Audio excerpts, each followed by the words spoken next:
You're watching the 420 Pace, found at 420pace.ca.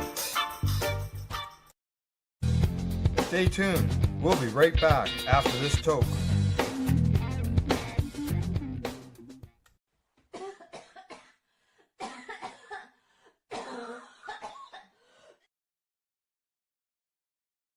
You're listening to the Pace Radio Network here at paceradio.net. The views expressed by the individuals during this broadcast are their own opinions, and they may not be the same as those of their group or other organizations they may be involved with. All medical advice during our broadcast is not a medical opinion and should be checked with your medical physician.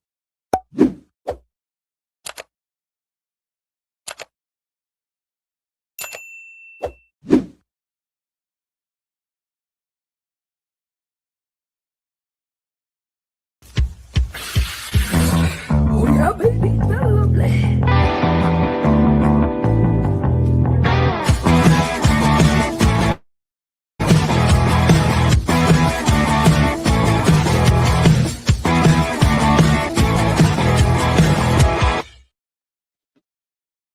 Good morning and welcome to Psychedelics and Cannabis Educational News for July the 13th here at paceradio.net and 420pace.ca, and a good morning to Riff Cindy. How are you doing today? Good morning, Al. I'm well. How about yourself? I'm doing pretty good myself. Yeah. Doing pretty good, you know. Hey, as I always like to say, I've been a lot worse. Yeah, it could be a lot worse, you know, watching Right. things that happen around the world in regular news, and it's just, Oh yeah. much as we Yeah. complain about being here in Canada, I am so blessed to be here in Canada. Yeah, and you know, we got some good news today. We got some studies, we got some reports. We're going to be going to Italy. We've been going to San Francisco, Germany, even Toronto. Italy. Yeah. Italy. Yeah, and topics such as horses. When do we ever talk about horses? I don't know. I'm so stoked about that one. Yeah, that's going to be interesting when we get to that story. That's for sure. Yeah.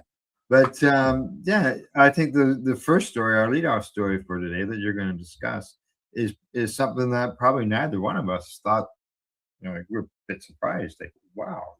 Yeah. It's I'm kind of excited for this one. I'm planning a whole trip around it already. Oh.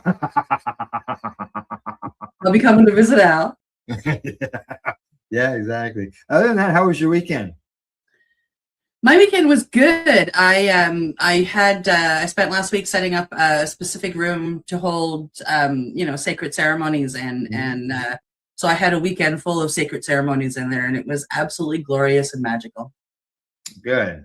How about you? How was your weekend? Oh, I did some, yard detailing work around here on Saturday and took Sunday off and went and did some paddling. Nice. Spent some time with nature. Got to spend time watching some little gooselings swimming around with mom and dad, and got to watch a crane making its way through the marsh. So you had your own sacred ceremony in nature. Correct. Yes. Beautiful. Exactly. I love it. So, all right. What do you say? Should we get at her? We should. All righty. All right. Our first story today is coming from a couple of sources. First saw it in the Globe and Mail, and I did some research and came up with a story from the Royal Ontario Museum as well. The article title in the Globe and Mail was Royal Ontario Museum Psychedelics Exhibition, and I'm stoked for this. So one of Canada's largest museums is inviting visitors to rethink everything they thought they knew about psychedelics. According to the Globe and Mail, the Royal Canadian Museum has opened a major original exhibition titled Psychedelics, Art, Culture, Science. The exhibition explores history, culture significance, and modern scientific research surrounding psychedelic substance through the lens of anthropology, medicine, botany, art, and neuroscience. Rather than celebrating the condemning psychedelics, the exhibition takes a balanced, research-driven approach. Visitors journeying through thousands of years of human history, learning how indigenous cultures and civilizations throughout the Americas and elsewhere have traditionally used psychedelic plants and fungi in ceremonial, spiritual, and healing practices. The exhibition also examines how psychedelics became stigmatized during the 20th century before re-emerging as subjects of serious medical research. Like, I'm excited already to head up to Ontario and view this. One of the exhibition's central themes is the dramatic shift taking place in science today. Interactive displays and research presentations explain how these substances, such as psilocybin, are being studied for treatment-resistant depression, PTSD, end-of-life anxiety, addiction, and many other mental health conditions.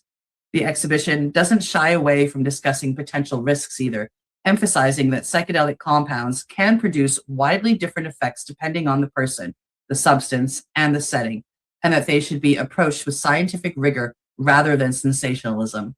Museum curators say their goal is to replace decades of fear and misinformation with evidence, history, and thoughtful discussion. Through artwork, cultural artifacts, botanical specimens, and immersive experiences, the exhibition encourages visitors to consider how psychedelics have influenced religion, medicine, creativity, and human consciousness across cultures and throughout history. For many Canadians, the exhibition represents another sign of how far the conversation has evolved. Not long ago, psychedelics were discussed almost exclusively through the lens of prohibition. Today, they are being examined inside one of Canada's premier museums, not as a curiosity or a controversy, but as a subject of worthy and careful scientific, cultural, and historical exploration. And perhaps, just perhaps, that's the exhibition's biggest message of all. Understanding begins with asking questions, not avoiding them. I am excited. I hope that you're going to come see this too, Al. This sounds like quite the experience, and the knowledge and the stuff that people can learn by going to this, and for it to be held there is huge. Is huge. It just shows how much of effect that this can have.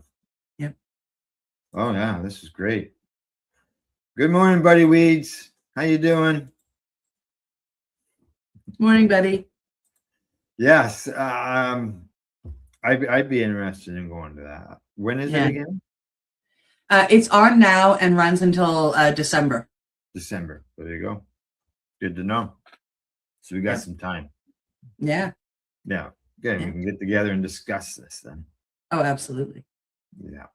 All righty. Anything else on that? I think we're good. Mention?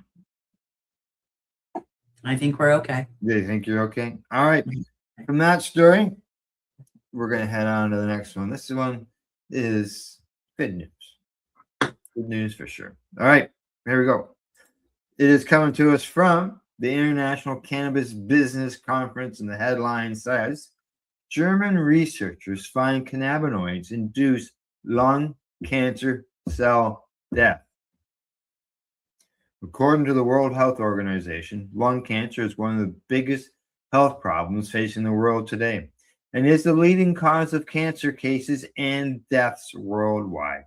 An estimated 2.5 million new cases of lung cancer are diagnosed each and every year, and 1.8 million people die from it annually. Lung cancer occurs when abnormal cells grow uncontrollably in the lungs. Treatments depend on the person's medical history and the stage of the disease, who writes on its website.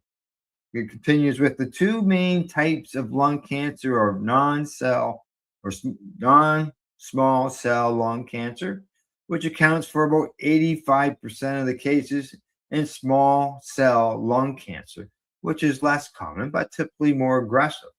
Now, a team of German researchers affiliated with the Institute of Pharmacology and Toxicology at Rostock University Medical Center, the Electron Microscopy Center at Rostock University Medical Center, and the University of Rostock recently conducted a study examining lesser-known cannabinoids CBG, and CBC, and their effects on lung cancer cells. Now, the researchers' findings were published in the journal Antitoxins. They say there is now substantial preclinical evidence supporting an anti-cancer action of various cannabinoids in different tumor entities. This effect extends to an imitation of tumor cell proliferation, angiogenesis, invasion, and metastasis, as well as induction of asposis and autophagy. In addition, synergy between cannabinoids and established chemotherapeutics at the level of tumor cell proliferation was demonstrated in many cases, the researchers wrote. Now, the researchers obtained lung cancer cells from the German collection of microorganisms and cell cultures in the American type culture collection.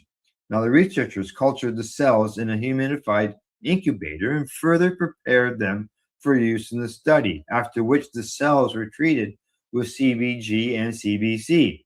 Now, the non-psychoactive phytocannabinoids, CBG and CBC, which remain comparatively unexplored, were shown to induce pronounced pro-apoptic effects. And one other word is just too big. They said that they did this in the human lung cancer cell lines A549 and H460 with CBG acting via the transcription factor to promote apoptic cell death. Notably, CBG exerted stronger effects than CBC with regards to cell viability reduction and inhibition of mitochondrial respiration, suggesting greater translational relevance of therapeutic development. Now, the researchers concluded the involvement of a PPAR in CBG medicated cytotoxicity warrants further investigation in preclinical models and across additional tumor entities. All right, a lot of big tongue twister words in there, but I got through it. But it is good news. I personally know somebody who is a lung cancer survivor, and I said survivor because they were given 2 years to survive, even with surgery, and here they are, over a dozen years later. Wow, still with us. Yeah.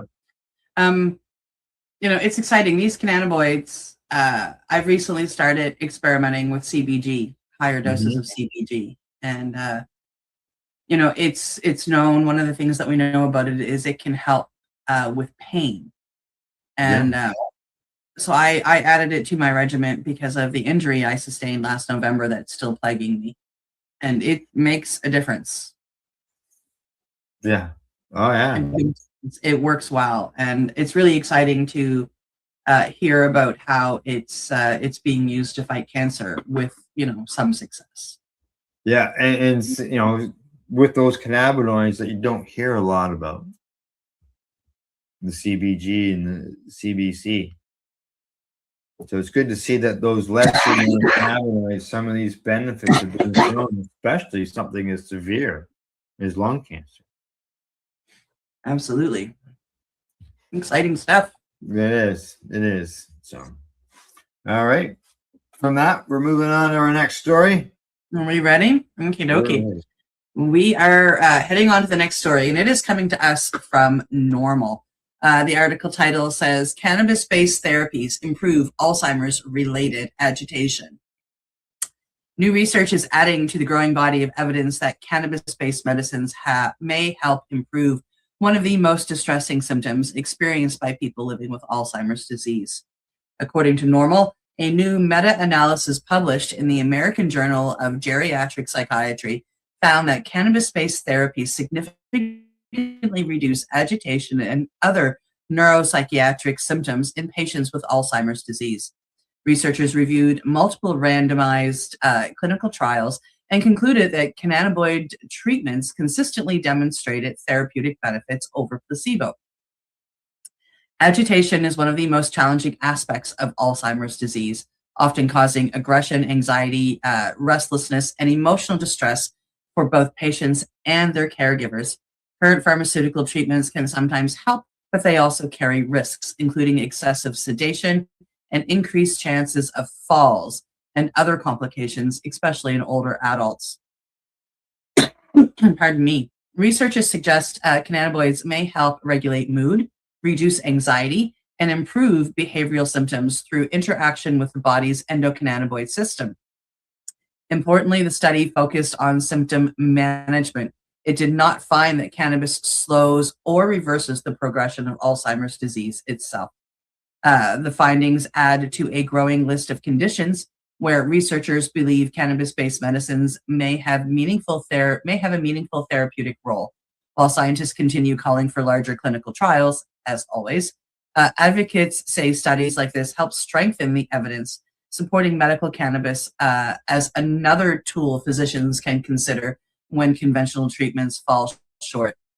For families caring for loved ones with Alzheimer's, even modest improvements in agitation can significantly improve the quality of life for both patients and caregivers alike.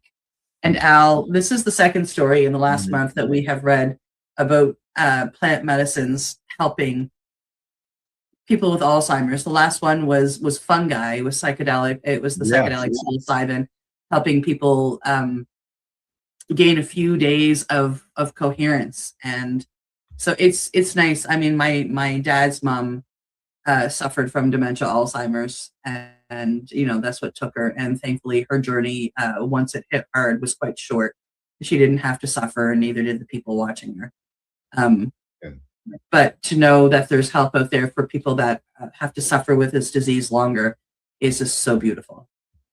Yes, and you know, having a choice of using psilocybin or using cannabis. Yeah. You know? And I see Buddy Weeds has asked us a question. He says, "Did you hear about the 6 nations repealed their cannabis regulations over the weekend?" Yes, I did, buddy. I did. I read that story, and I thought, what's going on there? And I believe it's, from what I can recall, it had to do with community safety, and I think there's some troubles down there, because I know at one time there was concerns about a producer, not a licensed producer, but a producer being set up right in the main town. So, yeah, so they've repealed it, which is never a good thing. So. Yeah. All righty. Anything else on your story? I'm sure I could say a lot, but I think the main stuff is out there. Okay. All right. From that one, I think we'll move on to the next one. And thanks, buddy, for your question as well. Here we go. Headline on this one from the International Cannabis Business Conference: Italian researchers, cannabis is an effective treatment for horses. The wellness benefits of medicinal cannabis and how they can help human patients is well documented. In addition to countless personal patient testimonies, a search for peer-reviewed studies on PubMed.gov for the term marijuana at the time of this article posted yields over 55,000 results. Medical cannabis wellness benefits are not limited to just humans. Researchers are increasingly finding that medical cannabis can also help animals. Now, a team of researchers at an Italian affiliated with the University of Bologna and the University of Terramona recently published a case report involving the administration of cannabis oil that is rich in THC and CBD to horses. Now, the case report was published in the journal Frontiers in Veterinary Science. They say this case report describes the use of combined oral and topical THC rich and CBD rich full spectrum cannabis oils as part of a palliative care study in a rescued horse with severe chronic disease. A senior mixed breed gelding was rescued with a large chronic ulcerative lesion of the left hind limb, severe malnutrition, non-weight bearing lameness, and refractory pain. Diagnostic workup identified a fibroblastic equine sericin complicated by complete suspensory tendon rupture, early osteo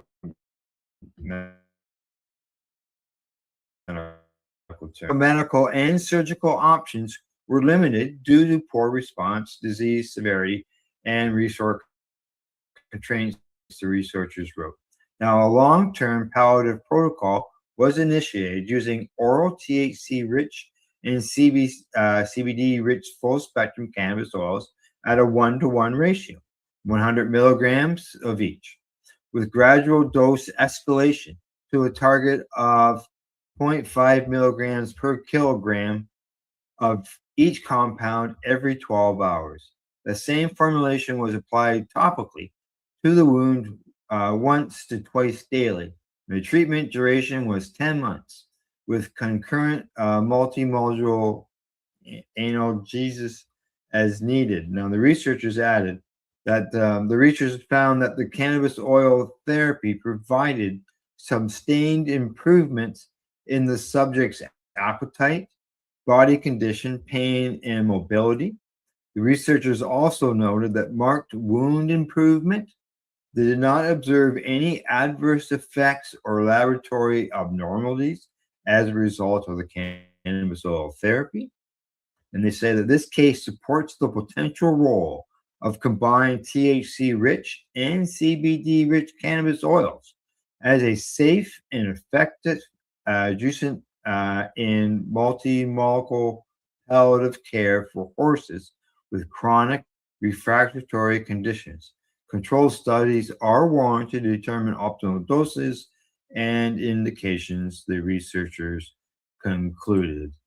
And if we can help our friends, our horses, Cindy, then why not? Absolutely. We have been, as activists and advocates, I work with a lot of different people, and I've met a lot of different people over my career. And, we've got somebody who is a host here on the network who has been developing care with medicinal mushrooms, non-psychoactive, just medicinal mushrooms, and cannabis in care for dogs and cats that are suffering from, cancer or mobility issues or, just simply pain with aging. And, in the only study we have is the real world, what we've been watching, what happened to his puppy, what happened to other puppies, how it's helped my cats. So, there's been a lot of successes that I've watched that way, and to see it, like that thought process brought over to other animals, why can't they? Like we're all mammals. We all have the endocannabinoid system. So cannabis help, horses, or we know that deer love them. I mean, if you're growing outdoors near where deer roam, like you have to guard your weed simply because deer will come. They love it. They absolutely love it. You've been lucky. Yeah, you've got deer and cannabis there, and you've been lucky that they haven't decided to eat it. But I've discovered tulips are two of their favorite things. Well, like I said, they went after the tomatoes, ate them, but they haven't touched my buds yet. Keep your fingers crossed. All right, we're halfway done, so that means it is time for us to take a break and let everybody know who helps us spread our voices around the world with the news and information to help educate people. Because an educated public is an informed one. So. That's right. Right. Other than that, we will see you in about 3 minutes. You're watching Psychedelics and Cannabis Educational News here at 420 Pace.ca and paceradio.net. You're listening to the Pace Radio Network here at paceradio.net. Limestone City Hydroponics is Kingston, Ontario's hydroponics shop. Take your growing to the next level and create the optimal environment with a tent kit, or maximize your yield with an ebb and flow flood table kit. Either way, Limestone City Hydroponics has more sizes and options to fit your needs. Are you looking for the power of the sun that adapts to your budget? Then look no further, as they have professional grow lighting. They have indoor grow systems that are easy and cost effective, with many options to fit your living space and lifestyle. Cultivate your growing potential. We have everything you need to succeed. And if you can't make it to the store, they offer local delivery to the greater Kingston area. Remember, when you're looking for experts to help you grow, then look no further than the locally owned Limestone City Hydroponics, 105 Sunderland Drive in Kingston, Ontario. Call them at 613-548-0420. Are you looking to get your medical cannabis grow license? Limestone City Hydroponics can help patients through the process of obtaining their license to grow medical cannabis. What's that? You don't have a doctor. If you meet the medical criteria, Limestone City Hydroponics has a nurse practitioner who can assess and provide medical cannabis prescriptions. What are you waiting for? Contact Limestone City Hydroponics at limestonecityhydroponics.ca or call them at 613-548-0420. What do you find at paceradio.net? People advocating cannabis education.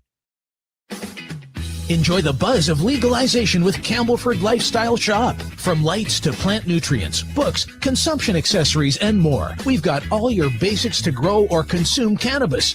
Visit our info center or take a look at our piercing services and body jewelry, now available in-store through Campbellford Lifestyle Shop, 17 Bridge Street West, Campbellford. Rerolled Saturdays. Check it out. Nothing but non-stop cannabis and psychedelic programming. Find it at 420pace.ca.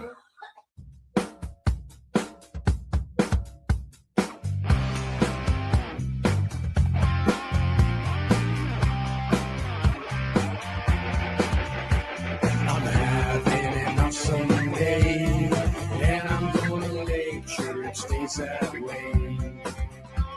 I'm having an awesome day, and I'm gonna make sure it stays that way. You're listening to the Pace Radio Network here at paceradio.net. And you're watching Psychedelics and Cannabis Educational News. We got, what, 4 more stories? There are 4 more, yes. Studies and a few things that you and I would like to see happen, and some information I was a little bit surprised about. Interesting. All right. Sounds good to me. Yeah. Sounds good.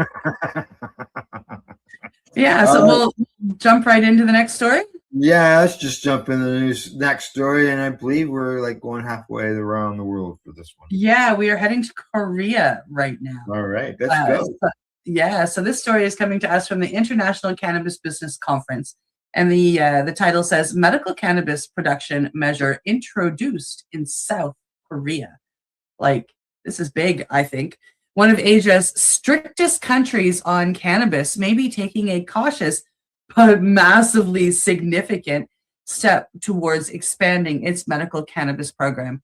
According to the International Cannabis Business Conference, lawmakers in South Korea have introduced legislation that would permit the domestic production of cannabis-derived medicines for therapeutic purposes.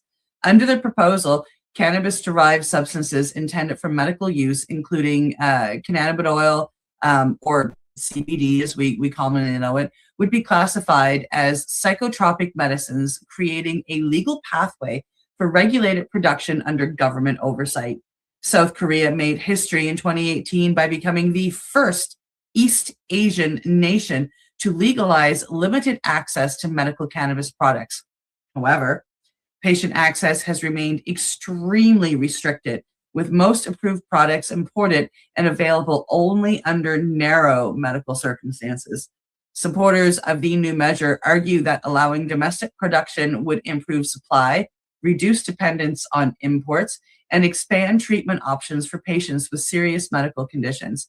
At the same time, South Korea would continue to maintain some of the toughest recreational cannabis laws in the world, with severe penalties for unauthorized possession or use.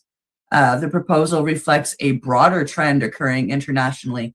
Even countries with historically strict cannabis policies are beginning to distinguish between recreational prohibition and carefully regulated medical access. If adopted, this legislation would mark another important milestone in Asia's slow but steady evolution towards recognizing the medical potential of cannabis. This is a really big step, Al. Yes, it is. It is. It's a big step for them, and good that the patients there will be able to get access to some medical cannabis. That's for sure. And I also see they mentioned something in here that they isolated 2 new compounds. I can see where the one is. Oh, maybe this is the, and they're yet again the words that are this friggin' long. And was the one is called cannabisoca. Soxa. I've never Namely cannabisoca hydro. Yeah. See what I mean? Yeah. Yeah. And there's a few more really big words in there. So not only are they, opening up patients who qualify under certain conditions, it doesn't mention what conditions are, but they're also finding new compounds. Yeah. I mean, it's exciting. They are moving slower than, as we would say in Newfoundland, molasses going up a hill on a cold day. They are moving. And coming from Asia, this is huge. I don't care which Asian country. This is huge. First, they allowed some importation of some medical cannabis, very picky on who they give it to, but they're giving it to people. And now they're looking at, well, maybe we should just grow our own. Going to production a whole bit, right? So it's a baby step, massive baby step, but it is a step forward. And I'm really excited for them. Yet again, another country looking at it, right? So, alrighty, from that one, anything else? I don't think so. All right, we're going to move on to the next story. And this one comes to us from Marijuana Moment. And the headline on it says, medical marijuana is effective in providing relief to patients with restless leg syndrome, according to the study. Now, people with restless leg syndrome could find significant long-term relief with cannabis treatment, according to a new study. Researchers said that while dopamine agonists have traditionally served as the first-line treatment of RLS, recent studies have signaled that gabapentinoids are now being recommended because cannabinoids like gabapentinoids inhibit a certain type of amino acid associated with the disorder. The scientists decided to test their therapeutic efficacy.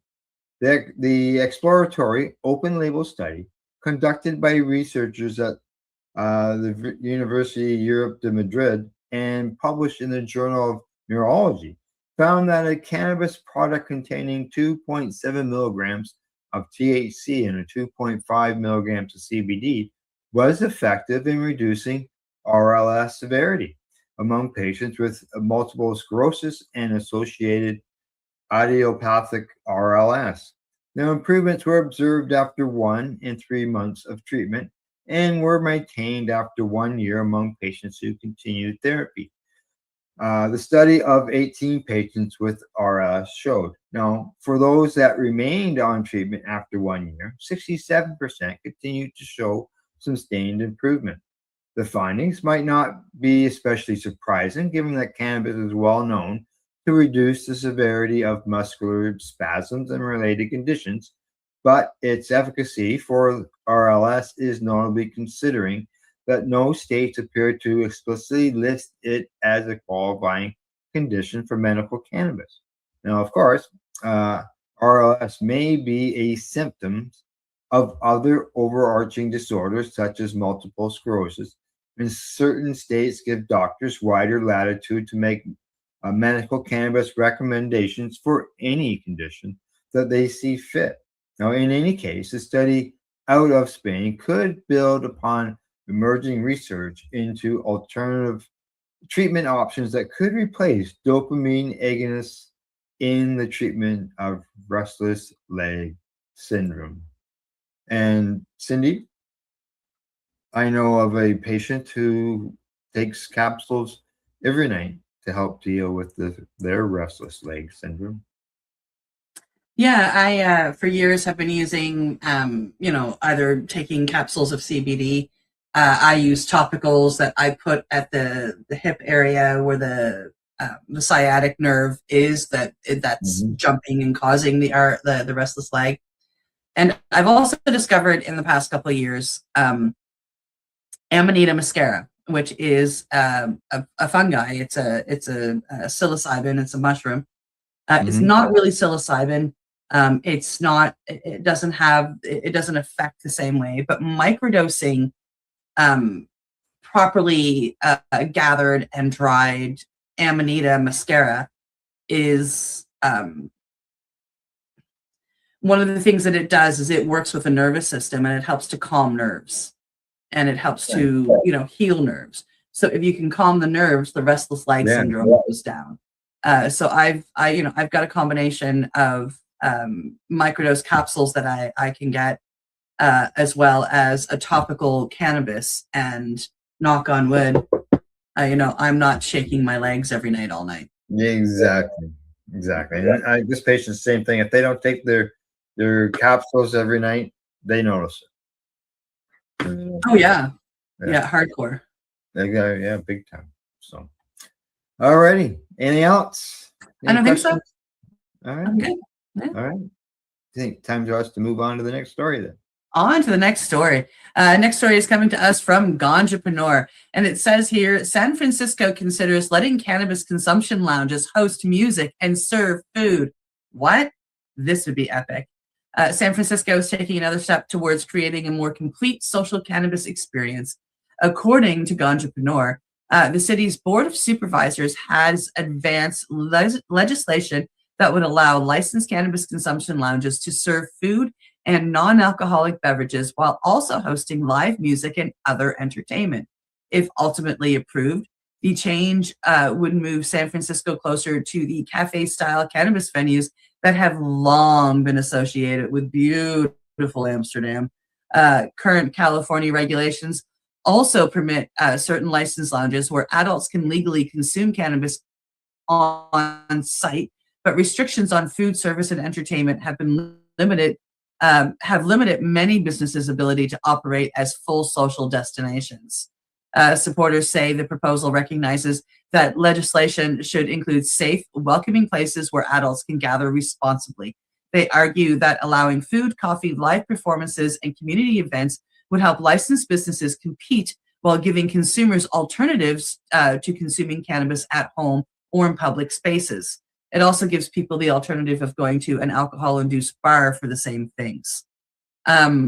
Opponents continue to raise questions about neighborhood impacts and public health, but supporters note that alcohol-serving establishments have long offered similar amenities under regulated conditions. If finalized, the ordinance would represent another evolution in cannabis policy, shifting the conversation beyond legalization itself and towards how cannabis can responsibly fit into everyday community life. And I now want to go to San Francisco, straight up. These cafes aren't simply about consumption. They're about creating legal, regulated social spaces where cannabis culture can exist openly, safely, and responsibly. And more jurisdictions as more jurisdictions watch San Francisco's approach, the city could once again become a model of what the next generation of cannabis regulation looks like. What do you think, Al? Hey, I'm 100% behind this. I've advocated for cannabis lounges here in Ontario ever since they took them over, since we don't have them anymore. Basically, there's few ones here or there, but as far as being set up where you like the old days. Planet Paradise, I understand, is still operating, but it's completely different from when we used to go back in the day, from Karma Cup days.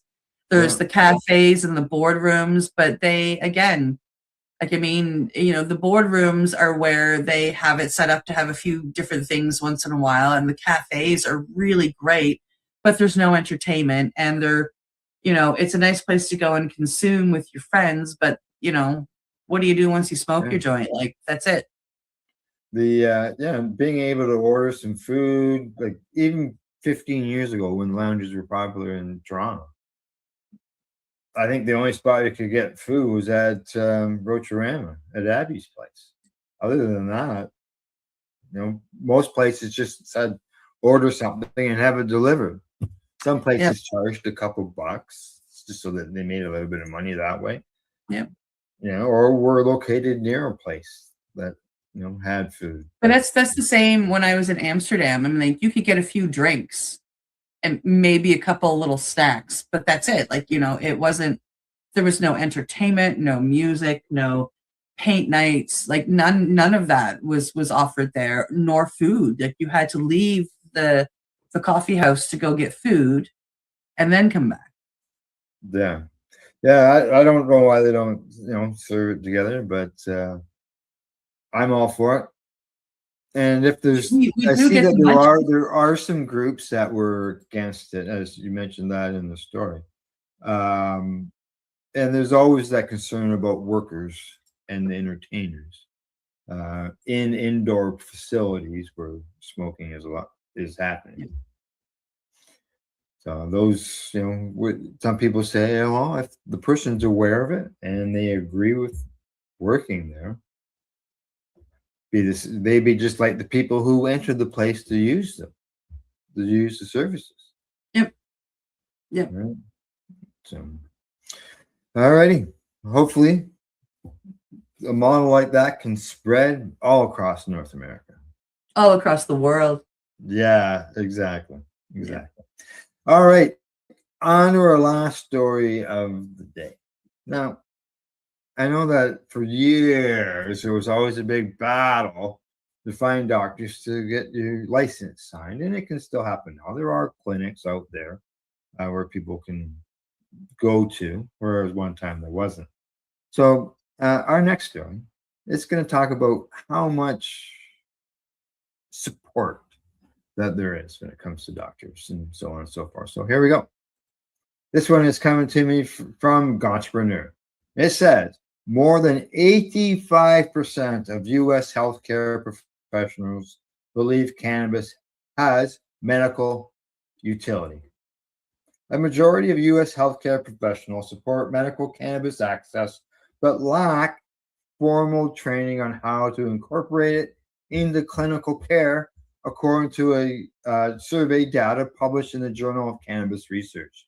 The anonymous, well-based survey included 879 healthcare professionals, most of whom reported already encountering cannabis use among their patients. 89% of respondents said they had patients who used cannabis, while 87% said that they believe cannabis has therapeutic promise. 95% said they support legal medical cannabis use, and 74% said that they would be open to recommending medical cannabis to patients. The survey group included mental health professionals, registered nurses, physicians, and advanced practice providers.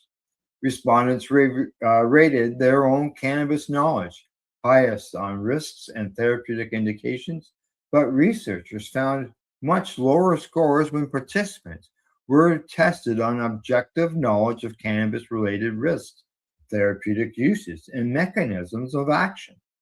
The most common sources of cannabis knowledge were personal experience and popular media, cited by 75% and 73% of respondents, respectively. Now, researchers also found that fewer respondents had received structured clinical training on cannabis, even though many expressed being open to using it in practice. The most commonly cited concerns around clinical cannabis use included a lack of trained providers, possible patient exploitation, recreational misuse, and psychosis risk. Greater openness to clinical cannabis use was associated with higher self-rated knowledge, younger age, professional role, and fewer concerns. The study authors said the findings point to the need for structured training on cannabis pharmacology, dosing, contradictions, and legal and ethical considerations, as well as better symptoms for monitoring cannabis use in patient care. Now, Normal's director, Deputy Director Paul Armanetto says the findings reflect the growing acceptance of medical cannabis among healthcare providers. He says the use and efficacy of medical cannabis is now widely accepted among healthcare professionals. And he goes on to say, as more physicians, nurses, and others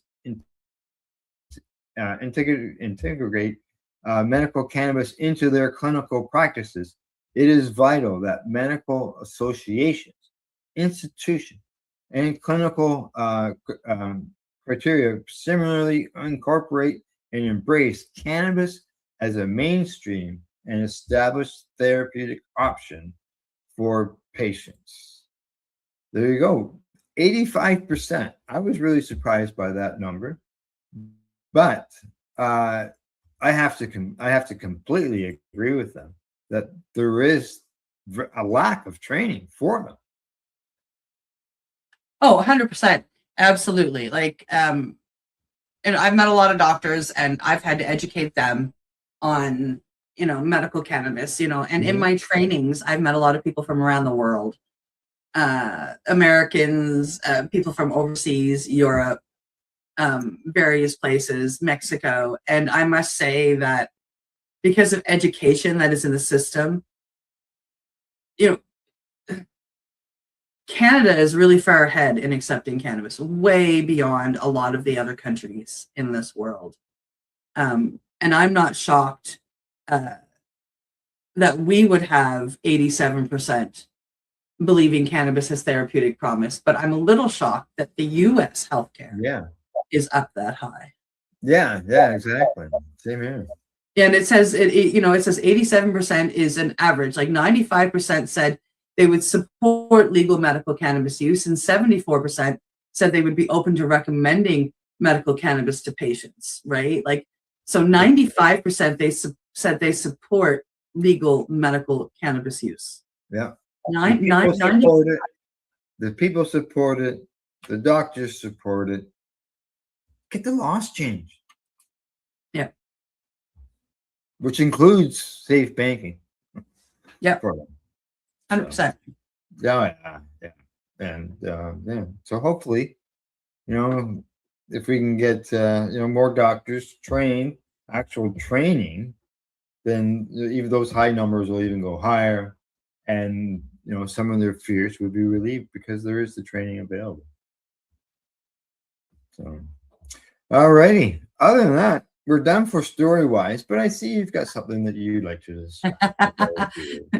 Me? Yes. Nova Scotia Psychedelic Society, we are at it again. Again. We're always at something. It's crazy. Coming up next month, the Nova Scotia Psychedelic Society is back with yet another speaker series. This time we have one of our co-founders is getting up and speaking about harm reduction. So I'm really excited for that. So join us for the next speaker series, August 19th, 6:30 p.m. Now, the poster here says the Paulo Regan Hall. It might not be the Paulo Regan Hall. It might be the BMO room. We're actually still discussing that behind the scenes, but it will be at the Halifax Central Library. So come on down there, and we will be in there. This is free to attend. It's not going to cost you a penny. And I'm going to work hard with my group. I haven't suggested this to them yet. I've suggested it to one other board member, that I would like to show up. And I haven't suggested this to Al yet either, so this is the first Al's going to hear of it. That I would like to show up with my computer and my system and put this out live through us versus on Zoom. So people can just, they don't have to worry about a Zoom address or anything. They can just show up and watch. And they can ask questions. And then we will have a recording of it if we want to re-show it later. And I just think that would be a really beautiful way of combining, these two beautiful volunteer opportunities that I have with the network and with the Psychedelic Society, and merging them into one, and helping to support each other. I think it would be a beautiful way of putting this speaker series out there. Yeah, I'd be very interested in that. There's no doubt about that. That's for sure. Excellent. Thanks, Al. All right, just talk to your board and go from there. Yeah, for sure. So yeah, August 19th, if you've got nothing else to do, if it's too hot and you want air conditioning and you want to learn some interesting stuff, come on down to the Halifax Library and have a listen to TR and his partner Coco chat about harm reduction with psychedelics. And that's at nighttime or through the daytime? 6:30 p.m. Yeah. 6:30 p.m. That's your time. My time. So 5:30 p.m. for you. 5:30 p.m. Oh, okay. Yeah. Good time. Not bad. All right. Yeah, that can be worked out, because I'm looking at that going, geez, there's nothing scheduled through the week at 5:30 p.m. So there won't be any conflict. That's perfect. Yeah, that's right. Okay. Well, other than that, we're done for the day, eh? We are. Thanks out to everybody for tuning into the program, as well as to our sponsors, Limestone City Hydroponics.ca, the Camel for Lifestyle Shop, as well as at ease.ca. You'll see us Thursday. We'll be back 10 a.m. Eastern. And as always, don't forget to educate, medicate, and do not incarcerate. You're listening to the Pace Radio Network here at paceradio.net. The opinions of the individuals during this broadcast are their own and may not be the opinions of their group or other organizations they may be involved with. All medical advice during our broadcast is not a medical opinion and should be checked with your medical physician.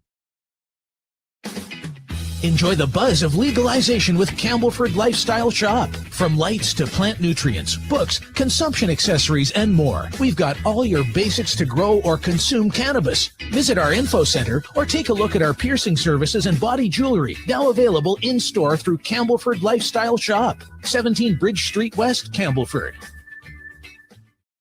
Limestone City Hydroponics is Kingston, Ontario's hydroponics shop.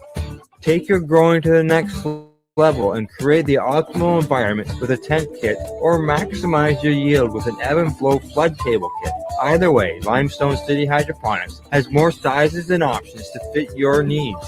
Are you looking for the power of the sun that adapts to your budget? Then look no further, as they have professional grow lighting. They have indoor grow systems that are easy and cost effective, with many options to fit your living space and lifestyle. Cultivate your growing potential. We have everything you need to succeed. And if you can't make it to the store, they offer local delivery to the greater Kingston area. Remember, when you're looking for experts to help you grow, then look no further than the locally owned Limestone City Hydroponics, 105 Sunderland Drive in Kingston, Ontario. Call them at 613-548-0420. We are people advocating cannabis education here at paceradio.net.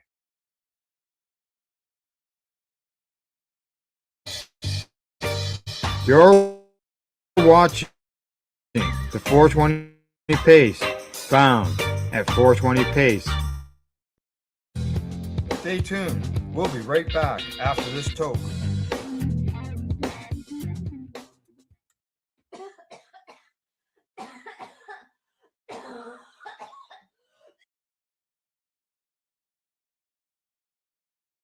The opinions of the individuals during this broadcast are their own, not the opinions of their group or other organizations they may be involved with. All medical advice during our broadcast is not a medical opinion and should be checked with your medical physician. Wake up, roller. Tune in, it's the high guys. Let the good vibes begin.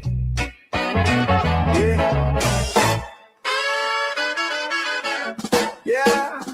2 hours on the line. It's a Tuesday thing. 10 Eastern on the dot. When the hotline ring, got the headlines hot, got the jokes on cue. Little pop up perspective in your daily news. High guys podcast. Tuesday at 10. News.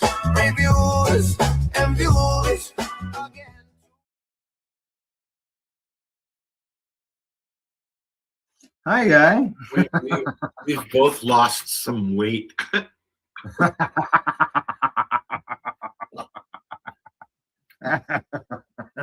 We need to do some more of that dancing. Somebody stole half of our bodies. That too. Yeah. So how's it going, eh? You know, hey, what can you say? You know, this is like my double fisting where I got two doobies going. You know, I'll tell you, that first one that you did, Yeah. where we were doing, I don't even know what, a power toke. I didn't like that. That was very suggestive. It was like, I love you, buddy, but no, I'm not watching that every morning. You know, that that one, I just say it's like a reverse super. And I basically used the same prompts, got different results. I know, eh? It's like with Suno. You put in one thing, and then you put it in again. Like you could sit there on Suno and just put cannabis every time, and it will give you something completely new. Mm-hmm. Yeah, I know that the very first song that I ever created, I put Get in out of my spot now. I put in 5 words. I didn't know what I was doing. I just put 5 words in, and I created the 2 songs, and I still have them. And I've been playing, as you know, with things. Hey, Al, like how's it growing?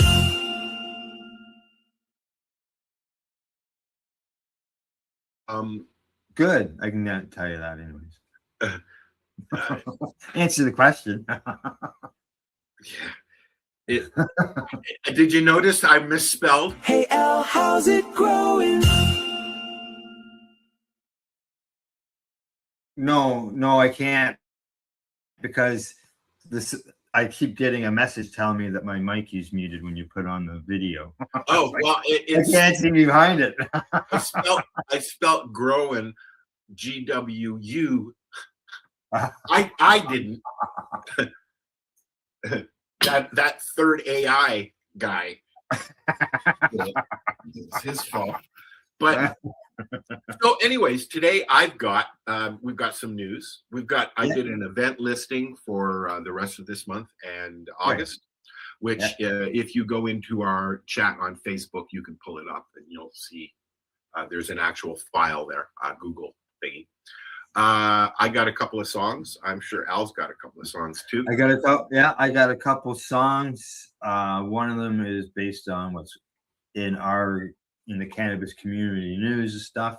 We've got some news, and I've got some what do you call that? A product review. A product review? Yeah. ×2. Catch the High Guys Tuesdays at 10 a.m. Eastern on 420pace.ca.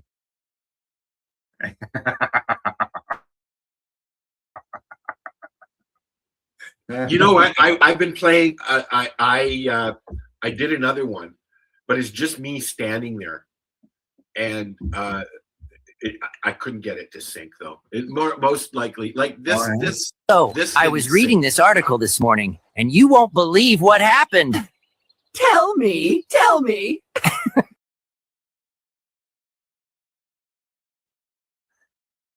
So what happened? It didn't sync that well. But you know what? We're at the point where we're just starting, and this is just the beginning. So, yeah. Let me see if I can get. People are going to start experiencing some issues when it comes to AI, specifically with browsers. Chrome has gone and upgraded to the point where some computers aren't going to be able to surf on the web using Chrome very much longer because of the AI thing. right? Because they've installed AI into their whole. Oh yeah. So unless you have this system running, nothing below that will work. Like I keep getting warnings on my Mac because I've only got OS 12. It's telling me that I have to have OS 13 in order to continue using Chrome. Oh, That's just the beginning, like I said. Yeah. Now here's one that I've been playing with. You ready?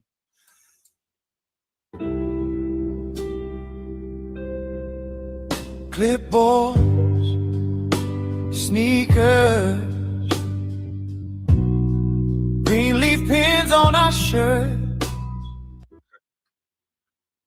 So he's got he is it's close when it comes to the syncing, but one of the features in the pro version of Canva is you can make a host, basically an AI host. There's a few websites that you can go to and do that with, and so that I believe that's one of them. Was it Toonie? Yeah, that was one that I created the character, and then it gives you the whole layout. Very chat everything, all kinds of information, the scenes and everything. It's all printed out. Was that the younger you? No. I did create a video with the younger me, but the problem is my face isn't in the picture, and so yeah. Well, I enjoy it. It I think it's going to open up some doors. I'm interested in seeing what's going to happen with the whole AI thing. Well, I look at it. It's down the road. I can see why people have concerns. Oh, sure. Oh, yeah. Look, we've had this conversation a few times. I mean, I studied photography. What's that? Probably. Yeah, I studied photography at Humber. Yes. And commercial photography. And one of the first things that we had to take, one of the classes we had to take, was learning how to use Photoshop, which I had already been using for years. So I went into that one up. So it's just another tool to me. Artists, I understand why an artist is upset when somebody goes and takes their image that they've done, be it whatever medium they've done it in, and then they use it for their own. A lot of celebrities are standing up and saying, yeah, likenesses, the whole bit, eh? But some are saying, sure, go ahead. And there is some advantage for songwriters or stuff like that where they can do things with it. Depends on how you use it, but yeah. I can see where I think I know is using AI. Apple's been using AI for their stuff for years.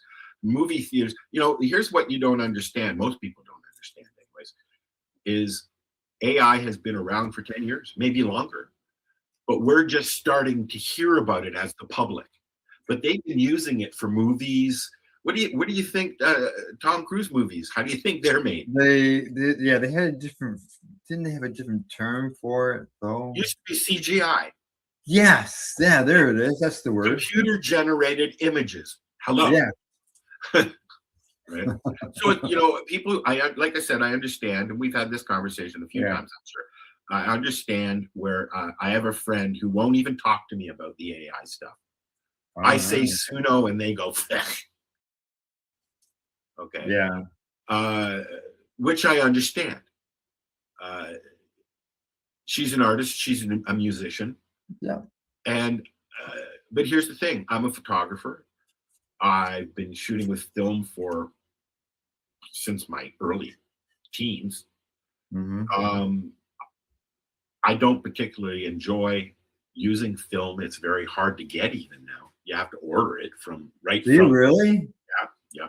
There's a few stores. You can go into some camera stores in Toronto, like Henry's and that. They're still there. Yeah, I bought a camera from Henry. I bought everything. I had to go out and buy large, medium, and small format cameras. Oh yeah, when I studied.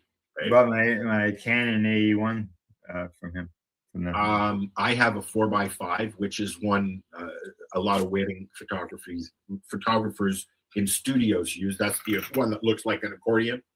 Oh yes, yes. And then I have a medium format, which most wedding photographers would use, but they're all film. And I have my original EOS Digital Rebel, which is one of the first generations of the Canon digital formats. And I love it. It's only 6 megapixels, but you know what? You've seen the pictures. It takes a hell of a picture. Yeah, I never got into the digital one. No different than using your cell phone at this point. Yeah. In fact, yeah, exactly. Most people don't even use their cameras anymore. I went to a birthday party for one of the youngins here on the weekend, last week, and I took my camera with me, and I took 2 pictures. I couldn't get anything good because I took the wrong lens, and if I had just used my phone, I could have just gone snap and it would have been done. Yeah. Right? It depends on what you're doing. Like I was out the other day. I don't think I've got it loaded up on my computer yet. Just have it on my phone. And I got some footage of a crane in a swamp. Oh yes, I like cranes. Yeah, and it looks really, really good. There's been a family of blue herons, which are cranes, that live in the park right behind me, off on the other side, and you can hear them honking. When somebody comes, like it's a kids park. I mean, the kids, there's the jungle gym and everything's in there. Sure. Yeah. So when the kids are running around, when they get too close to wherever the nest is, you hear the parents honking. Yeah. And then every now and then they take off and they fly over the house, and it's like watching a pterodactyl fly by. They're huge. As long as they don't leave pterodactyl piles behind. Well, as long as Wilma and Fred don't show up, I'm good. Right. Yeah. So I guess we should ask the question. All right. What are you smoking? All right. Well, just now I'm rolling. I see that. I am rolling a mixture of hash dragon and Bubba Gelato. I have some animal runts. Animal? Yeah, which I got from the legal place. Oh yeah, yeah. It's from Potluck, and I like it. It's a 60-40. Yeah, it's a 60-40, which is, I like a 60-40 because 60-40 leaning which way? In this case, I believe it's leaning to the indica side. Yeah. But at this point in time, unless you are dealing with heritage seeds, it's all hybrids. So right. Hey, good day there, Huckster Graham. Huckster Graham. But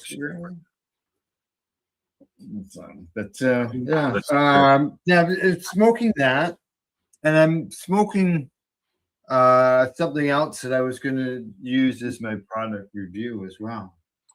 Hook for short. Okay, Hook. Oh, sounds good, buddy. Oh, there. I think we'll leave it like that. Yeah, we can wait for that for later. Yeah. But otherwise, what I'm smoking will be my normal everyday smoking. Will be, as I mentioned, what I'm rolling, which is the hash dragon and Bubba Gelato. And I ran out of papers. I've gone back to zigzags because I have no more Gizeh left. Oh yeah. I got Can't get them up. Yeah, I got 2 1/3 cartons or boxes left. I have, I think, a box or maybe even 2 of the blue, and the same with the red, which I'll use. But I find those, unless you're making a looby, they're just too thick. 40.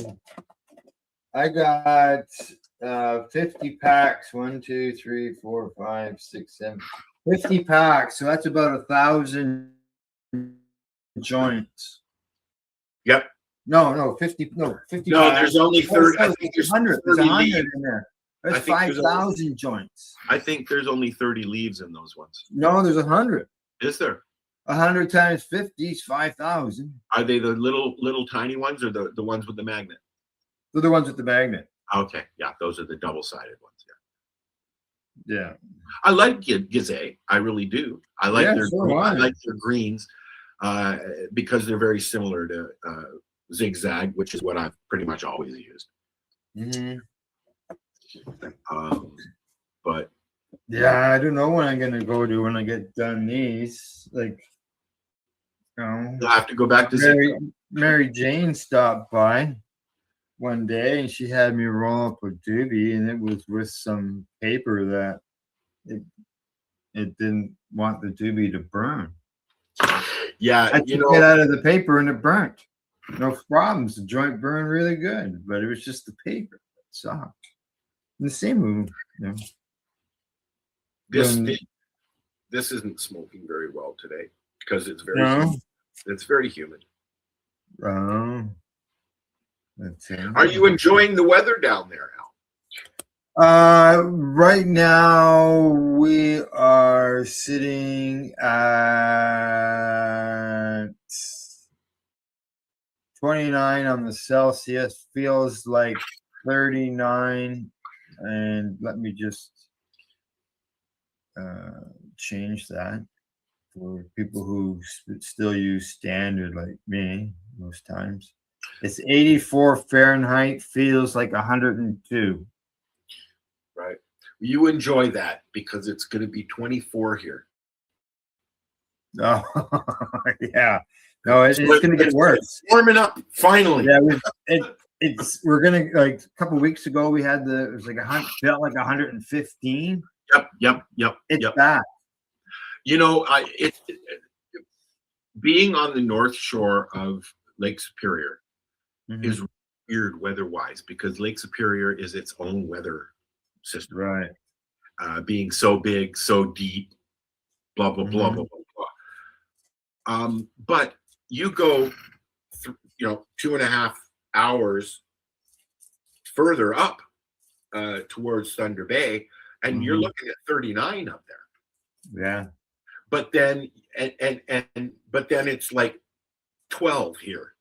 And then you go south to Marathon and you're looking high 20s. It's really, really, really weird weather. Yeah. Really weird. And we've already got fires going up here. Right. I think last I heard there was somewhere a few thousand or something, a couple thousand fires going already. Yeah. I went outside to let the dog out just before we started, and there's ash everywhere. Oh, really? Yeah. All over the barbecue, all over the deck. Oh, that's not good. No, that's stuff you're breathing in. Yeah, it's been really windy and rainy. Is it? We had storms the other night. I actually turned everything on, the live thingies, and I watched it for about an hour before I even started live. It was a couple of times big circles of fire basically in the sky, just like the lightning came down and then looped around like a fucking ring. Yeah. It disappeared. It was actually quite spectacular. So does your sky look like your lake sometimes, like it's on fire? Yeah, that's what happened as the sun went down, and then it went into storms. Right. It's meteor time, right? So there was a meteor shower last night, the night before. Mm-hmm. So when you get into the meteor showers, the whole world goes. Takes a caca. Okay. So what do you think? We got 20 after. You want to put on a song? Go for it.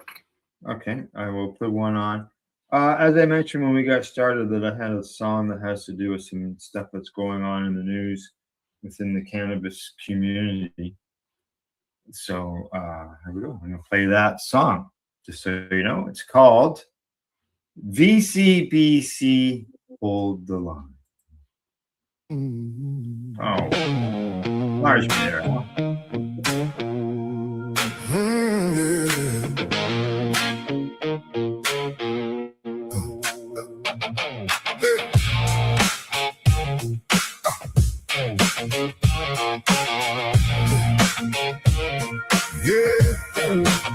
A Ted on the front step, the volunteers at the desk, a clipboard full of names, and a lock on the chest.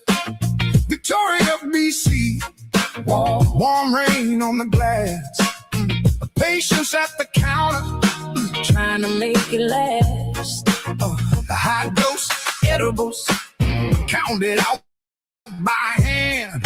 Every jar, every label built for the sick across the land. Patience helping patience, patience helping patience. Victoria Cannabis Buyers Club. Hold the line, hold the line. Patience helping patience, patience helping patience. Medical cannabis for the ones who need it most. Blue lights in the lane, boots on the floor, paper on the table, and a fist at the door. They came for the boxes, they came for the sign, but the people kept showing up one at a time. Compassion Club in a rented store, late night counting under a hummingbird. Patience helping patience, patience helping patience. Victoria Cannabis Buyers Club. Hold the line and hold the line. Patience helping patience, patience helping patience. Medical cannabis for the ones who need it most. Let them write their notices, let them kick the gate. Some things you can't raise. Once the neighbors taught to wait, 10 patients stood steady. Victoria stood tall, every hand that reached in made a louder wall. Patience helping patience, patience helping patience. Victoria Cannabis Buyers Club. On the line, patience helping patience, patience helping patience. Cannabis Compassion Club. For the ones who need it most. Patience helping patience, patience helping patience. Medical cannabis, and the door stays open tonight. It all started with a dream out of the back of a van. A guy from Ontario was being a helpful man. They said a young man here to BC. He went with nothing but good intent. The patients came and nothing was funny. Tell us that I helped us, it was a man. Cause it's never been about the money. Patience and life, standing side by side, helping and supporting each other. Because it's not about getting fried. Patience helping patience, patience helping patience. Victoria Cannabis Buyers Club. Hold the line, hold the line. Patience helping patience, patience helping patience. Cannabis Compassion Club for the ones who need it most. Patience helping patience.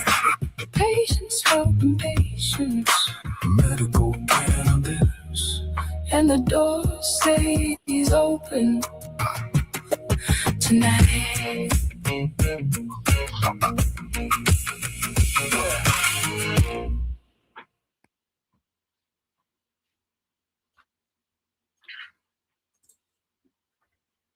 Uh-oh. Uh-oh, I'm getting it back. You keep stealing my spot. I'm just feeding my cat so he doesn't drive me nuts while we do the show. Ah, yes. So, He already walked by and went, "Ah!"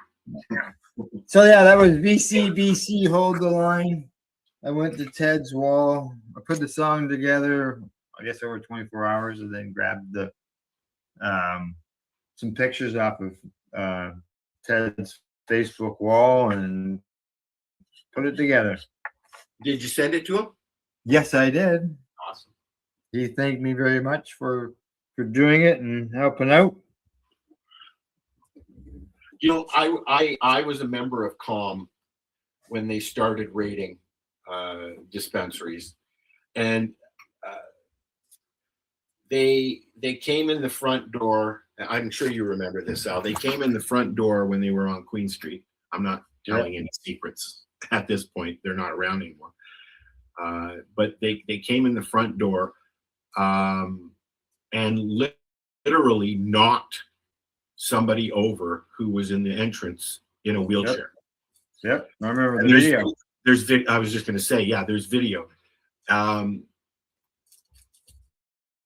It's the end one, Al.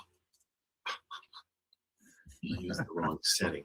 So you know, I found that disgusting because you know I went there myself, and now they're continuing to do that because they want to rid us of medical dispensaries.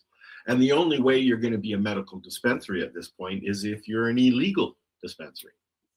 Because medical cannabis, although you can use it here, is not recognized by our government. No, right. Well, I should say cannabis is not recognized as a medical product. It is recognized as a recreational product. Correct. So yeah, you know, it bothers me, I think, now to watch kids go through this, because in Toronto, there are, all over Canada, there are dispensaries that are running illegally, cafe for one, which I've used. I like their products. I like the way they do business. And they have lounges. And they have lounges, somewhat. And several locations located in Toronto, which I've been to. They're very professional. They check your ID before you go in, blah, blah, blah, blah, blah. But yet, these guys are still running after several attempts at shutting them down. And yet, somebody who's wants to take part in a medical situation with cannabis can't, because they've shut all those ones down. I'm sure there's still a few around. I don't know if Justin's still around or not.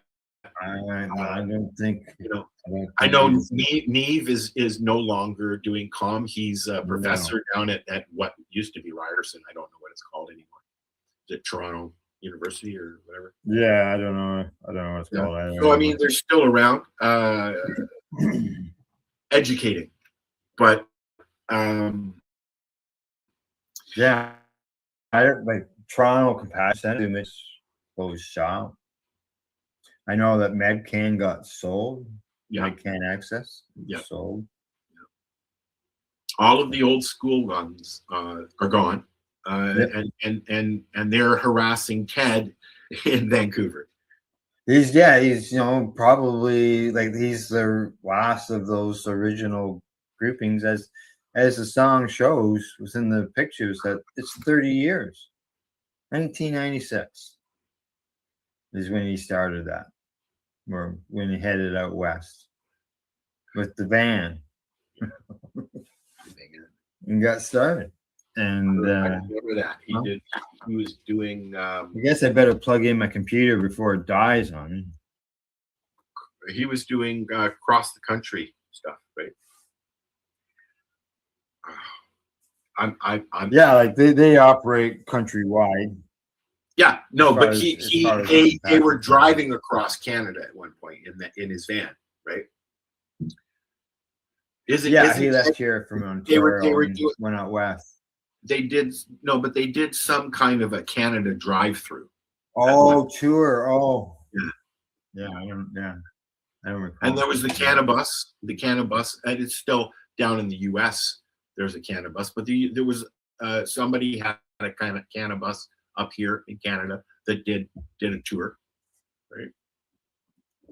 We had the Magic Bus. That's what the it Magic was? Bus. Yeah, the Magic Bus. Magic It was an old Bus out of school. Toronto.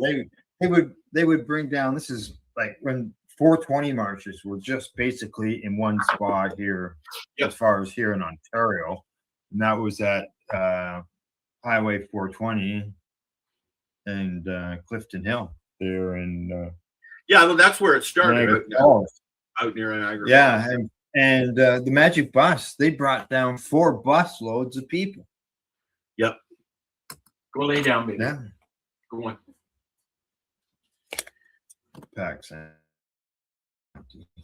My pets are being restless. One's howling at me, and the other one's staring at me from behind the fence. Mine are being quiet. Oh yes, yes. Yours is upstairs, laying on the couch. One of the 2 of them are in, and one's outside.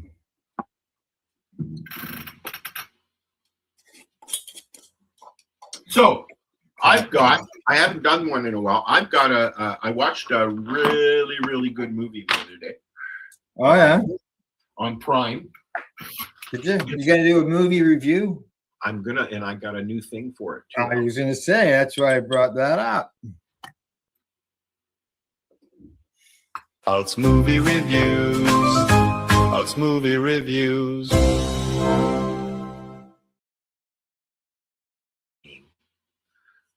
Okay, what are we reviewing today? 1 sec. All right, I'm just gonna Out's roll. movie reviews. Out's movie reviews.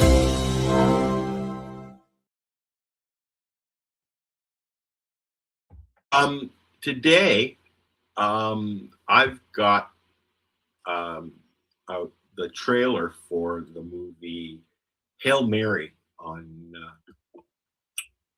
Prime. It's well, watch the trailer here, and All right. we'll go from there. I'll tell you Okay, what let's do it. I'm really slow here. They look like they're upside down. They're upside down. Please state your name. Ryland Grace. They spoke up from a coma. I'm several light years from my apartment, and I'm not an astronaut. I'm not an astronaut. I'm not an astronaut. If you don't go, you die. With the rest of us. The sun is dying. You are the only scientist who might know what this is. I'm just a teacher at Grover Cleveland Middle. You have a doctorate in molecular biology. I need you to come with us. This is Project Hail Mary. The sun is not the only star dying. Every star was infected by its neighbor except one. Why? We don't know. Which is why we built a ship to go there and find out. It's 11.9 light years away. The astronauts die in space. It's what you Americans would call a long shot. Hail Mary. I get it. Who on earth is going to sign up for this? If we do nothing, everything on this planet will go extinct. You'll find a solution. You are my solution. I put the knot in astronaut. I've never done anything. I've never done a space. I can't even moonwalk.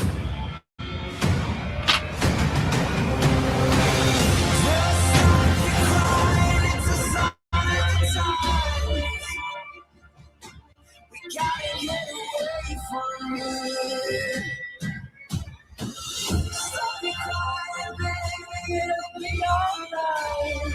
I understand mistakes. I do.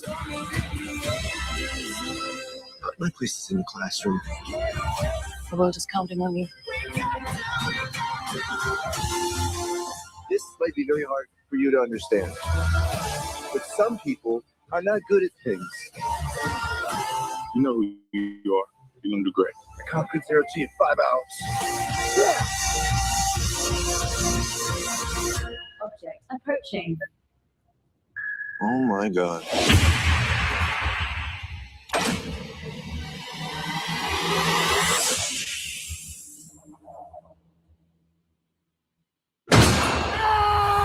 So I met an alien. He's kind of growing on me. At least he's not growing in me, you know, which was a concern for a little while.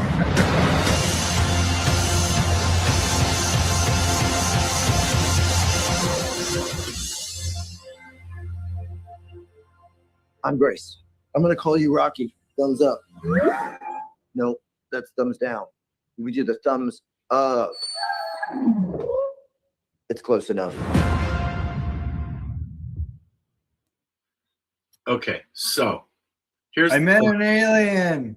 Here's the premise of the movie. If you didn't get it, Where are they we? enlist a gentleman, a scientist, to forcibly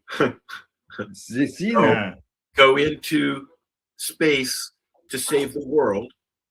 And along the way, there's first contact, and it's a very cute, humorous movie along the same lines of Close Encounter meets E.T.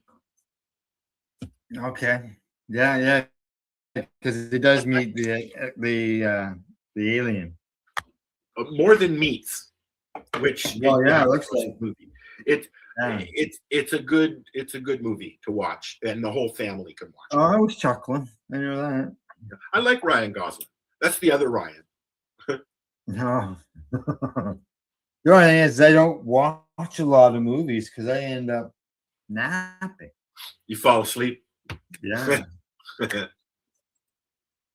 I got to do stuff. I got to keep active. If I just end up sitting there and just moving my eyes, then I have a hard time sitting through a movie or anything, unless with the right strain.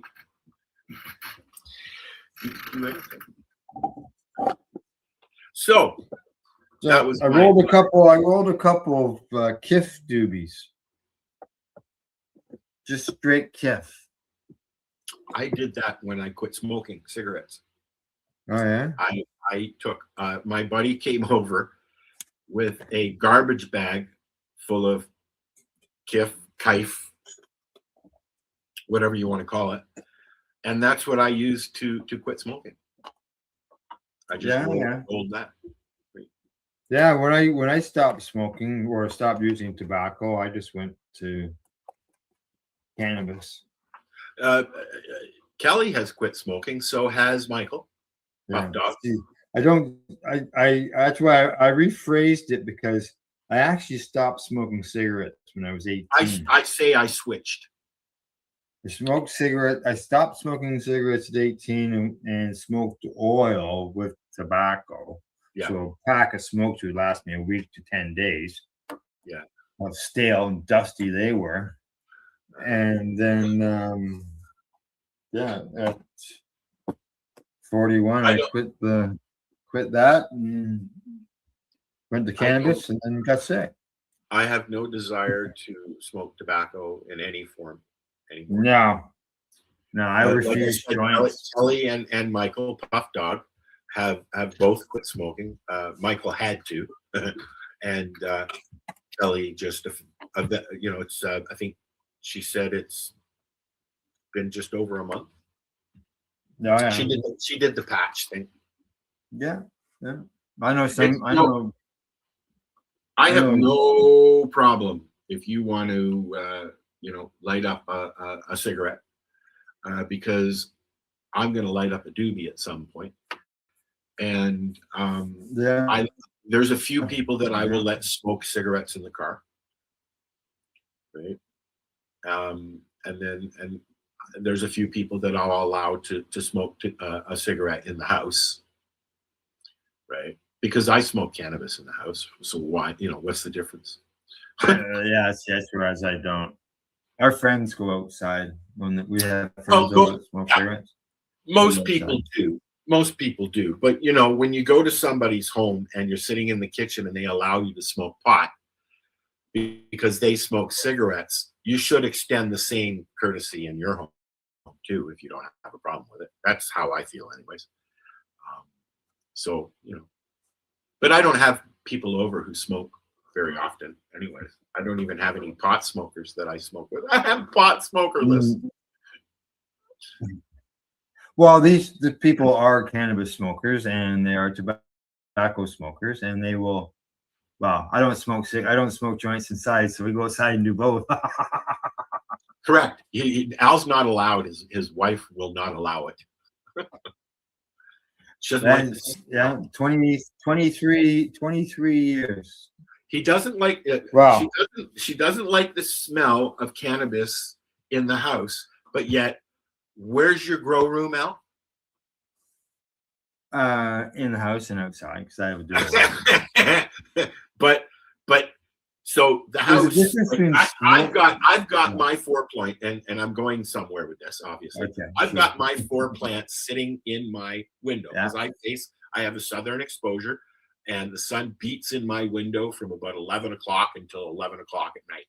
So it's no different, really, other than there is a bit of a difference because you lose some of the sun stuff coming through the window, but it's really no different than sitting in my greenhouse at this point.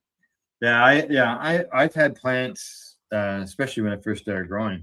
You throw something in the kitchen window, living room window, whatever. And you're trying to get it grow, so before you put it outside.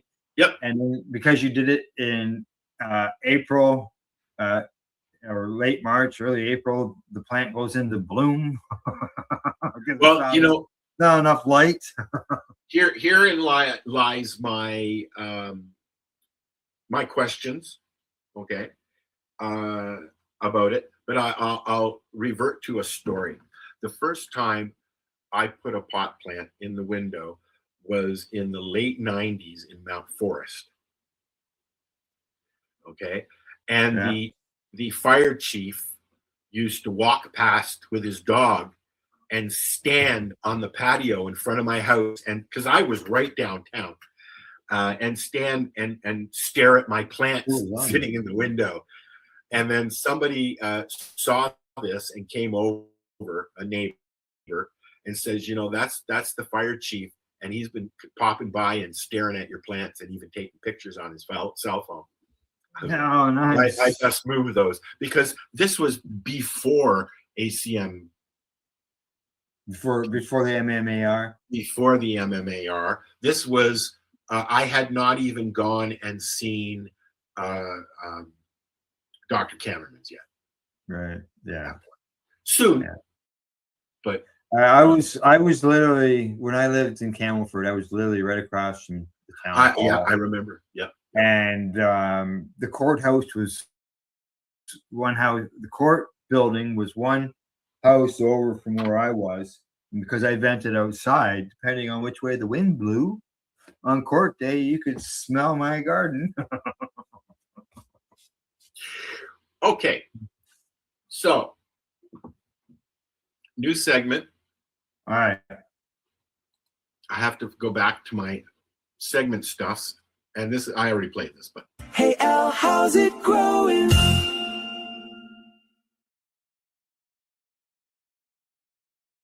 I have taken some plants and I've, like I said, I have it in my window. And my question for this week, because I need to ask somebody questions. We're on a break for 420 Radio.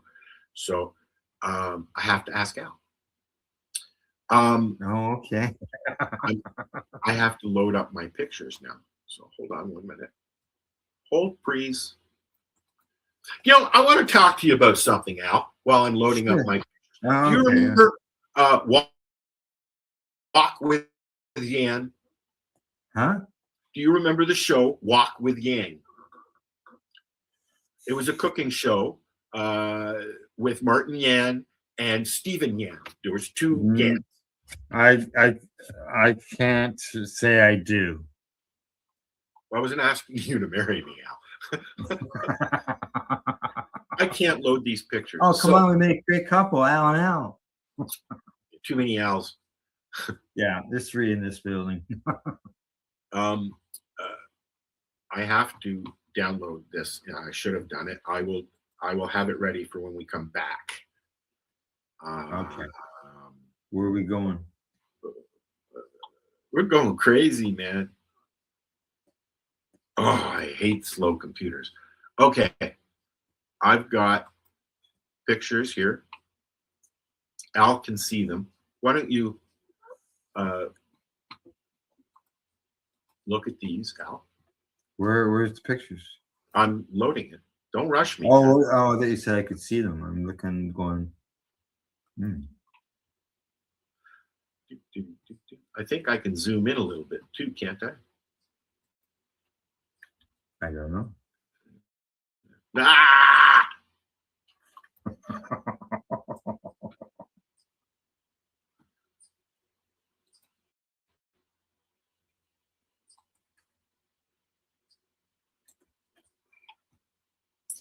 All right. I can't make it any bigger, unfortunately. These. Okay, doesn't this button here make that bigger? Well, if you'd stop pushing it once I push it, yes. One more time now. Don't touch My it. hands are up. My hands are up. Okay. So my question is I still have to sex these. You still have to what? I have to sex these still. Yeah. These are regular seeds. Although everything that I've tried that I've, these are from somebody who sent me the seeds. They they happened to come out female. But so I'm watching these very carefully. You mentioned that by leaving them in the window, it may start an early, because I started these in March, April. April? When did I start these? I think April. Yeah. So they're a month and a half, 2 months into their growing cycle. I can already smell them. Okay. But they're not budding. There's no hairs. There's one that has a little hair there, but I'm not sure if it's sometimes just it could be just another node starting, right? Yeah. So I'm trying to make these a little bushier.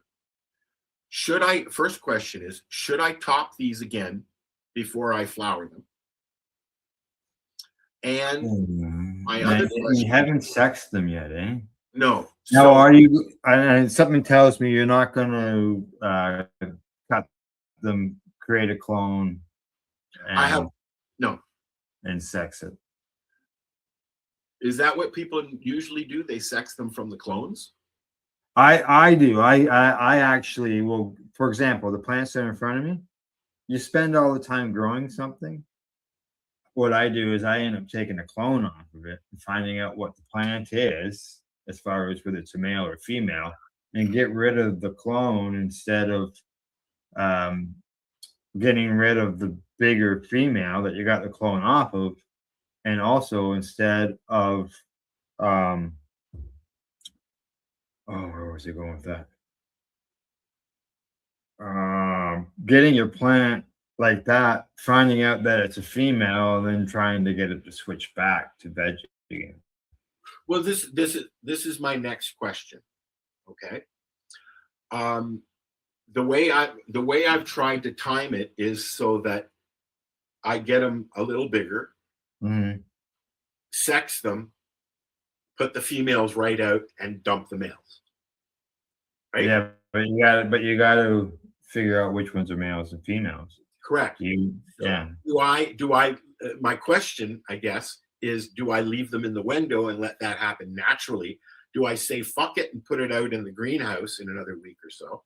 because it's getting to the point where, I mean, it doesn't usually drop less than 15, 16 at night now in the greenhouse, even with 5 windows missing.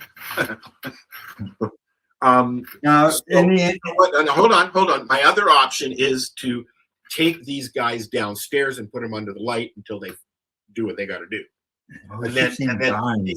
and then take them out as I find them. What's that? They're girls. Yeah, you know what I mean. I know. I totally. So I'm wondering if maybe I should just put them out. I mean, I've got to check on them every day, anyways. Okay. I can check on them outside, or I can check them on them in the basement. Would you be planning on keeping these plants growing, or are you looking at that's how I've timed it to keep them going. So I timed it so that I get them to the point where I want them, sex them, and then put them right out, because they can go out tomorrow. Okay, so you're not looking at continuing this plant after it blooms. Well, I'm going to grow them out. Yeah. Okay, so what I'm talking about is I have a plant that I've been growing for over 15 years. Oh, you know what? No, I'm not going to do that, because that's what I did last year.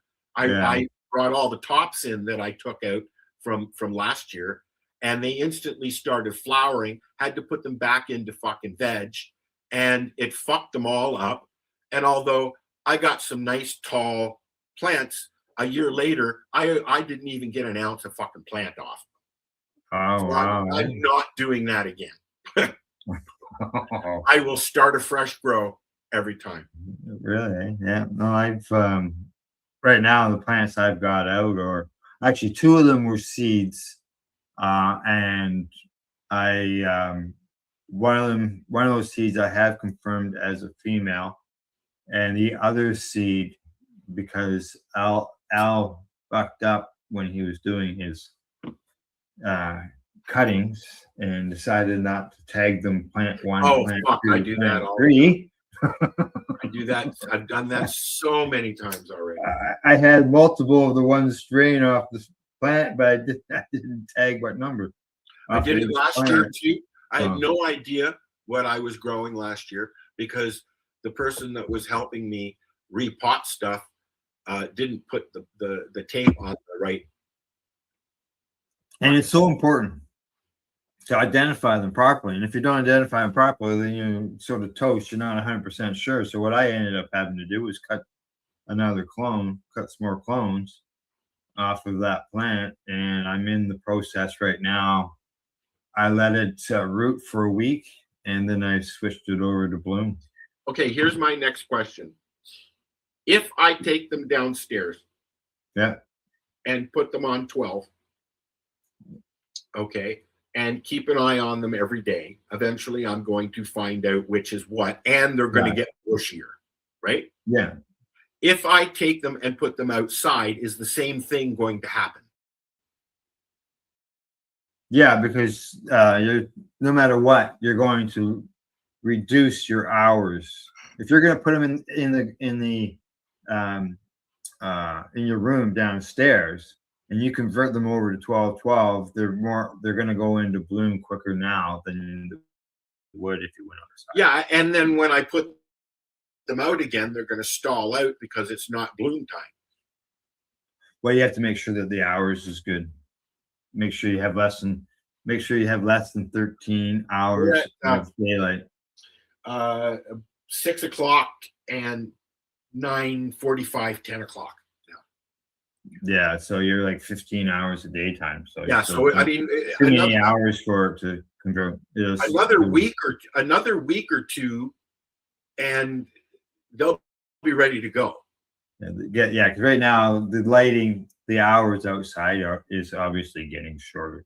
You can see that. So my plant is starting to react a little bit. In your opinion, to save on some lugging plants up and down stairs that are more like a ladder, should I just put them out? Just put them outside. Okay. You got the greenhouse out there. Put them out in the greenhouse. So I will get the greenhouse ready this weekend and this week and I'm kind of doing double duty. I've got guest books, so I'm working on getting the house together and trying to get these plants. I've got to get the plants out of the living room before the guests come. Mm-hmm. Yeah. So I will thank you. Yeah, no problem. Because I'm stalling on them, taking them downstairs. They're only as you can see, a couple feet. So they're not hard to lug around, and I have been putting them out on the deck on nice days. If you're going to put them downstairs and put them in the bloom, you may want to put them in bigger pots. Because I think I have two 20 gallon and a 25 gallon, and I have a cloth one as well. So they are all going to be transferred into bigger pots. Yeah, and give them some veg time before you flip them. Well, that's why I'm thinking maybe I'll just transplant them and put them outside. Yeah. I don't have to rush. I can wait another day or two, another week, maybe even, because I don't want to. It's the cold I'm worried about at night. It up until this week, really, it's been in the single digits during the day. Oh, or at night, I mean. Right. So yeah. Sure. Today's supposed to be our hottest day yet. It's originally said 27, but now it's saying 24. So that's good to know. Thank you. So I will just put them out. Yeah. All right. You want to play a song? Go for it. I got. Speaking of going outside, mosquitoes are out there, and I hate them. They sure are. I hate them. I hate skeeters, man. Let's hear about them. Oh, and of course, because I was listening to it before the show, it started at the middle. All right, hold on 1 sec. Oh, come on. All right. Hurry up. Come on, Peter. Holy, there we go.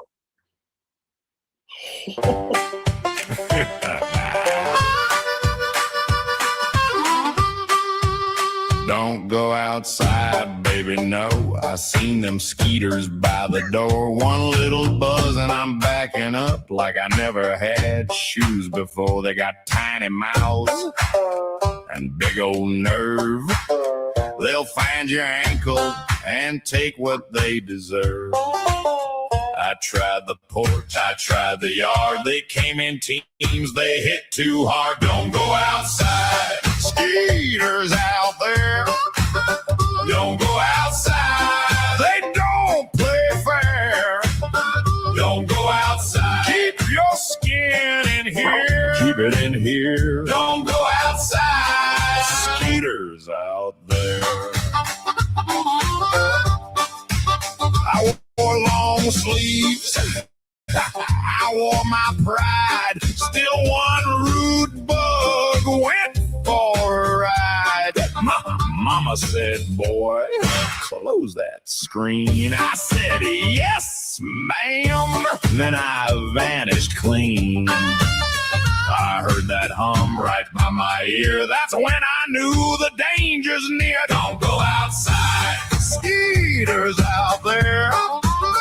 Don't go outside, they don't play fair. Don't go outside, keep your skin in here. Keep it in here. Don't go outside, skeeters out there.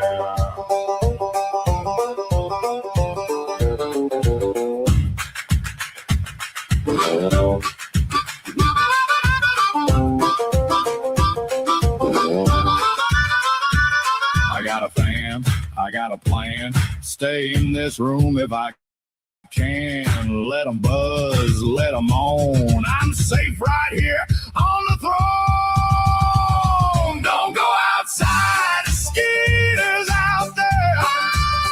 Don't go outside, they don't play fair. Don't go outside,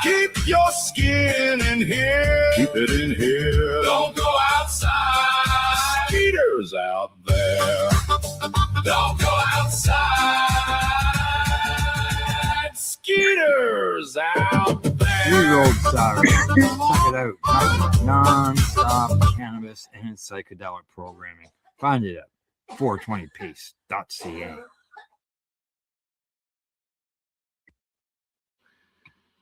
This thing is dragging today, buddy. Is it? Really lagging? Gagging. So you got some news loaded up, Al? I've got some news. I sure do. Got something loaded up. Here, I'll remove the skeeters out of there. And I have some news. Just let me. Just 1 second. Okay. There we go. Let's see. We got. I got 2 news stories. I got a story on the Victoria Cannabis Buyers Club, as well as I got a story on some fellows from Somalia. So here's the Victoria Cannabis Buyers Club.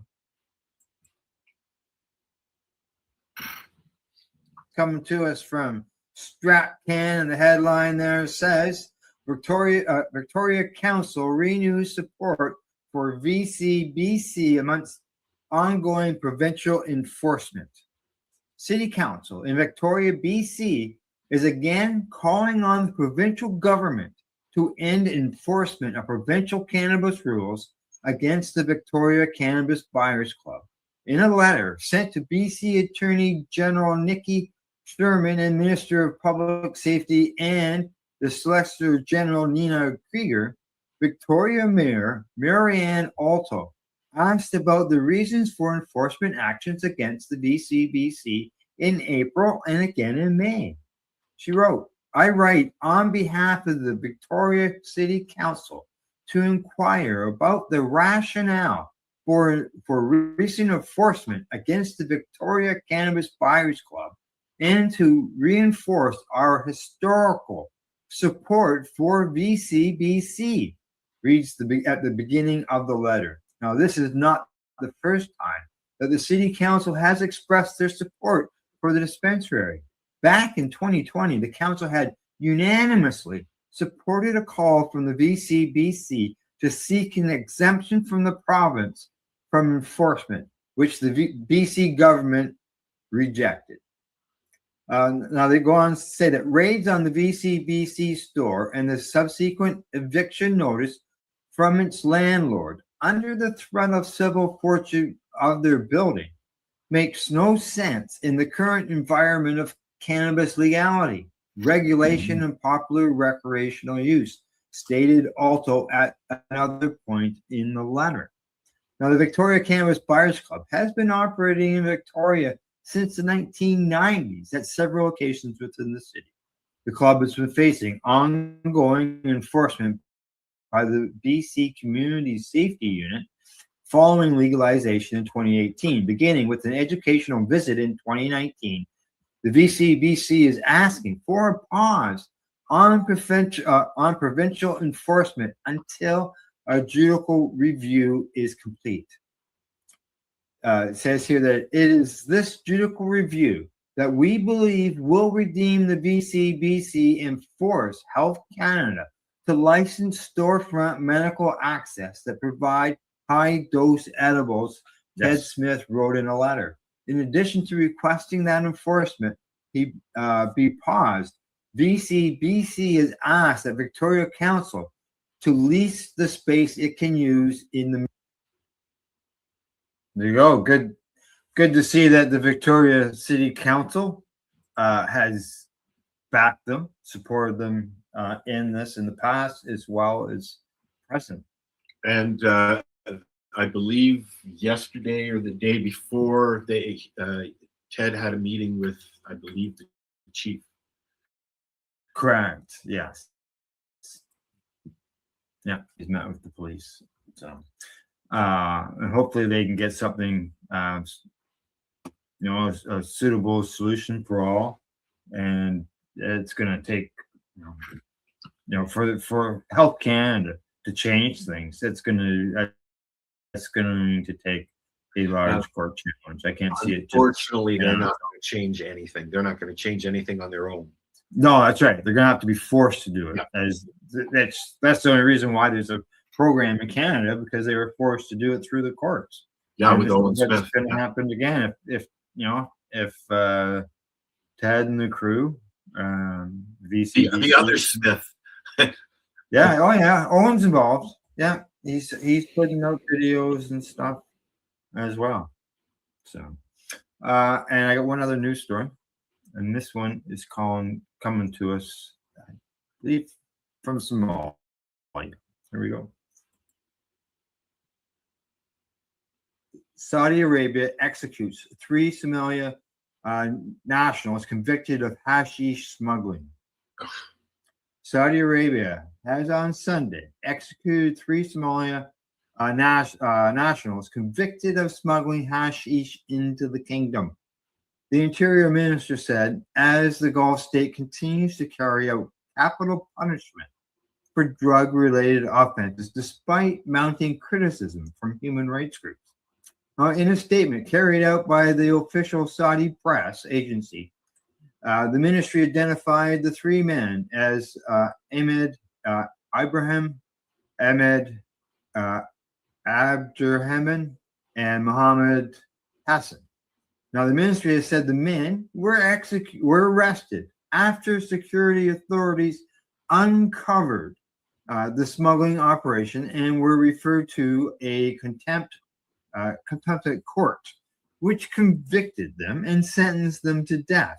The verdicts were upheld by the Court of Appeal and the Supreme Court before a royal order authorized the convictions, or the executions, I should say.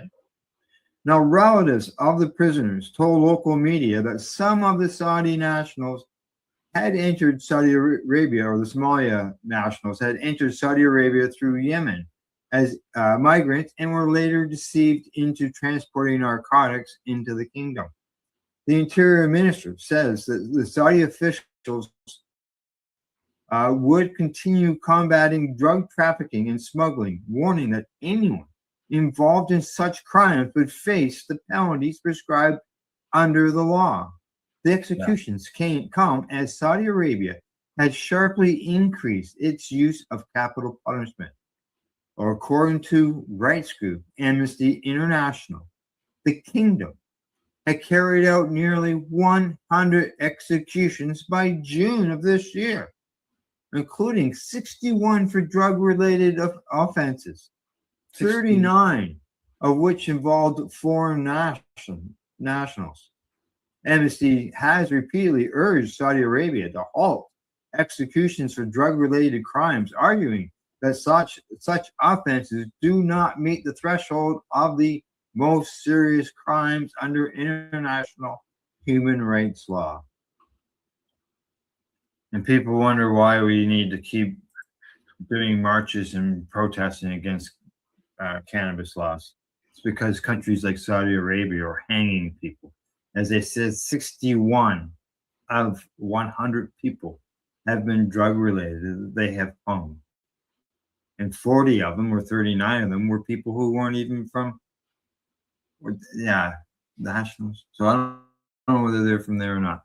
But yeah, you got 61 people being hung for cannabis product.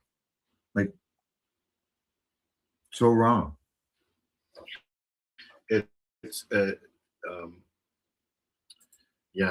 no, that's not right. No, it's not. And people, just because it's legal here in Canada, there's still people other places in the world where people are dying with cannabis. So,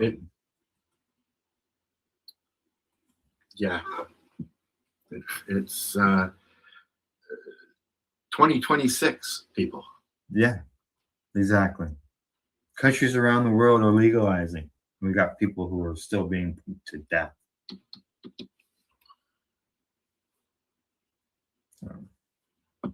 All righty, from that dumb bummer lower moment there, what do you want to move on to? It's making people aware. I don't like to see people being hung to death for cannabis-related products, and making people aware that, hey, It's still happening in 2026. It's not all it's not all apples and oranges. Do you remember the movie shit? It's about somebody who was a young man smuggled hash into Turkey, or tried to take it out. Yeah, it was a well-known movie. Midnight Express, it was called. Correct. Yeah, and the gentleman who the movie is about, his name escapes me, unfortunately. Bill something.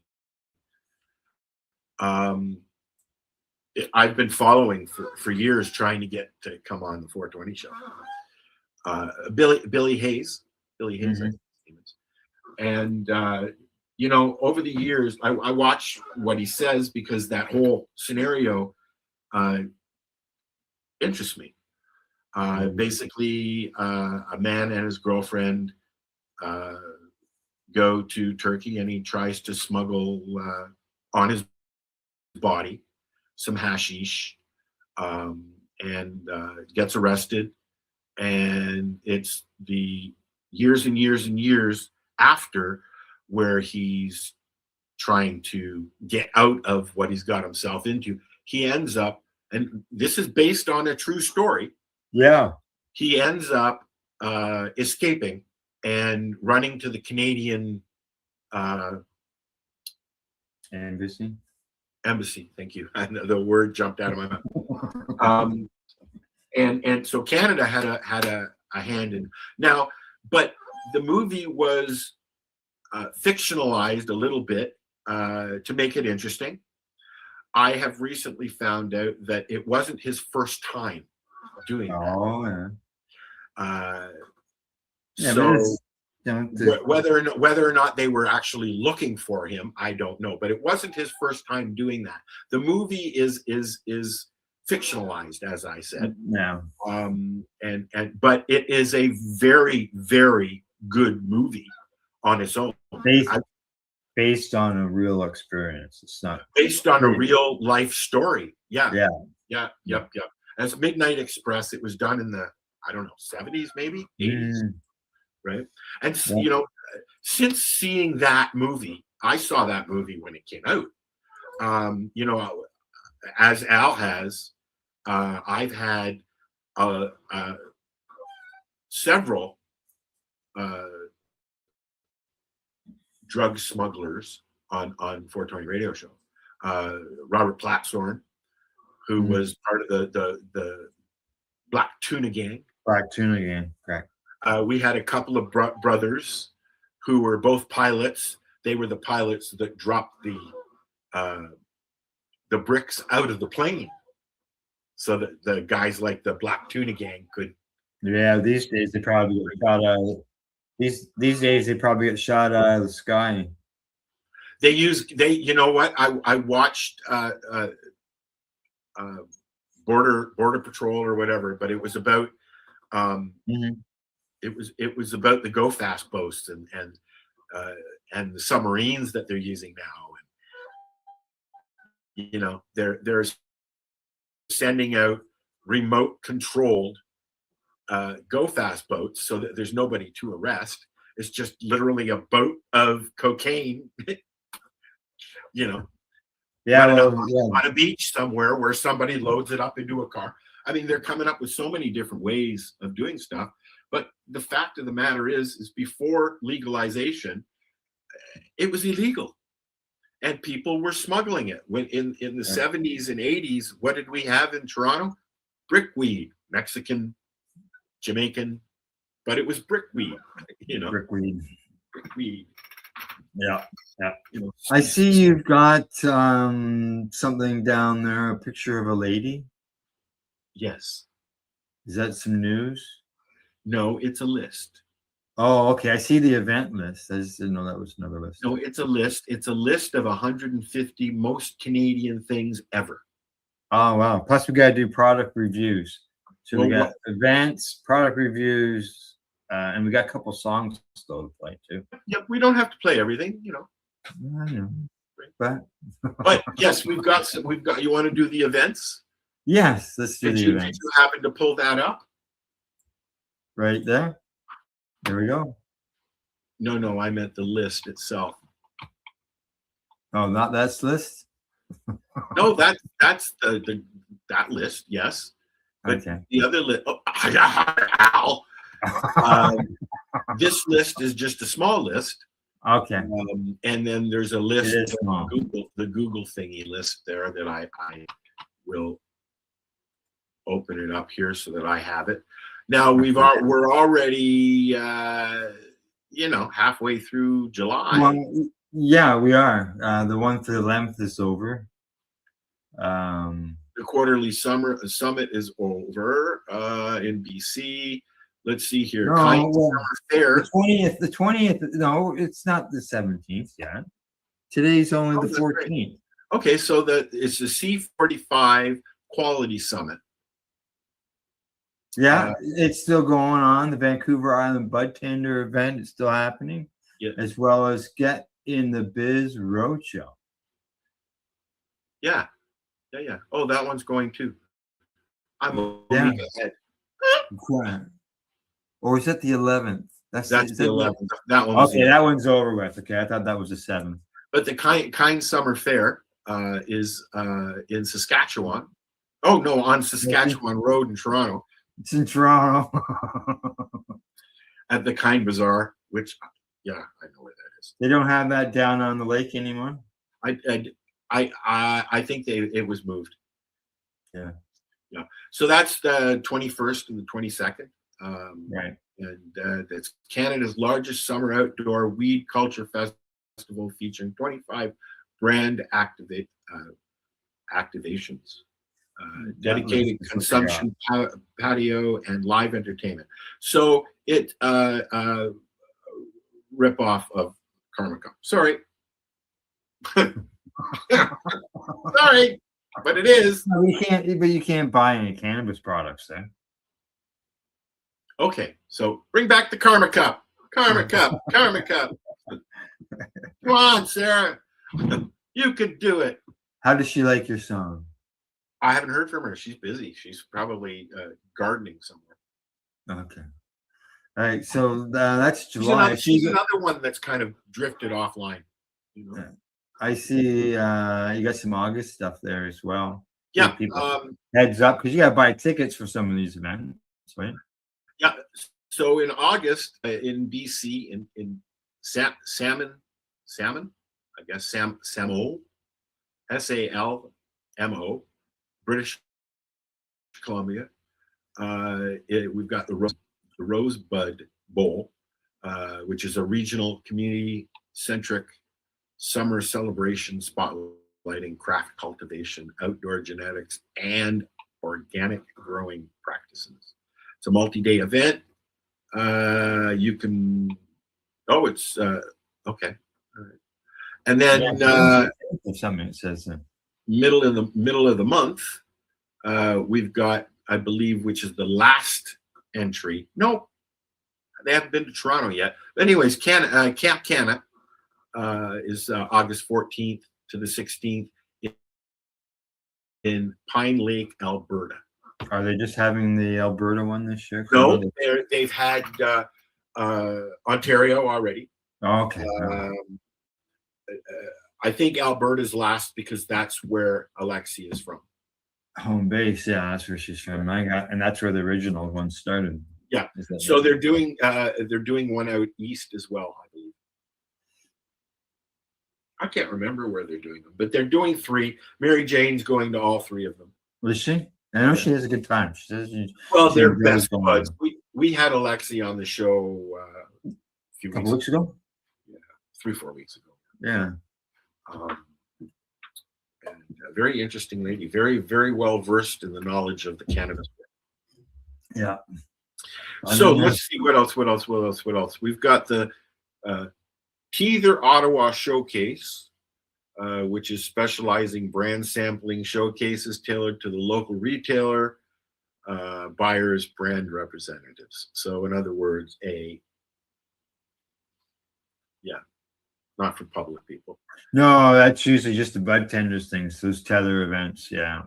Yeah, I don't like that. I mean, Now, if you're trying to get your sales pitch out there to a consumer via sampling, then the consumer should be the fucking one that does the sampling. I don't agree with you. I don't disagree with you. I mean, I don't disagree with you. Yeah. You'd think that would be the way that it works. I mean, somebody needs to go. Or have it available at a greatly reduced price, and what they do collect for it goes towards some charities as a fundraiser. If they collect It's something, just ridiculous. you know, $1, you collect $1 or $2 for it.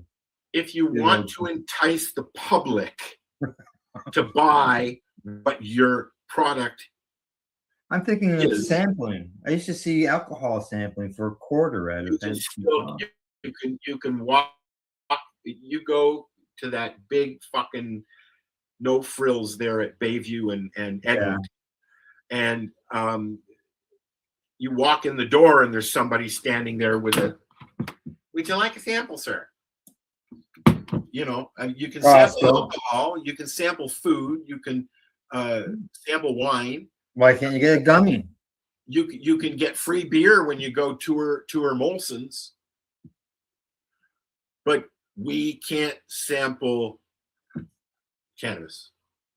Because everybody, oh, you're smoking it. No. You can sample things like gummies or beverages or any other edible product.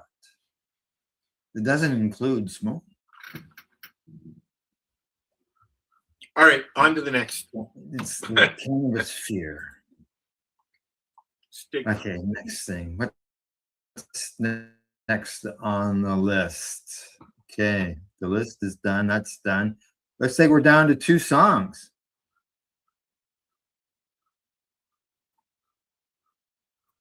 Are we? Yeah, that's what I'm seeing. Unless there's, what's this thing right here? Is that lady? That's the lady that you just got all the information from, right? No, that's the 100 most Canadian things ever. Okay, all right. If we don't have to play it though. Yeah. Okay. All right. You want to play a song? Sure.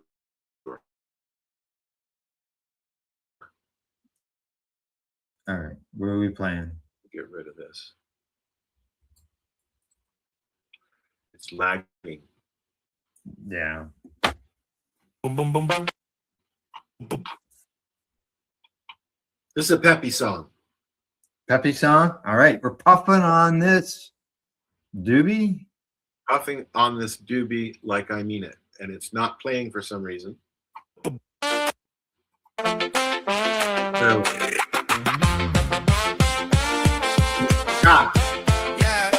Puffin' on it doobie like I mean it. Fresh white tee, still got ash on that. Palm full of green, I don't brag, just laugh. Cruise too slow when the world move fast. I've been up and down, came back with a grin. Same old flame, but the wick burnt in. Windows down, let the whole block smell that. I don't chase love, I just match my pack. Roll it up one more time. Hold that spark, don't kill my vibe. Eyes low, but the truth stay high. If I say the word, you know I. Puffin' on this doobie like I mean it. Yeah, I mean it. Clouds in the air when I lean like that. Puffin' on this doobie like I mean it. Gotta go grin in a paper cut thumb. Late night runs, never bet for crumbs. Backseat warm with the applet joy. Rock my own wave, I don't need no noise. If you call my name, I might not reply. I'm in my zone with the slow blink eyes. One deep pull and I feel that calm. Whole damn room goes soft in my palm. Roll it up one time. Hold that spark, don't kill my vibe. Eyes low, but the truth stay high. If I say the word, you know I. Puffin' on this doobie like I mean it. Puffin' on this doobie, yeah.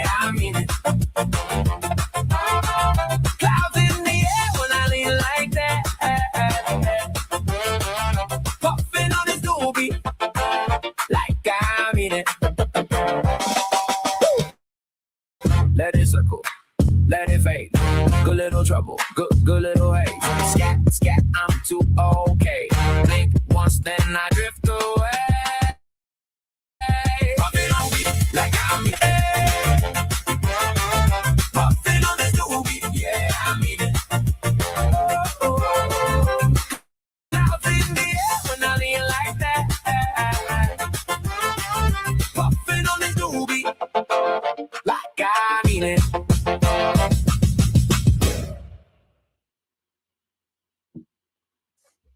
Should puff on every doobie like you mean it.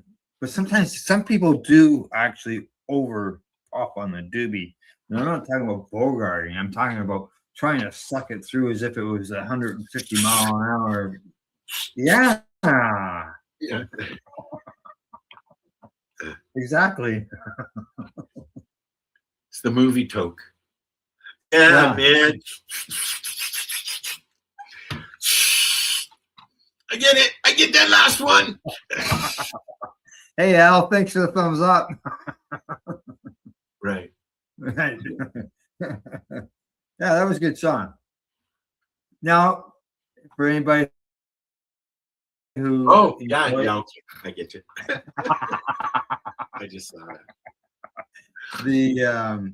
This music, if you like any of the music that we're playing, you can catch music by Al on Thursday nights on the 420 Pace .ca website, as well as 420, or it's at your site, Al. It's on my site. It's on YouTube. But you catch an hour commercial free. Or you can subscribe, follow, whatever you call it, to the Music by Al playlist on said YouTube channels. Yeah. And what you'll get is with that is it's set up as a podcast, so it will inform you when a new video has been added to the list. Yeah, and then you can sit there, you can start it and do what you need to do, entertain your friends and have some cannabis tunes playing in the background. And if you like, some people like to watch a video when it comes to that, you'll get that as well. And I know some people that turn it on when they're working in their grow room as well.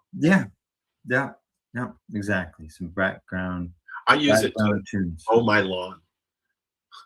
Yeah. And being it's on YouTube, you can get it on your phone, you get it on your TV, wherever. In the car. Yeah, I play Suno directly right to my car. Oh yeah, I just plug bump them cannabis tunes all through town. Yeah, that's what I do. I plug my phone into my stereo and then I listen to the tunes that way. Exactly. So, all right. I have got a song as well. 2 songs in a row? 2 back-to-back songs. That's right. Okay, well, let's play this first. Okay, what do we got? Tune in Fridays at 7 p.m. Eastern Time on 420radio.ca.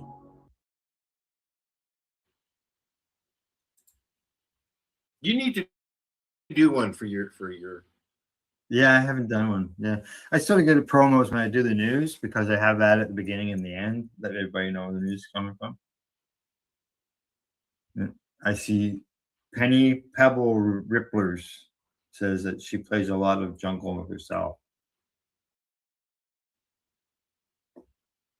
So, all right. So this music video I put together, it's about out back. You live out in the country. Go out back. Some people have the back 40, whatever, but out back. And what I've done is I have put video footage of what happens out back and put it to the song. So here we go.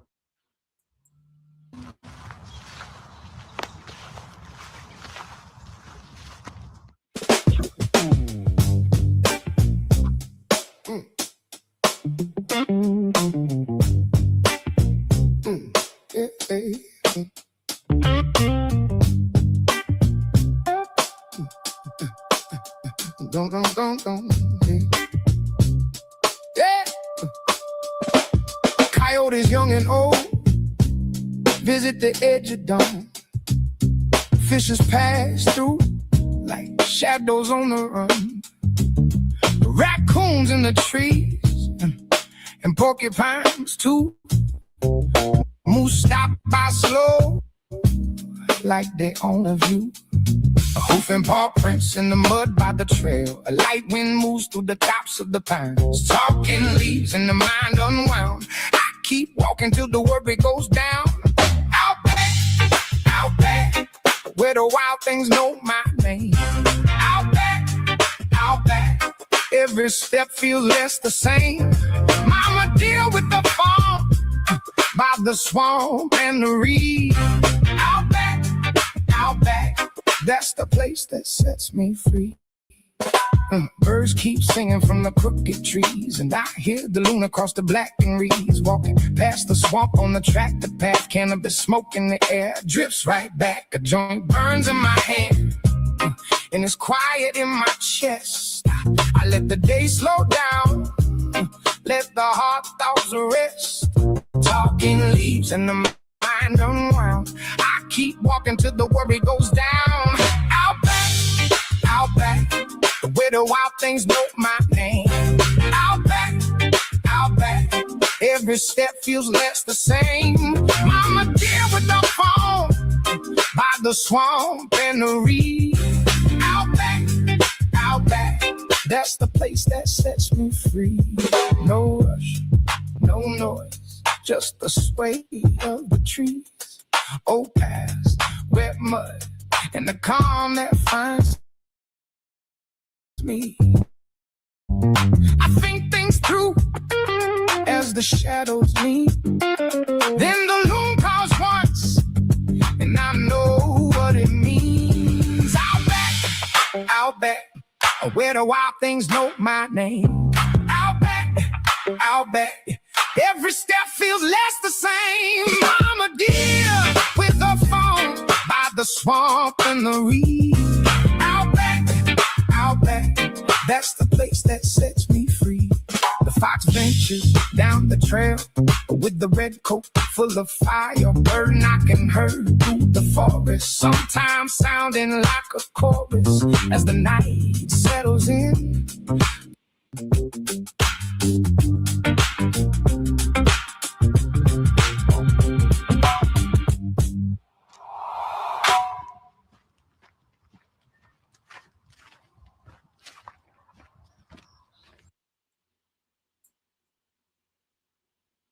Oh, wrong button again. There we go. Somebody's been playing with their trail cams.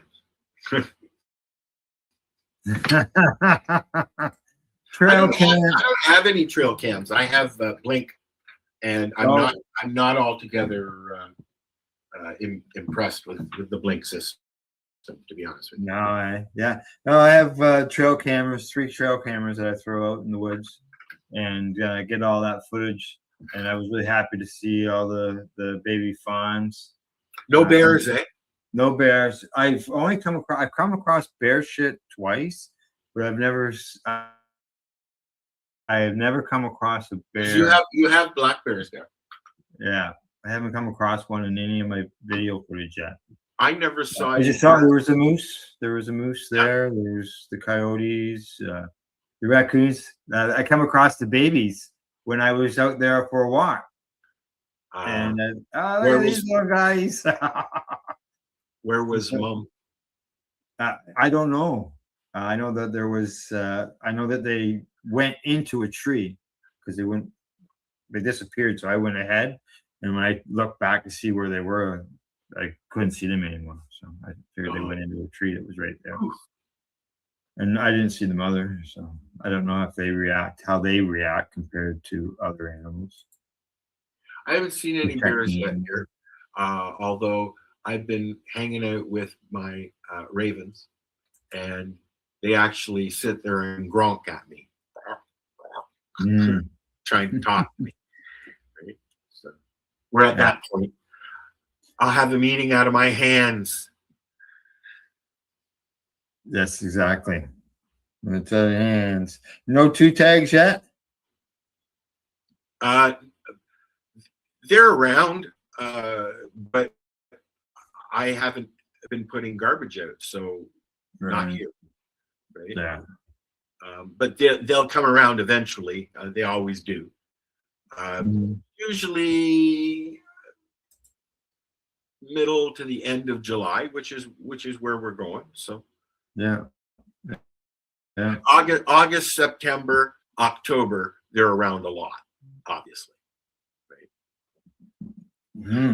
There's been sightings of a mom, a very large mom, with 3 cubs wandering around town, and it's like Just wandering around town.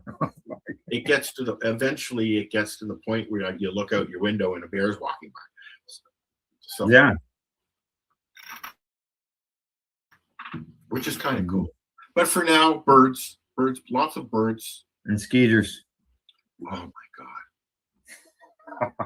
It looked like The Birds, the movie The Birds, when you sent me that picture. That's how it feels when you go out. I mean, there's only a 2-3 week window there where it's really, really bad.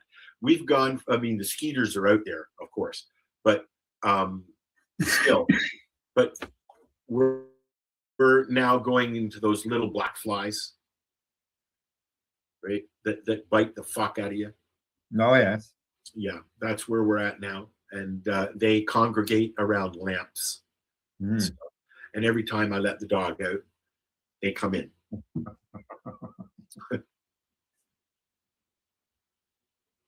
All right. Anything else? No. No.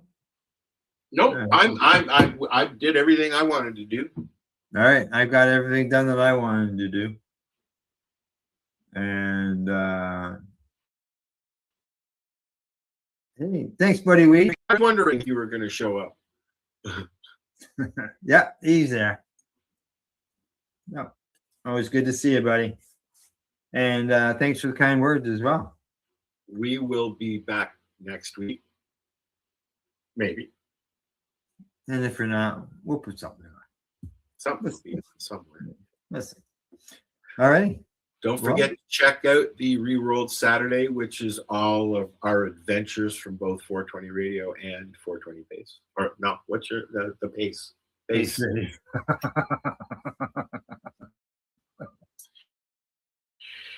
Yeah, Rerolled Saturday. Saturday mornings at 9 o'clock is our daytime edition, and evenings start at 4:20. And most of the stuff that plays at night will be played at night. And if you follow us on the 420 Pace on YouTube, you'll get both. Oh, everything. You get both networks. Everything. Exactly. You can also catch us live on 420 Radio, 420 Pace, and Pace Radio. Pace Radio. Got the player on there as well.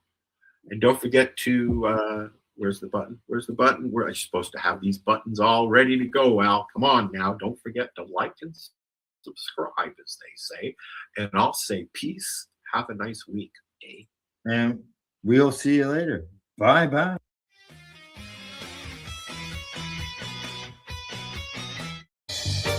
You're watching the 420 Pace, found at 420pace.ca. Rerolled Saturdays. Check it out. Nothing but non-stop cannabis and psychedelic programming. Find it at 420pace.ca.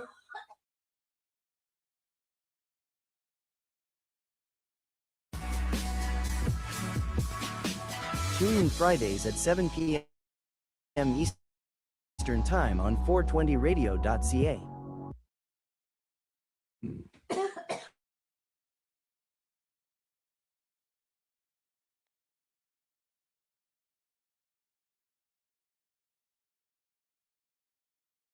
You're listening to the Pace Radio Network. The individuals during this broadcast are their own opinions, and they may not be the same as those of their group or other organizations they may be involved with. All medical advice during our broadcast is not a medical opinion and should be checked with your medical physician.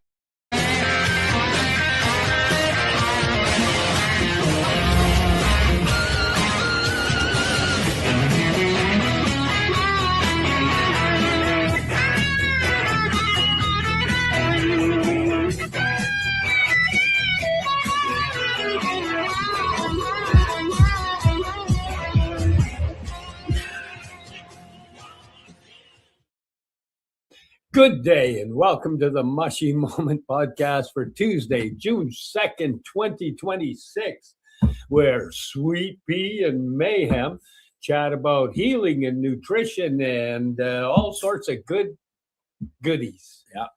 How you doing, John? Good. We're going to talk today about the Natural Healing Handbook. So John gifted me this book here last Christmas. Yeah.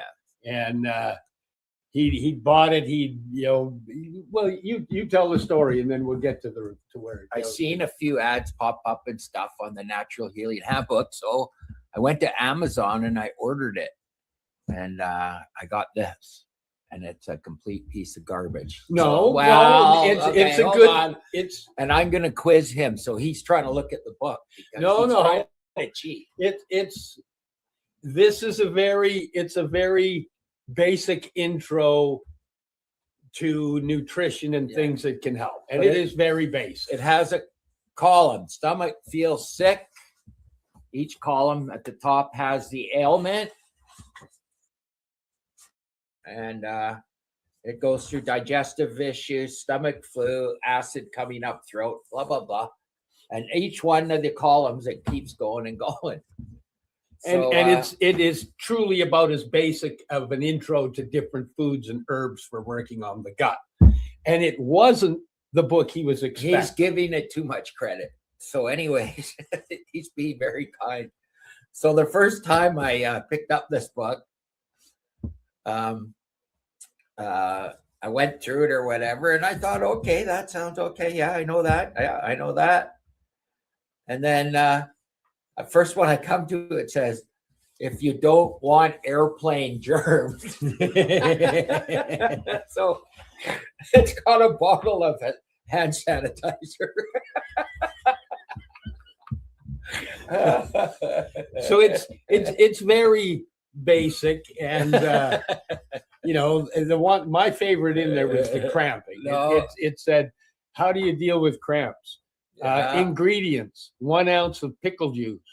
Yeah. Method: drink the 1 ounce of pickle juice. And that. And then there's one here: scared to talk to people. Everything feels too much. Terrified of public speaking. Nervous about the first date.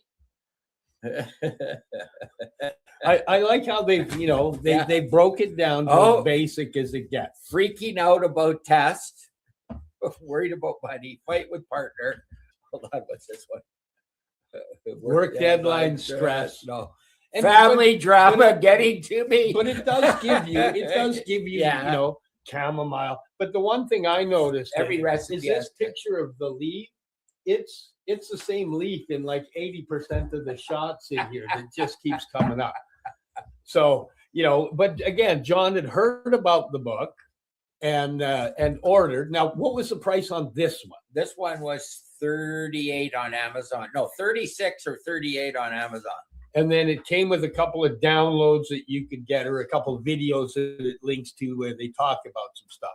Now, this is the real book. What was the price on the real book? It was $33, I believe. So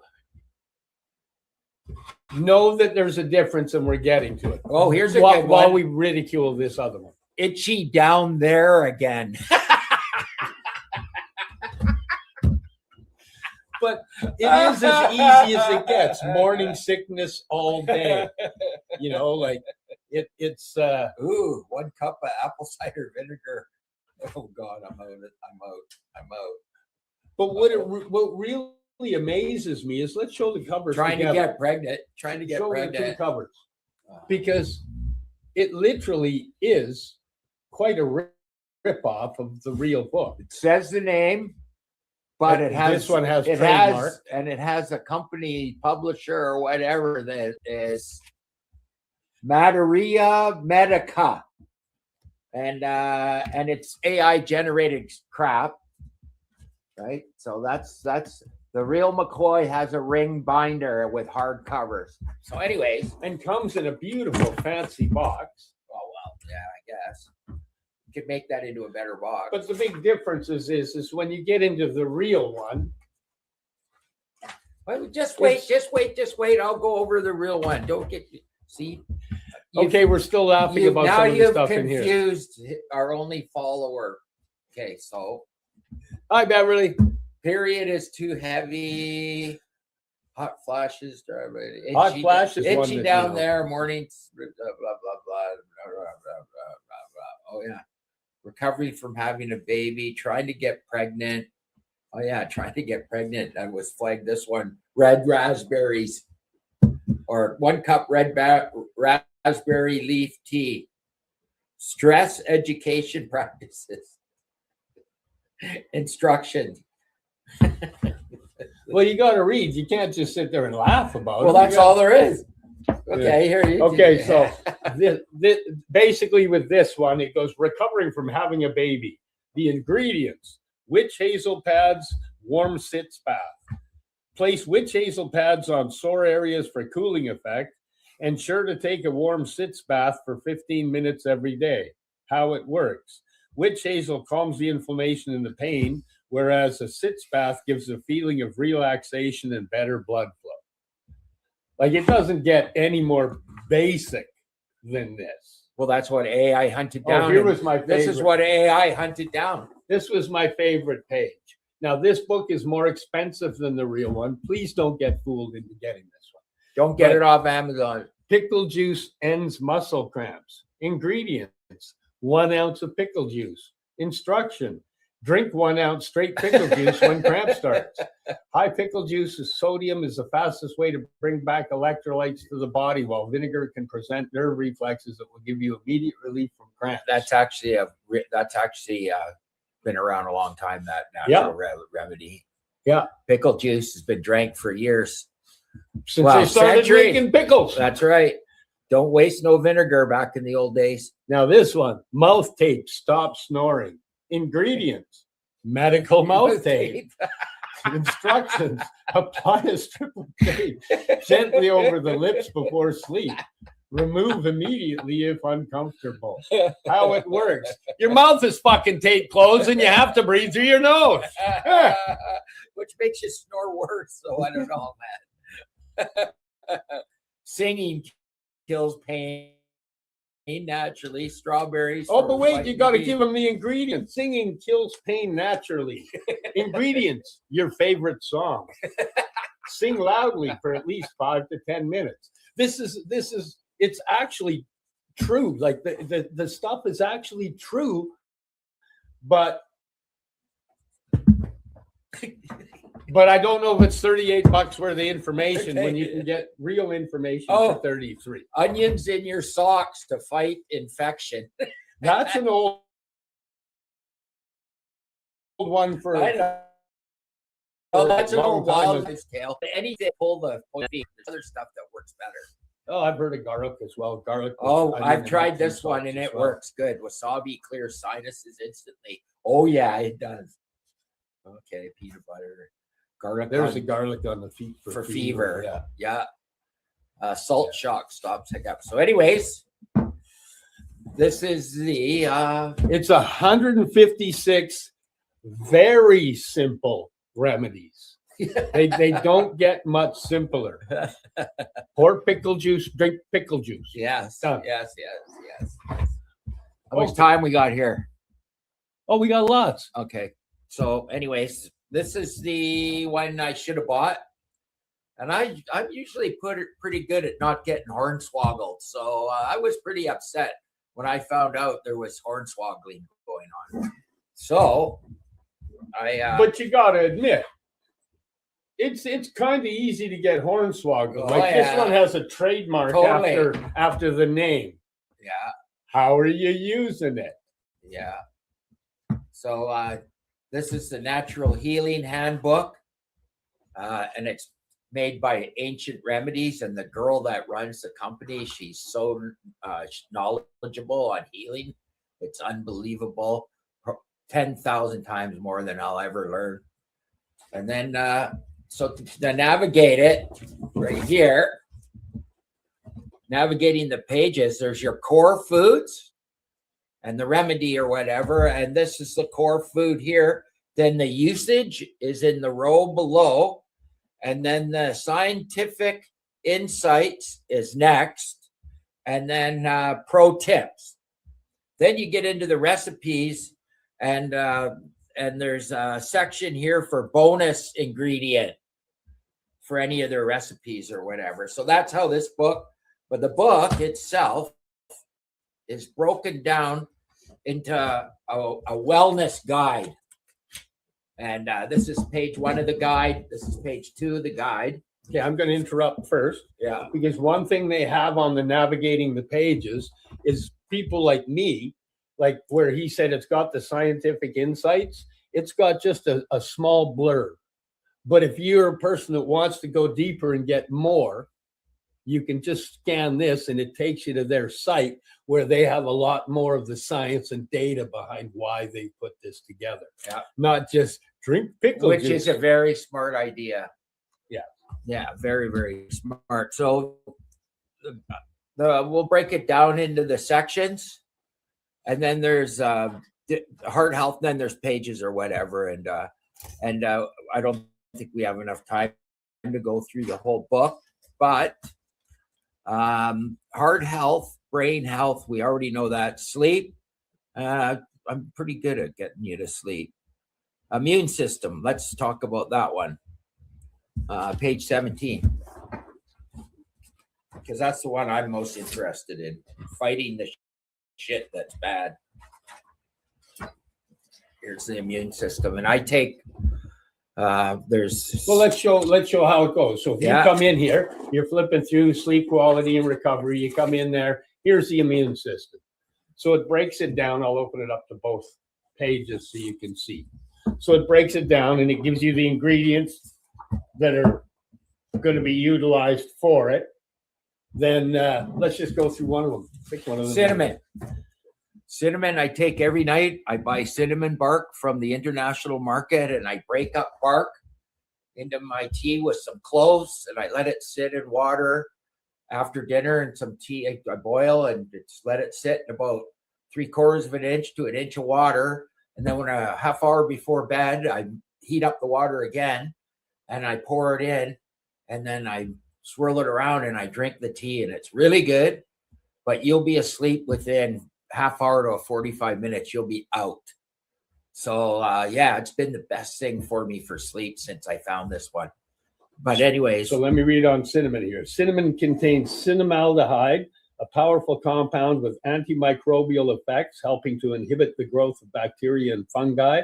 It's an antioxidant and anti-inflammatory. It also supports immune resilience by reducing oxidative stress.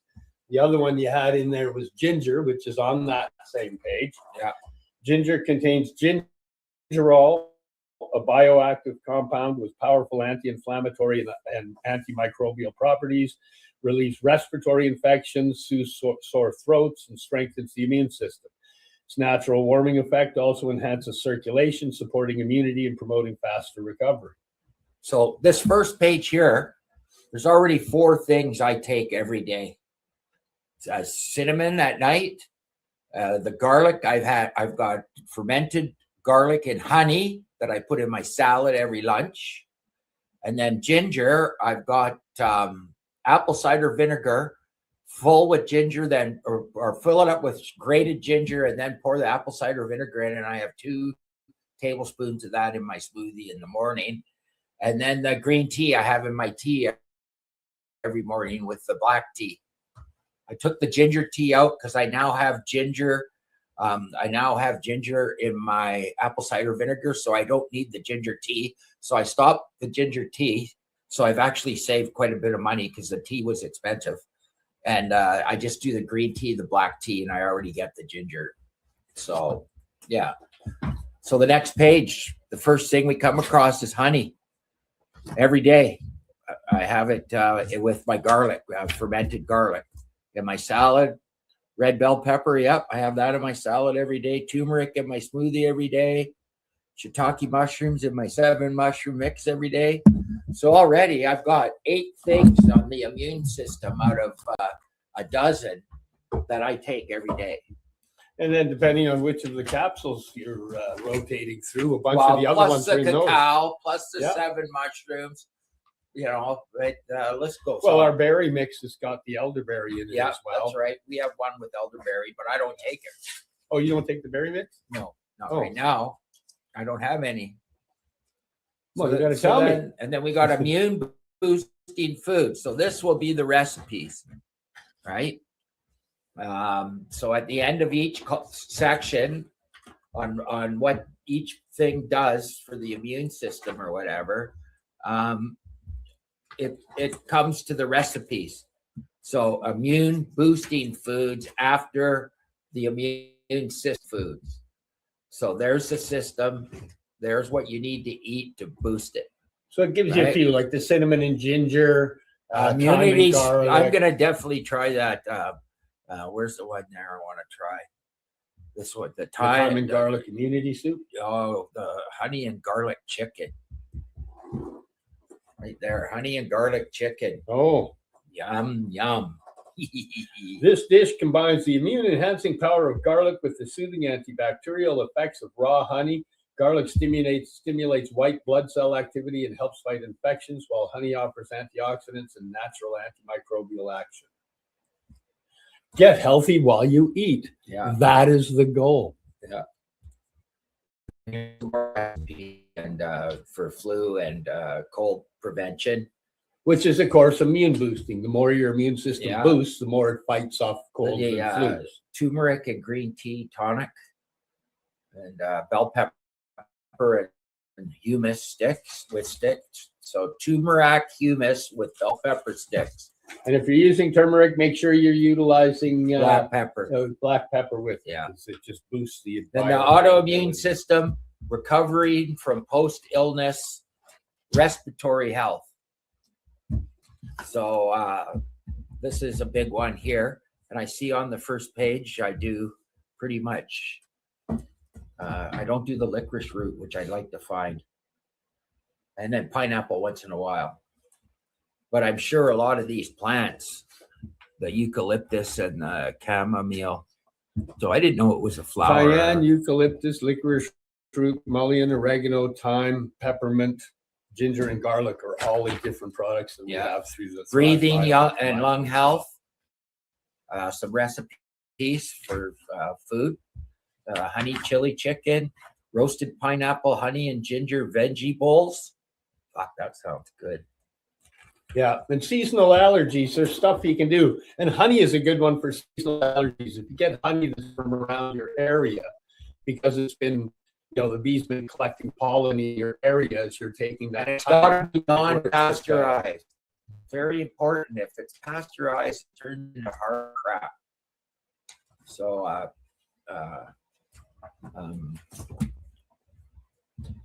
So let me just give a read through right from that beginning entry where we were. Yeah. So that people know all of the areas that this particular one focuses on. So there's heart health. So you're going through heart function, circulation, blood pressure, cholesterol management, inflammation reduction. And then it goes into the brain health, which is memory and cognitive function, focus, concentration, anxiety, stress relief, mood balance. In that area, guarantee you're going to find a shitload of mushrooms in there. There's a section on sleep, which is insomnia and sleep disorders, and then quality and recovery. Can I stop you for a second? Yeah. How much time? We're at 20 minutes. We got 10 minutes left. Okay, well, why don't you put in the commercial and we'll go a Oh, little we longer. forgot the commercial. Good Yeah, deal. yeah, Hang on. Let's go to the commercial. Hey, we're going to take a break. Come on back, and we'll be back in 3 minutes. Go take your break. Come on back and join us. You're listening to the Pace Radio Network here at paceradio.net. Camelford Lifestyle Shop. Open Monday to Friday from 10 till 7 p.m. or by chance. Check out our flags, our t-shirts, plus our hats. And look of that supply of rolling papers, plus much more. We've got bongs and your favorite herbal vaporizers. Look at all the incense we have, as well as for those who collect knives, check out these knives in our collection. And while you're here, stop in to see Shay at the piercing room, where you can get poked by Shay. daily deals. Check them out. Campbellford Lifestyle Shop, 17 Bridge Street West, Campbellford, Ontario. I'm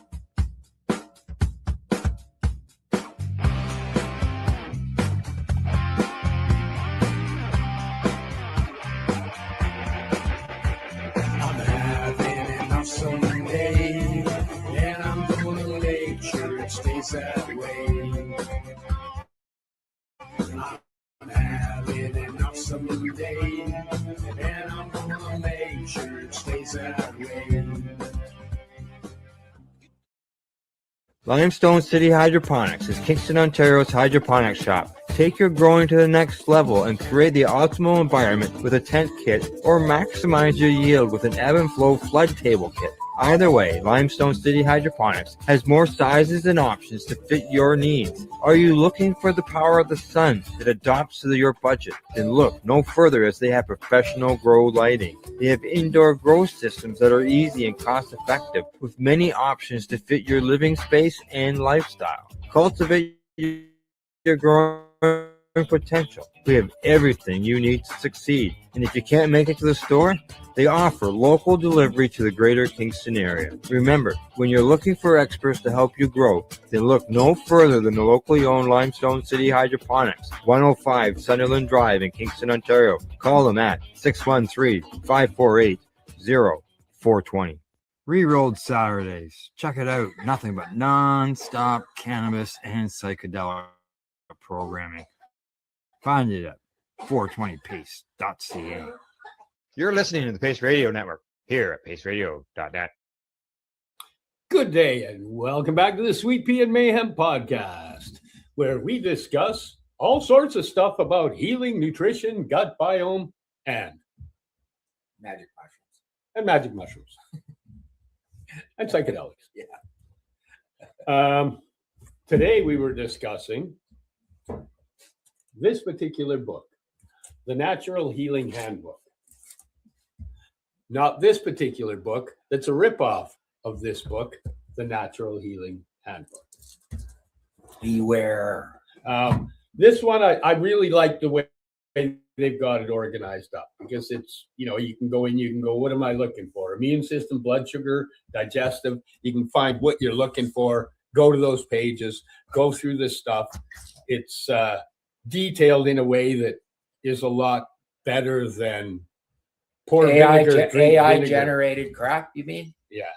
And then here, I like this one, Sinus Health, because I forgot about in the old days with the Vicks and the towel over the steam or whatever, and this eucalyptus and peppermint steam inhalation.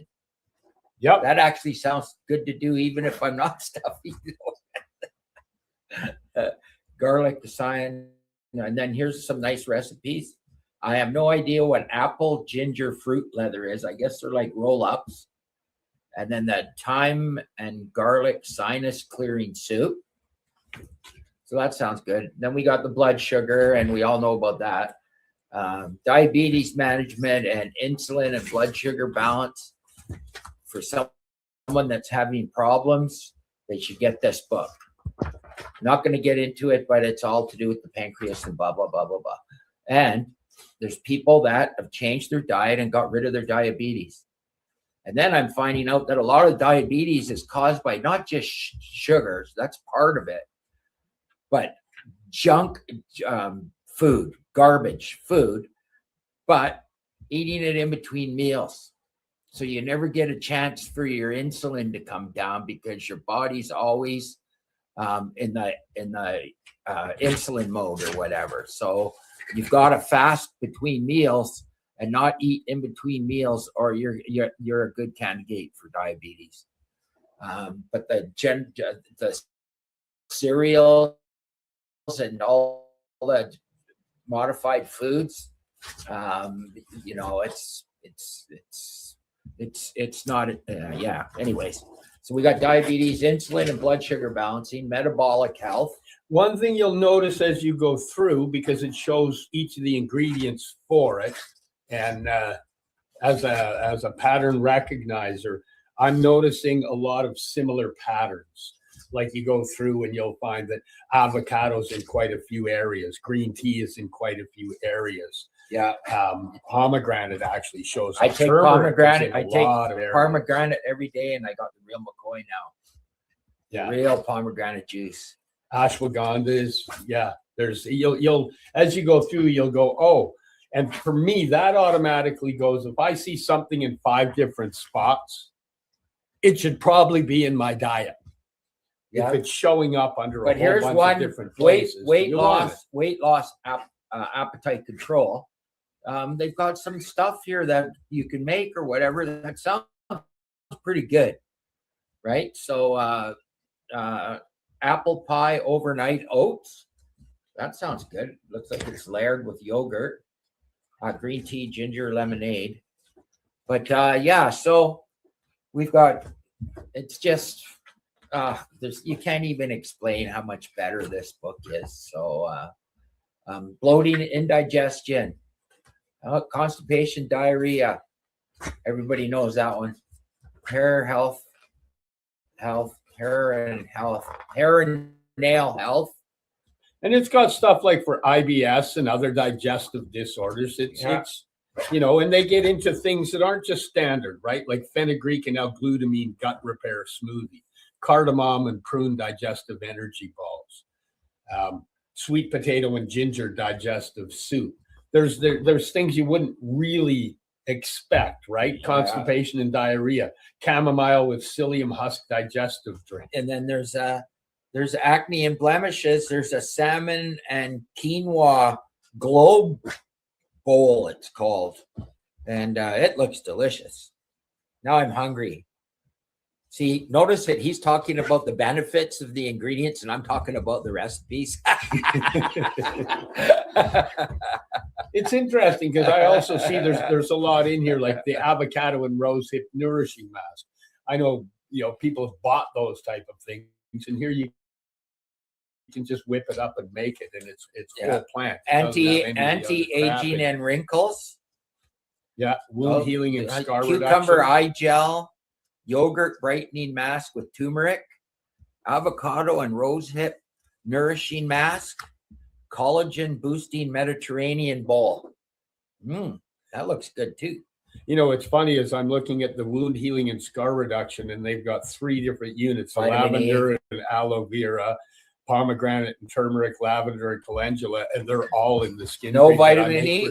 Well, vitamin E is not naturally. But this is naturally in our cream. I add in vitamin E. I add 160,000 IU vitamin E. Joint and bone health. Almonds are a big one because they're also good for other things. Garlic, ginger, olive oil I do every day. Spinach every day in my smoothie. Turmeric again, yeah. Arthritis relief. I'm starting to get where my hand was smashed to pieces and my wrist, my hand went like this. Where there was breaks is now arthritis. So that's why I'm eating a lot of garlic. And there's a seaweed pesto, but I don't like pesto, so I'm not touching that one. We've got the super sea veg, which has got 5 different seaweeds in it. That's right. I should start taking that. I should start taking that. I take it daily. I know a guy. I take it daily. Hey, I've got it in. Yeah.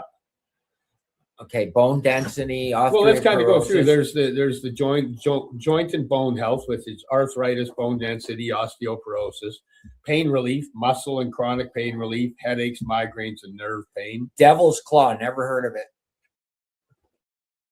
It's in some of our products too. Really? Yeah. Fuck. See how much I know? See, but as you gather all of this, you're going to start looking into some of the products and going, oh, I get why that's there. That's what happens. See, I like this one, nerve pain, which I have in my stump of my leg. So I've got to read this section.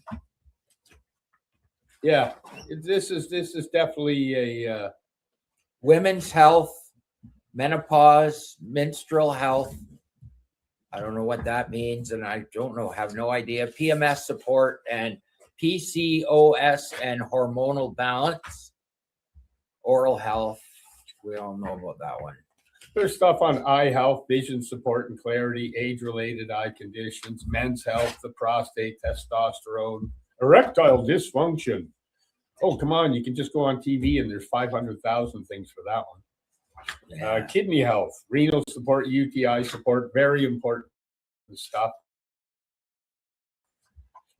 Prostate health. Yeah, this is a pumpkin good one. seed and ginger energy bites. That sounds good. There's a lot of stuff in here I want to make.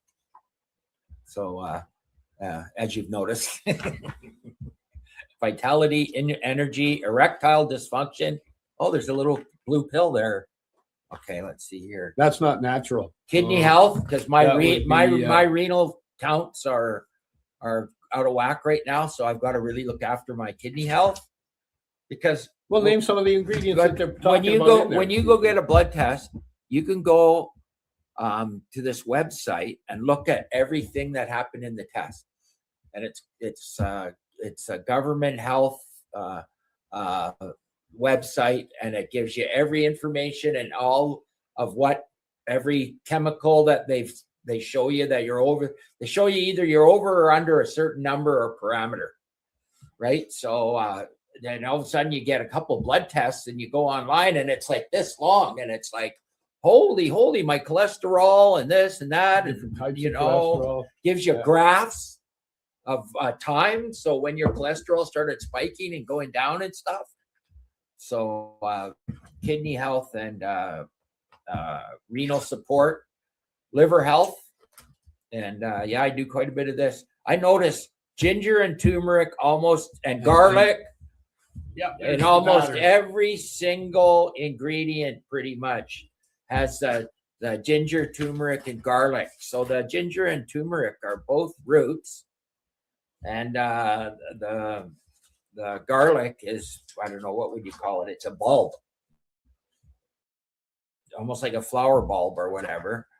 But coffee is actually good for you, for your liver health. In certain ways. Yeah, one a day, not on an empty stomach. An hour, like my wife wakes up, she drinks hot coffee, and that's the worst way to do it. You've got to get up, have some water to dehydrate, and then you've got to have a little bit of protein and a carb or whatever, and then take the coffee. Then it's beneficial. If you just drink hot coffee first thing in the morning, the hot coffee is killing all your microbiome with the heat right away in the morning. So you don't want to whack it like that. So, a nice warm cacao with 7 mushroom blend. I do 2 different teas, but I'm lucky I have a kettle that has 6 different temperature settings. And I've got the lowest for green tea, 165, because green tea does not like high heat. It breaks down all the goodies. So, so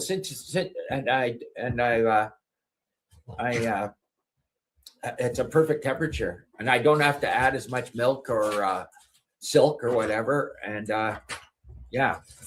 so mitochondrial health. Yes, mitochondria is your energy at a cellular level. We also have a supplement for that as well. We've got the Mito Restore, which has a bunch of these ingredients which help restore your mitochondria at a cellular level. And then we've got the oxidative stress and antioxidants. Yes, and the blueberry, the pomegranate, the beetroot, they're all in the berries mix that we have as well. Ear health, tetanus, hearing support. Tinnitus. I need to read that. I get asked about tinnitus all the time. Earache, infection relief. And then a bunch of bonus tips. Tons of bonus tips, including daily healing habits and routines, essential mind-body self-care practices, top 10 remedies every home needs. And Ginger said, it's funny because it's a bunch of the stuff that's in the book on the list. But anyways, this book is just it's mind-blowing. Where the other one, I was so disappointed when I first got it. I go, what? I paid $38 or whatever it was for this, and I got them for Steve and Samantha for Christmas. So this one is Ancient Remedies. That's the one you want, not the Materia Medica. Super knowledgeable. The woman that put this together that owns Ancient Remedies. I've seen her videos and she knows her shit. Here she is right here. Shannon Grief. Greef. Yeah. And it's she's just unbelievable knowledge. It's absolutely incredible. She'll blow your mind. So yeah, that's it. Hopefully you don't make the same mistake I did.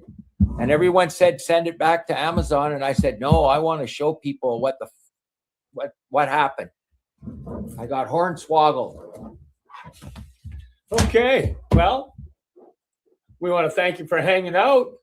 Thanks for the likes and the love. And if you get a chance, subscribe down below. If you're watching this, hit the subscribe button. Ding! I see that on all the podcasts, so I figured I'd add it. I don't even know if we got a subscribe button and a ding, but if we do, hit it. Hit it. It's good for something. And next Tuesday, we'll be back with the Mushy Moment. The Tuesday after that, we'll be back with Sweet Pea and Mayhem. Yeah, we might have a girl from back east who's a forager. We've actually got a couple of them we're going to talk to and try and get on here. Who goes into the forest, and I've got some questions about if we were in a plane crash, would she keep us alive, or would they eat me first because I'm chubby? I don't know. What do you think, Steve? I don't eat meat. Okay. So I'm okay then. You're all safe. right. I've been in a You're plane safe. crash with You're a not bunch of vegetarians. Okay, I've been in a I plane eat crash fish and with a bunch of chicken and eggs. vegetarians. So if you chicken and you eat fishing and That's you ain't it. got eggs. we're I'm good. only flying with vegetarians from now on. Okay, with that, have an awesome day. We'd like to thank Al for letting us have this chance to do the chat. We'd like to thank our producer, Cindy, for helping me not fuck up when I'm setting everything up. Thank you, Cindy. We'd like to thank you guys for watching the podcast. And it's always here to find. Have an awesome day. You could become our 4th follower. Woo! Do they win anything? You're listening to the Pace Radio Network here at paceradio.net. The opinions of the individuals during this broadcast are their own and may not be the opinions of their group or other organizations they may be involved with. All medical advice during our broadcast is not a medical opinion and should be checked with your medical physician. Enjoy the buzz of legalization with Campbellford Lifestyle Shop. From lights to plant nutrients, books, consumption accessories, and more. We've got all your basics to grow or consume cannabis. Visit our info center or take a look at our piercing services and body jewelry, now available in-store through Campbellford Lifestyle Shop. 17 Bridge Street West, Campbellford.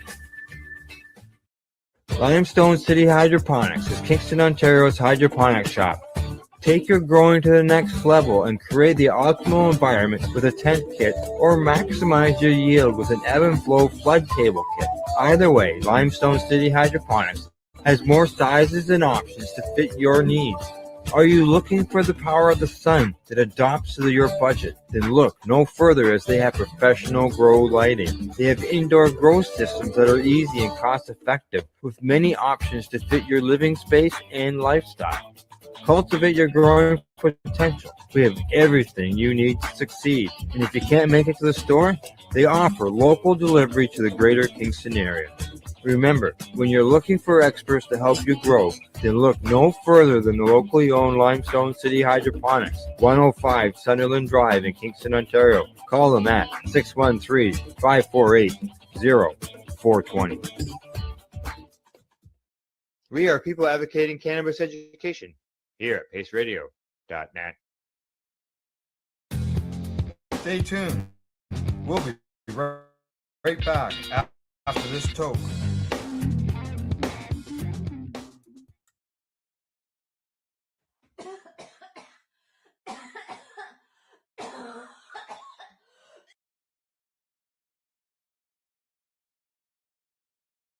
You're listening to the Pace Radio Network here at paceradio.net.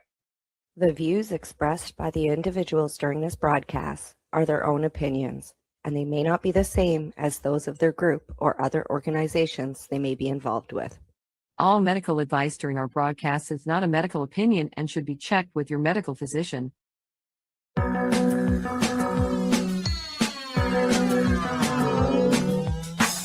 Look at all that money, yeah, the money that they spend. Take another look now and take some time for him.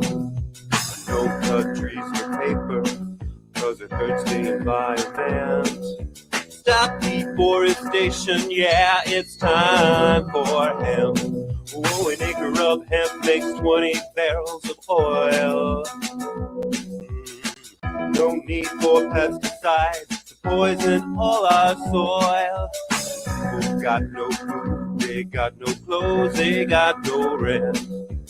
Well, it's time for hemp. Thank you for taking time for hemp. I'm your host, Casper Leach. On the program today, we are getting ourselves down the road in life and pulling ourselves out of the weeds into a brand new future. And we have some exciting things to talk about on the program. But before we move too far down the road, I would be grateful if you could hit the subscribe button and the like button and share the link that you find up there in your browser with your friends. That's how we are found here on the big internet highway. And don't forget, anytime you hear the word joint on the big broadcast, I want you to hit your pipes, your vaporizers, your bongs, and your joints, and make it a point to join us and take time for hemp. Yeah, on the program today, I have sitting in the wings my two favorite joint hosts on the broadcast. Bring on Al Bird. He's the first joint host that came on to the broadcast last year and brought some guests with him. And he's also done a fantastic book that you need to make it a point to pick up and go and share with your friends as well. You can find it on Amazon. And so I'm going to bring on this joint host, Al Bird. Hey, Al, happy hemp day. Well, thank you very much, Casper. And I just noticed your pipe. That's made by a fellow in Hawaii. Am I right? That's right. Celebration Pipes. Yeah. I was fortunate enough to have been given 3 or 4 of those as a gift for patients at a time when we were running our conferences, and we used them as an auction item. But they're beautiful pipes. I just happened to see that. They are. So they're made of lava rock. Right. And he does it by hand. And this one happens to be covered with mother of pearl as well. Right. Yeah. What I like most about them is you can rinse them out with hot water and they're clean in a minute. They're dry in a minute. You can get back to taking time for hemp. There you go. Well, thank you for introducing me. I'm going to introduce our next co-host. I'll light up that up. Okay. I was just going to say, I'll light up in a minute when I say joint house, but he's also my co-host. He's another Al. He's in Canada. We will not ever hold that against him, okay? And Al Graham, you up there somewhere? Hi, guys. How you doing? Happy Hemp Day. Happy Hemp Day. Exactly right. Exactly. It's Tuesday. Or it's Wednesday, or it's Thursday, depends on what day of the week you're listening to us, because it's available 24/7, 365 days a week. And it's also available on the PACE Network, isn't it? Tell people about the PACE Network. Yes, the PACE Radio Network is people advocating cannabis education, and we touch on topics of cannabis as well as psychedelics. So find us at paceradio.net. There you go. There you go. And I'm going to bring on jointly our joint guests today. It's Craig Roberts. And some of you may know Craig from being involved in a little TV show back in the day called Weeds, which I think won a handful of awards and just had a huge following. And some of you may know Craig from his work in Los Angeles, if you're local to that area. And some of you just may know Craig from his spirit. And so we're going to bring Craig Roberts onto the joint broadcast and let the whole world know how important it is to take time for him. Craig, welcome back to the broadcast. You've been on a couple of times, and it's always fun to have you on. First time video that you actually get to see me, though. So pleasure to be here. Feel like it's the grumpy old stoners here. Glad to be part of it. Well, and I forget. Oh yeah, the Roberts thing. So my kids are all Ruben. Most people know me as Craig X Ruben from all the TV and movies that I was in. But the government took away my last name again. So even though my kids are Ruben, they said I couldn't be a Ruben anymore. I had to go by Roberts. Well, see, I only knew you as Craig X. Yeah. And now that you've got Craig Roberts listed on your social profiles, I thought, oh, well, now I finally know your real last name. Because it's kind of like you had X as a name long before Elon Musk gave that to his kid, didn't you? Yeah, I changed my name when I was 19 years old. My grandfather had changed his name when he came into this country. A Canadian slipped across the border to work for Ford, Henry Ford, during the Depression, and he wouldn't hire Jewish people. So he went from Reuben to Roberts. All of his brothers did. And so my father was born Roberts. My grandma and I were real close. We used to smoke weed together. And she always told me how my grandfather felt like a phony when he was checking into a hotel. He was like, yeah, that's Roberts, Roberts for the last name. She's like, when in his heart, he was Reuben. And so when I changed my name years ago, it was weird for me because people would be like, Reuben, how do you spell that? I'd be like, capital J, little E, little W, you know. It's that's interesting. My grandfather changed his name too. He was my whole descendants are Irish. Right, and that's good. that's not an uncommon thing. So I'm not here whining and complaining about it. I'm trying to make humor out of it, make you guys laugh. So why are you in I'm Mexico not then? grumpy anymore. I was just going to say, like an old friend of mine always used to say, you can call me JJ, you can call me RJ, you can call me Ray, just don't call me late to getting high. So how did you get involved? Was that the guy down at the beach who used to sell the pipe? I remember that guy from Venice Beach. He was one of my early heroes from the late 70s. You guys know who he's talking about? I do. Come on, Craig, get with it. You're 7 years old and you're smoking reefer or something. What's going on? Yeah. I'm 60 this year. It goes quick, man. Ooh. I remember those days of being 60. Yeah, boy, it's a long fucking time ago. Yeah. What's funny is my father's 24 years older than me. I got a 9-year-old son and I got one on the way. And I think, man, my dad was old when I was a kid. And now I'm thinking, man, we grew up together. He's such a young guy at 83. Yeah. Yeah. So how did you get involved really into the cannabis movement and getting yourself becoming an activist? Well, it was a real tragedy, a real horror story, if you will. My friend invited me over. His dad had a Betamax back in the late 70s. And he was the attorney for Ringo Starr. And that's my friend's father. And so they had a bunch of R-rated movies. I had never seen an R-rated movie before. And my friend had pinched a couple of joints out of Ringo's fag bag, his little purse, a little man purse. And so when the parents all went out, we were left alone. We were 12 years old.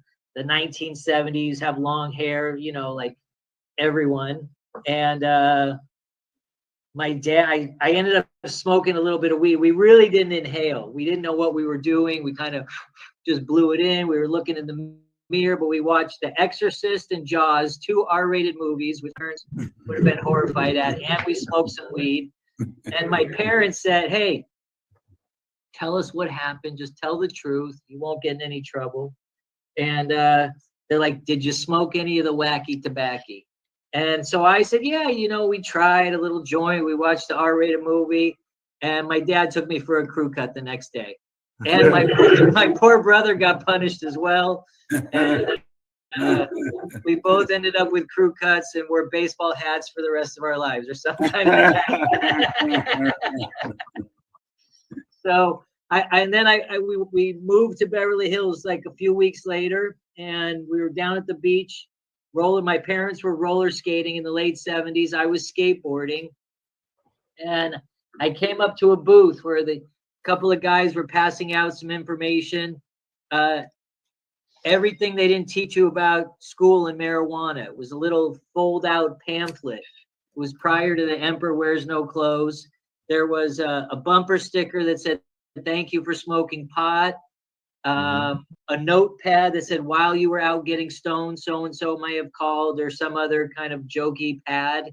And there was one hemp shirt from Eastern Europe that was very rough with a big yellow label that said hemp on it.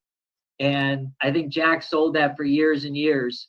And so I just started volunteering down at the hemp booth in the summers. My parents would go roller skating. I would skate up to the hemp booth and hang out with the older stoner guys. And felt like I had taken one for the team with my crew cut. They were very kind to me, and I learned a little bit about marijuana and about hemp back as a teenager, and then in high school learned more about it, kind of became an activist in college, and upon graduating from UCLA, I opened up a hemp store called 2000 BC, the Stoned Age Hemp Shop on Melrose, and it was filled with lots of movie stars, and so that's how I got kind of into the film TV thing through cannabis. Yeah. Wow. Yeah, we noticed in the information, the connection there, weeds and all that stuff. So yeah, it's good to find out how you got to that point. Well, I wrote a book called 9021 Grow, which was originally an article for High Times magazine. And a friend of mine was related to the producer of the show Weeds and gave my book to her, the creator, Genji Kohan. And then she asked for more copies, and they brought me in as a consultant. And one of my best friends is a pretty famous actor, so I could do that. I always thought I could do that. So when they asked me to be a consultant, I just went, "Hey guys, can I be on the show?" And so that's how I got on the show. And I thought I was going to be like a regular, like I was going to be on the show. And then they brought me in. Well, first they said I had to audition. I said, I thought I was playing myself. They're like, "Yeah, but you're not a member of SAG. You got to audition." So, okay. So I auditioned. I got the part as myself. Thank God. It would have been difficult to tell my parents someone played me better than me. So once I got on that show, that led to a few more movies and different opportunities. And, I just had a good time, but it wasn't as big a role as I originally imagined, but I was still happy to be on for a couple seasons. And they let me do the comedy that when you talk about the episode during the DVD, I don't remember what that's called, the narration or something. So, Greg, I'm curious about the formation of the show itself, the Weeds show.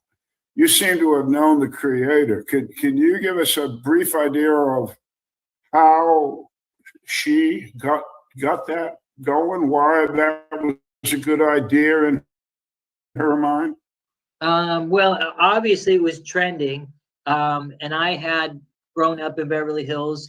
And a lot of kids from my high school and movie stars were coming into my shop on Melrose all the time. Cannabis was more and more entering the cultural domain. And she came from a family. Her father's won more Emmys than anyone else in Emmy history. His name's Buzz Kohan. Her brother had just had a hit television show called Dharma and Greg, I think. Was that a show? Yeah, that was. I think that was his show. All right. It was one of those big shows. I'm pretty sure that was it. I'm not a big TV guy. So she came into it through her family connections. I'm sure her talent as well. She's also created another hit. She's a very talented woman. But she had both business acumen and connectivity, which is very important in Hollywood. If you don't have the right agent, the right access to producers, money, camera people, it's difficult to get something. Yeah, I'm learning that myself. But so she also sniffed out apparently that society was ready. Is that right? Yes. Excuse me 1 second. I'm in. That's all right. That's all right. But by the way, folks, Greg is in Mexico, so we're continuing with our Universal International thing. We've had a Mexican guest a month ago. Then we went to Australia, then Canada, and now we're back in Mexico. So we're traveling the world. Yeah, we're getting around, and the reason we're doing that, and they've done some amazing things about cannabis, and we just want you to understand there's a lot of help. And these are some of the gentlemen and women that have done remarkable work over a long period of time. I mean, keep it now. This man is talking about doing this for the last 40 some years, right? You've been involved with cannabis? Since 78 or 79. So it's a long time. Yeah, like I said, I started young. What was interesting is how it did start. You know, like when we had our first hemp industry association, there was 87 people there in New Mexico, and I think me and Chris Boucher might have been maybe Don Worshefter were like kind of like well known. And what was that? I said, I know Donnie. He's been on the show a lot. I've gotten high with him. He's a character.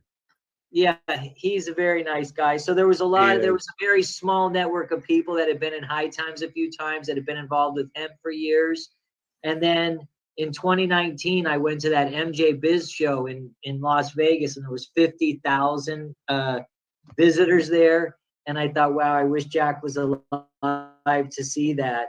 And I can remember being a youngster and wanting to see a marijuana field. And this company, Genius, when I was working for Mike Tyson, they invited me on this private jet, my first time on a private jet, to go see their 1 million pounds of hemp that they grew in this beautiful top flower. I ended up selling at least 60,000 pounds of it for them. But I had never seen marijuana growing like that, and I had always dreamed of it. So we get off the private jet, we go on this tricked out Sprinter, you know, they're trying to treat us all like really nicely. And we go out to the hemp fields, and I started crying. I was like tears of joy. I was so happy to see a marijuana field. I did stand-up comedy years ago, and I used to say, one day I'm going to get naked, run through my cannabis field, scrape all the trichomes off, and stick it in a pipe and be like, woo, woo. And it was just so realistic to suddenly see it, and I could go running through the fields, and I didn't get naked. Where was the field? What state? California, Central California. And I think there's a prohibition on hemp in California now, but it was this beautiful crop. These guys, Charlie and Austin, I don't know if they want me to say their names, but these two geniuses were working for Genius, Austin Wagner and Charlie Sharp. I love these guys. And they helped bring in the right people, the right soil, whatever it was. They did it organically. And they grew this beautiful hemp. They, I think, grew too much of it that year. Everybody did. The first year, their company had made so much money that they invested more into them, thinking these guys were geniuses, and they started believing their own genius stuff. And, you know, when it's $200 a pound for hemp, everyone can be a genius. But when it drops down to $20 a pound for hemp, you know, it's hard. It's hard to pay those bills. To pay for the silent pods working in there in the fancy offices that they had, and the private jets. So, but it was exciting, and it has been exciting to watch things change from the very beginning to now. And it's still, we're in the nascent state. You know, if someone's watching and thinking, oh, how can I get involved in cannabis? It's still such a wide open space. There's 400,000 people working in cannabis right now, and there's 4 million people working in the alcohol industry. And I think that eventually cannabis will have at least 4 million people working in this space as well in the next 20, 30 years. I certainly would hope so, yeah. I know that you expansion for sure. I know you decided to follow your character's plot line and put together your own little cannabis dispensary and smoke club, I guess, a cannabis club.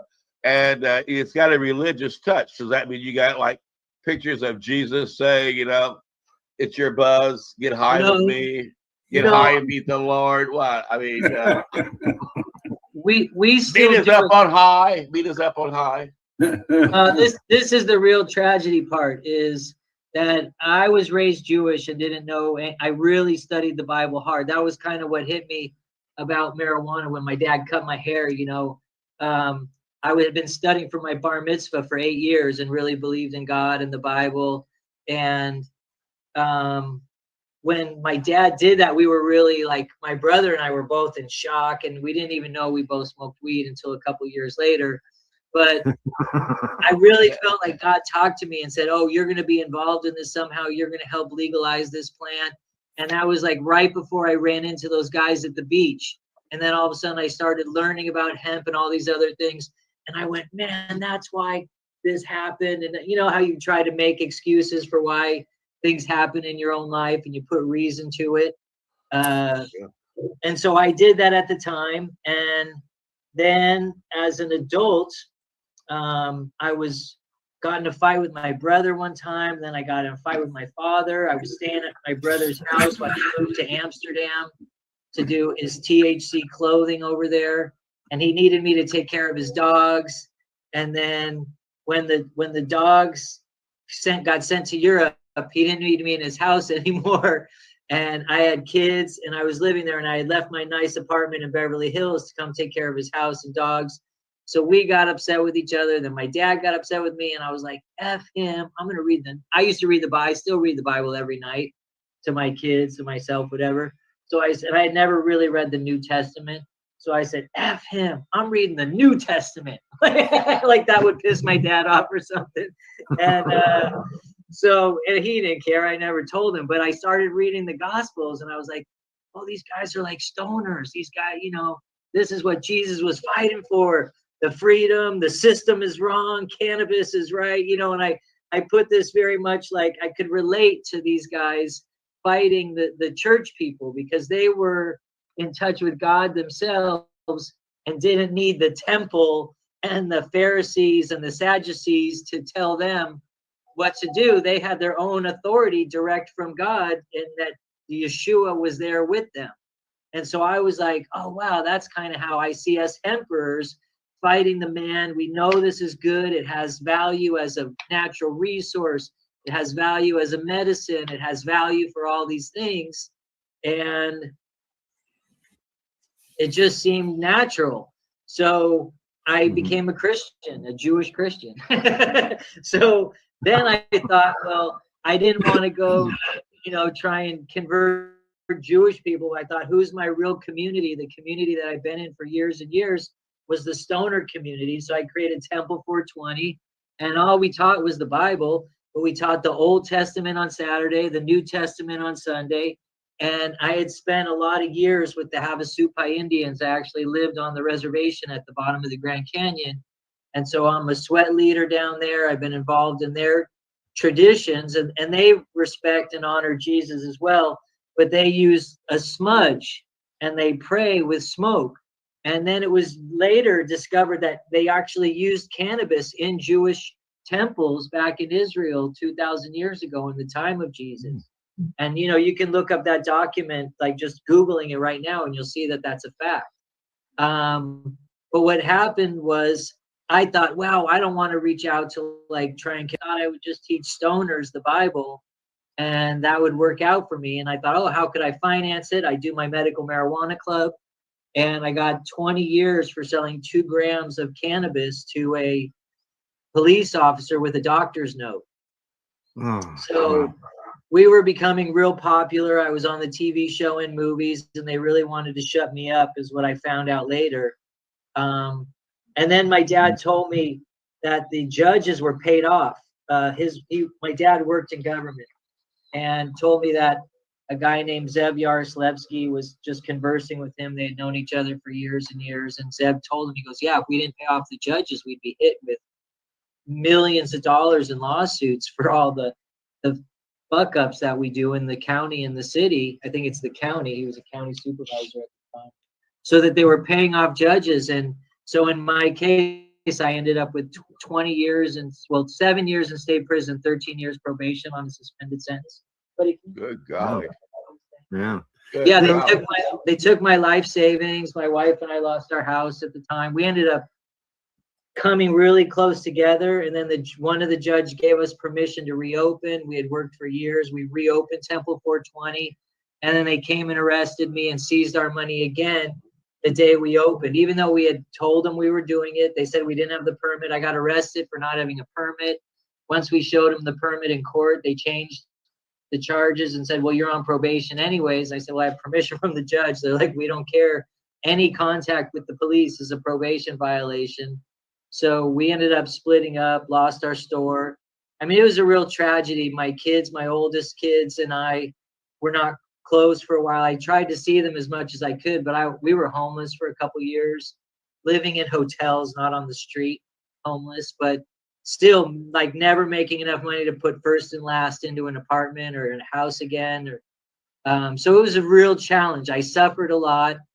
My family suffered a lot because of cannabis. And I eventually became an international fugitive and just left the country after I found out that I had been railroaded in court by a corrupt judge who had been receiving money from the county to throw the case. And so then I've been in Mexico ever since. I got my green card here, had more children down here, met another woman. And, you know, so life does go on, and I don't complain about America. And then since they passed Prop 16 or 64, which was interesting because it was 10 years to the day that I was arrested that the law changed.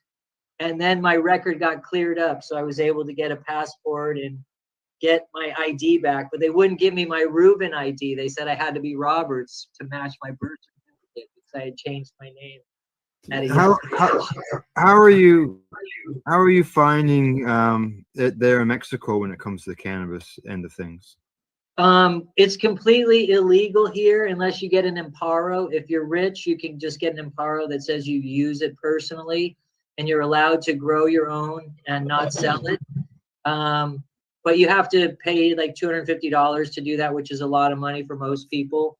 So I don't have one of those at the moment, but I do buy cannabis. Like $10 a week is enough to make enough for the week. Which is that's an hour. That's an hour for me. Excuse me.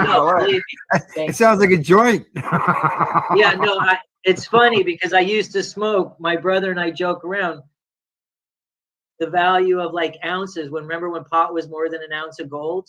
Yeah. And we were smoking probably like 3-4. I mean, we both had good companies making lots of money back then, but we'd smoke 3-4 grand of weed a month, give it out to friends, smoke it ourselves. You want to use my phone? Okay. That's my 9-year-old. Hey, Sammy, you want to come say hi real quick?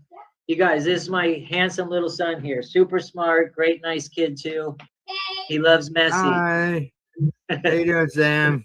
He just brought me a glass of orange juice. All right. Coca-Cola. Looking after Dad. All right, go play your game. So I'm grateful to be joining you guys and getting to tell my story. It's been a long time, and it's been, like I said, some ups and downs, some real challenges. Mm-hmm. One of the highlights was getting to work for Mike Tyson and get to meet him, and that was a lot of fun.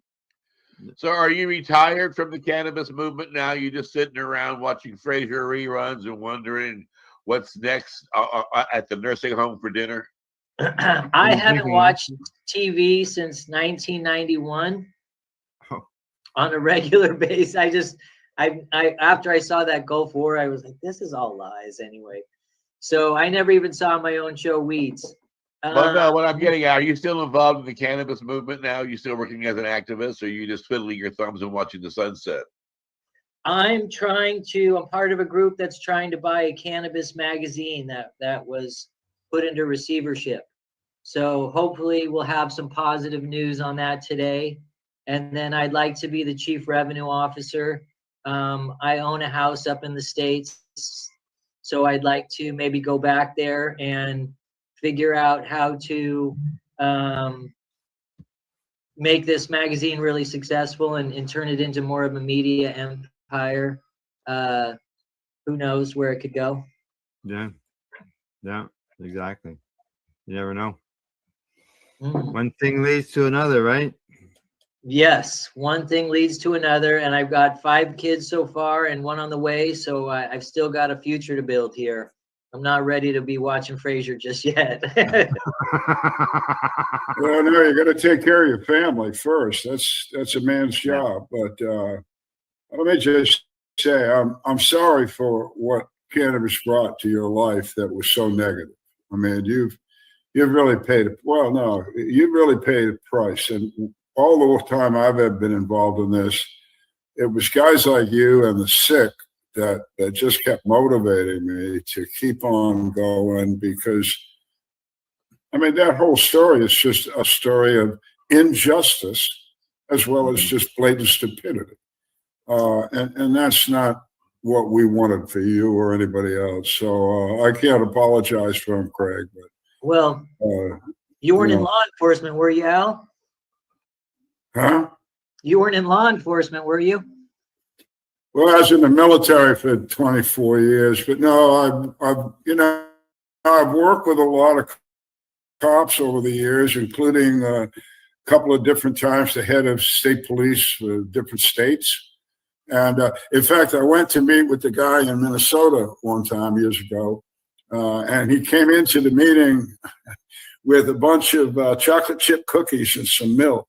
I thought, he said something about, just in case you got the munchies while you're talking with me or something like that. So I did find that, and I did find the guys, law enforcement in general, couldn't have given a goddamn about cannabis.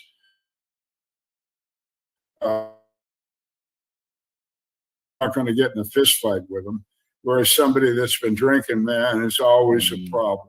And they understand that. They're on the streets. They deal with cannabis people, which who are essentially nonviolent. We all know that. And this gives me a chance to jump in and talk about our archives, because if you get our archives, you'll discover that once a week, I have Peter Chris, the co-founder of Law Enforcement Against Prohibition, on as a joint, here you go, host. And we would bring on members of the Law Enforcement Against Prohibition organization as guests every week.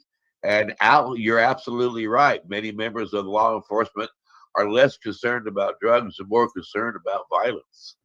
Oh, absolutely. I mean, people smoking a joint in their couch watching a R-rated movie are not a threat to anybody.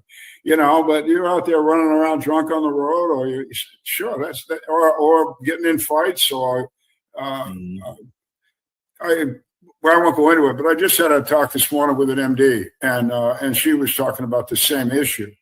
She's just come back from India, and India's falling apart because of alcohol, and that's what we're all saying here. But nevertheless, Craig, I'm sorry for the trouble that you were brought. It was unfair. Nothing we can do about it, but well, here I'd like to say I appreciate your concern and empathy for what I went through. It was definitely a challenge, and it has created, a disparity between my friends and I. My friends are worth millions, some of them, and I have nothing to complain about. I'm very fine and happy. I eat well. I grow chickens and potatoes, and I'm just blessed to get all this fresh food. I have love from lots of my children. I'm close with my family now, and even my ex and I communicate sometimes, and she helped me with trying to finance the magazine. So there is a light at the end of any dark time, and we all go through hard times in life, that's for sure. And I would just reflect back to my faith in God was able to help me get through those really difficult times. And everyone who believes in Jesus or God, or puts their faith in the Bible, will go through challenging times. And hopefully, it doesn't break you and just help make you stronger. But I appreciate talk to people all the time who've been through these challenging situations, and just tragedy, true tragedy, where I try to make fun of it. I know it's been a challenge, but with a good sense of humor and faith in God, you know, it gets you through those difficult times so that you can keep moving forward and knowing that there is a future and that this life is just, we're here for this time, you know, and it's part of we can see that. We can see that, man. You're walking proof of what you just said. You know, I'd say on top of it, congratulations, because you've pulled yourself out of a bad spot and you've done well, and that's very admirable. I'm glad though that the audience is hearing you, because we talk about our archives and they're incredibly valuable. But for the younger folk, they don't understand what guys like you went through. They don't get it. You know, they've grown up in a, you know, there it is, and you know, and so telling that story, I hope a younger audience will say, "Whoa, wait a minute, it was different then." Yeah, because my kids just roll into a dispensary right now and they're like, put the credit card and they buy some weed. And I'm like, you guys have no idea, you know, what it was like trying to score some weed when you were 15 years old. Or stay out of jail. I mean, the arrest levels were almost $1 million a year for just possession. And, well, year after year. This is what most people don't realize, is that the war on drugs was really just a war on marijuana.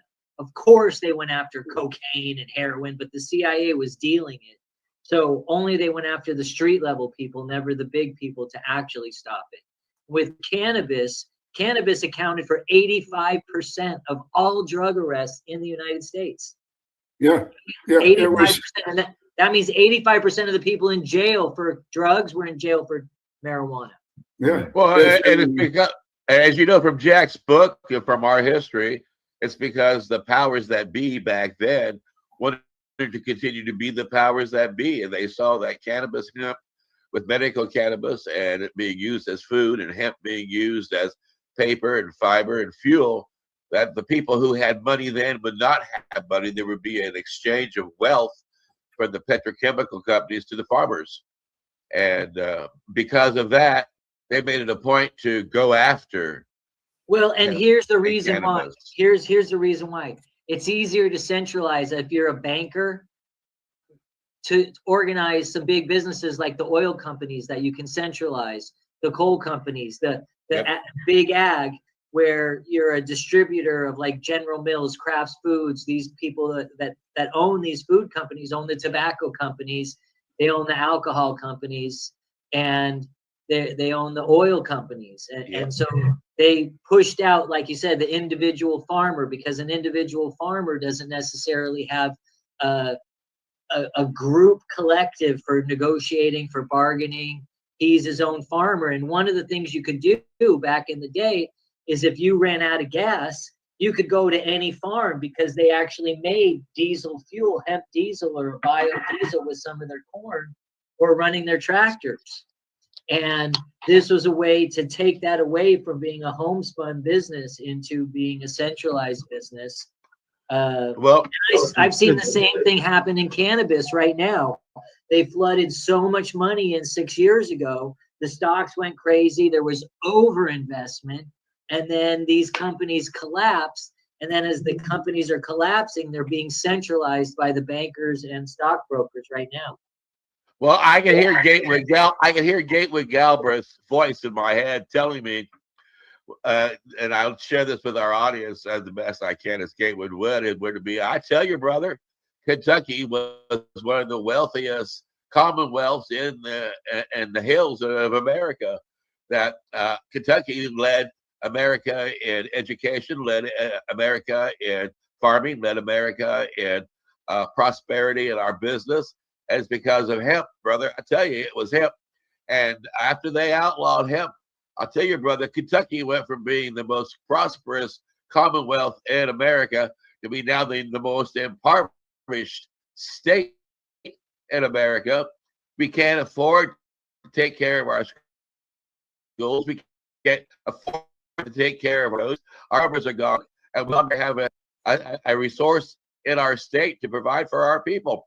And it's because they outlawed hemp. I tell you, brother, and if you want to put hemp back into the market, make it a cash crop, that's what's going to happen. You'll have a change of wealth. And the farmers, I tell you, brother, the farmers will start getting their part of this pie. That's my best Gatewood. Thank you very much. I remember him. He passed away, didn't he? He did. I loved him so dearly. He was on my show about once or twice a month. And Gatewood pushed me into being a cannabis activist. Gatewood was a champion of this show. He was like a hippie in a suit, is what I remember about him. He was always To the youngins, he was a lawyer in Kentucky, very dignified gentleman, tall, very well dressed, always wore like a very polished cowboy hat. He had that Kentucky drawl and smart as hell. And he was a champion of hemp from the get-go. I met up with him years ago, running Normal, had him speak at some of our conferences. He's just a terrific gentleman. Just to make Craig's point about the farmers used to run their tractors on this stuff, at one point, to prove a point, Gatewood decided he got him a hold of a used diesel Mercedes-Benz, a sedan, and he loaded the back end of it down with like 1,000-gallon tank of hemp oil, or hemp gasoline, if you will, and he drove that thing around the country using that fuel to make a point. And if you don't know, when you owns it now. Yeah, and hemp fuel, when it is burned, has no exhaust. There's no pollution that comes out of the tailpipe. So yeah, Gatewood Galbraith, just so you all know, but he has passed. I've been in that Mercedes before. It was like a tannish Mercedes. Yeah. It was an old Mercedes of some kind, but it had no problem, drove it all over the place. Yeah, I think one of my friends was in the car driving around with him. Yeah, really? Gatewood walks in my heart. Gatewood walks in my heart every day. My first time in High Times magazine was with a photograph of Gatewood when they did a story about Time for Hemp.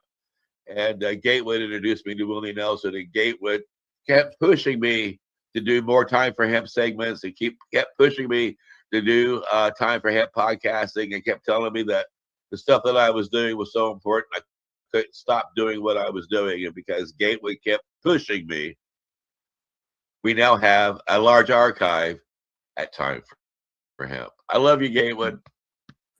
Did you guys know Dennis Perrone and Jack Hare and all those guys? I did. Oh my gosh, I got Dennis in my archives. I used to sit and listen to Jack and Dennis argue on the phone. Dennis would say, all use is medical, all use is medical. Jack is not going to do you any good. Be talking about fiber and fuel. If you're not talking about medicine, no one cares. And Jack would say, everybody knows about medicine. They had that for years. They don't know about fuel. They don't know about paper. We're going to be doing the hemp organization. Jack, you don't know. It's medical marijuana. You don't know, Dennis. You don't. And I used to listen to that an hour. Al, did you guys know Dennis and Jack? And well, I had a totally different relationship with both of them. Yeah, I was running Normal back from, I don't know, 89 to 94 or something like that. So these guys were, we were all always working together. And the thing that we had, the three of us, and a few more, had in common that is not obvious, is that we were all veterans.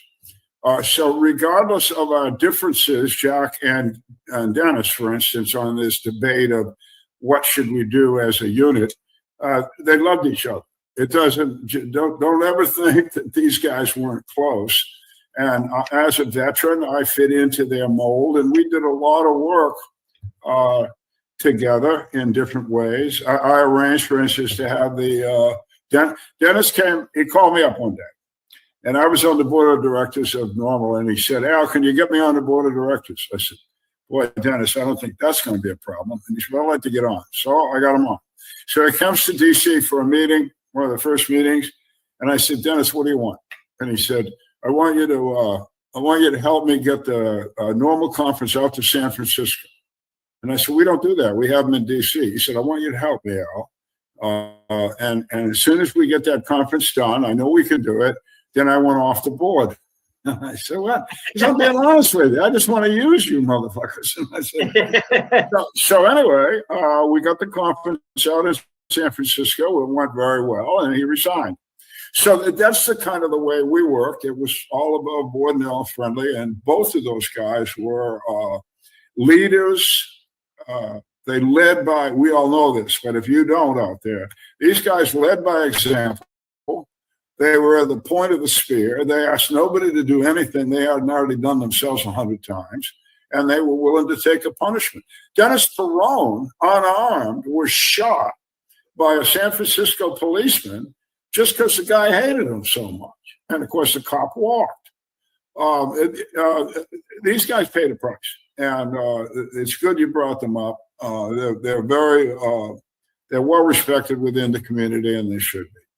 Well, and the first time I met Dennis Perone was my very first day as a cannabis activist. Jack had been trying to get me to come to work for him because his office was a mess. He needed somebody to sort out and get the books out, T-shirts out, and a lot of other things.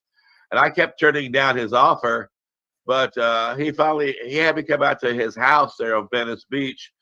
And the day I came out there, they were working on the California Hemp Initiative, and at his house was Dr. Todd Miccaria, Dennis Perone, Ed Rosenthal, Chris Conrad, and let's see, the guy from California Normal, Dale Gehringer, and Jack Hare talked me into, with Captain Ed, talked me into coming on board to run his office, and I took an oath in front of that room full of people that I, Casper Leach, would be a cannabis activist until I was age 65 or the day I died, or it was legal, whichever came first.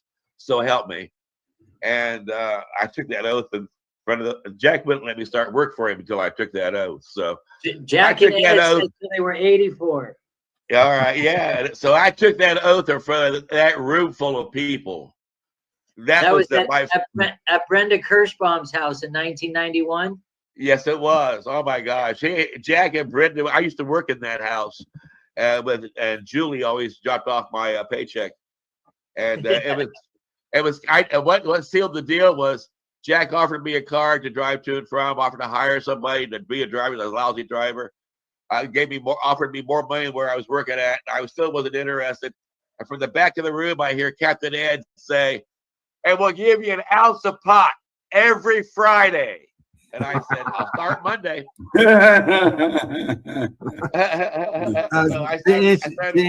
To answer your question, Craig, up here in the Great White North, I don't have any interaction with either one of the gentlemen. Obviously, I know of both of them, but as far as when it comes to Jack, I read Jack's book, "The Emperor Wears No Clothes," and I learned tons. And I thought people gotta know about this. And I started a cannabis educational series where I went to different cafes and I would show different documentaries about the benefits of cannabis. And one of the movies was history on Jack Hare, and it talked all about what all he had done and gone through, and how he was Republican, but he supported cannabis and how it could save, basically the planet. And every year I would show that for the April 20th, for the April showing of the documentaries, was to highlight Jack's work and help further his knowledge onto others. And since we're talking about Jack Hare, let me remind people that if you go to the Time for Hemp blog, you can find that I have brought Jack Hare back to life with the art of AI. And there's a blog there that features Jack Hare. When you spend some time on that blog, you get to know Jack Hare like you spent the day with him. And you get a free copy of his book, The Emperor Wears No Clothes.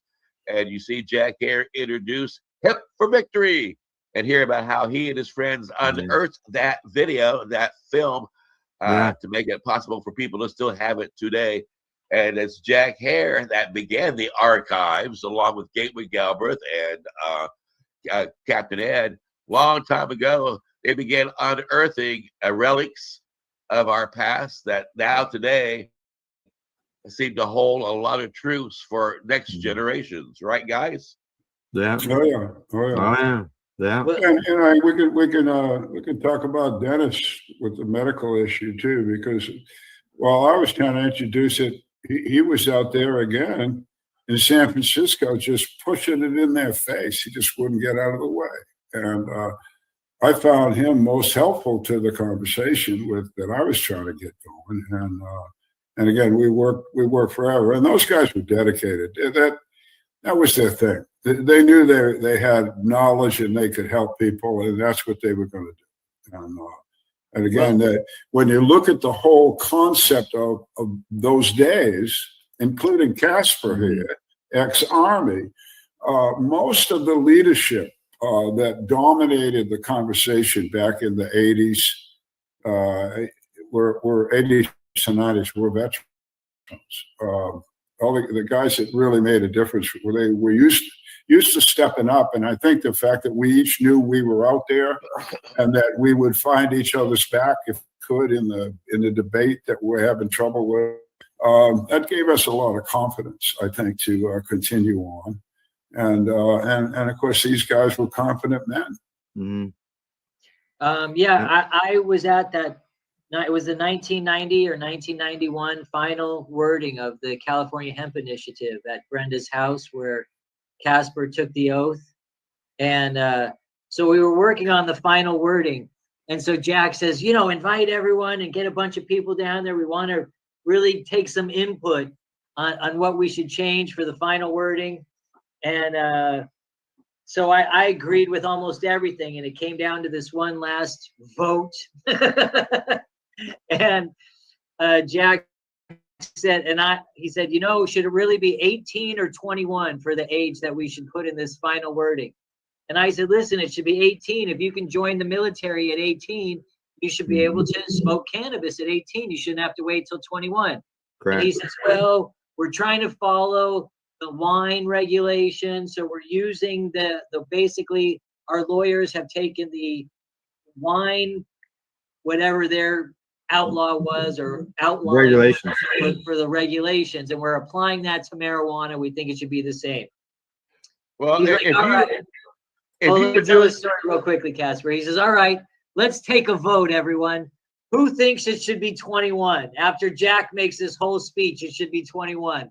Everyone almost follows Jack and votes for 21. He goes, and who thinks it should be 18? Jack and I are the only ones to raise our hands. And I was kind of pissed at him. I appreciate him. I feel like, okay, I'm glad he had my back. But at the same time, I felt like had he made the pitch for 18, he was convincing enough and had enough authority at the time that we could have had it be 18. Not that we made the ballot anyways, but and then go ahead, Casper. I didn't mean to. Okay, since you were working on the 1991 hemp initiative, I was too. That's one of the reasons why Time for Hemp was launched, was so that we could use the audio and the video from the community cable access and the advertising. So that means you and I probably worked side by side and just don't remember it at a couple of points in our path in life. Oh, I remember. And I used to see you at the public access in Pasadena because I used to do my show out there. I would do one with Richard Marcella. We would do Hemp for Victory. I love Richard. Yeah. So I started financing Richard's show and being putting my store and my name on the back there. And then we started producing comedy shows that ended up into a couple movies. Well, forgive me for not remembering you. And I'm grateful that you were nice enough to remember me. So I do remember you. My friends from UCLA, and I thought you might have been a cop too when you took the oath. So no. All right. Now let me tell you about my story about Dennis. So I know this guy named Bill Bridges who's taking pictures for High Times. Oh yeah. Bill got pictures of Willie and I. I love Bill. Tell him hi. I didn't mean to interrupt. Go ahead. Okay, so I've taken Bill to the Grand Canyon, down to the Indian Reservation. We've done protests at UCLA, out at the Federal Building, and so he's gotten pictures of me, and I become the freedom fighter of the month for High Times. And he tells me, there's a guy in San Francisco selling weed. I'm going up to take pictures of him. I'm like, you're kidding. He's like, yeah, it's out in the open. It's a medical marijuana club. They don't care. Da, da, da, da. He goes, we got to go see him. So me and this guy, Luca and Bill, we pile in the car. We go see Dennis. We just show up. We say, hey, we're the freedom fighters. Let us in. And they're like, they whip out their magazine. They're like, okay, yeah, you're cool. Come on in. It was all sick people in there, but everyone was having a great time. Everyone was eating. There was Brownie Mary, and we meet all these characters. And so Dennis, before we leave, sets me up with a pound of weed. He's like, listen, I'm fronting you a pound of weed. I got all these people down in this one. It's $5,000 a pound too. He goes, I got all these people down in LA that need medical marijuana. You've got a hemp store. I'm going to send them to you. He goes, they're mostly AIDS patients and cancer patients. And I was like, fuck it. Like, if I get in trouble for cannabis, at least I'm healing people and healing the sick. It's something I believe in. I'm like, all right, I'm willing to take the risk. And the first week, we put up our big cannabis leaf in front of the store, 2000 BC. Maybe it was like the first couple months.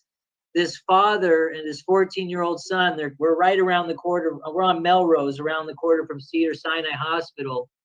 The guy comes in, his 14-year-old is puking in front of our store. He's getting chemotherapy. He's got leukemia. And the dad just wants to get him some cannabis because the doctor told him it might help him. And so we end up getting all these patients, people like that, and then people that Dennis sent us. And we did that for almost 7 years. Well, not quite 7 years, but almost 7 years, until 1996 when it got legal. And then this guy, I didn't used to like him, but he told us, he's like, listen, you're not gay. And if you don't give me all your patients and everything, I'm the new medical marijuana club in town.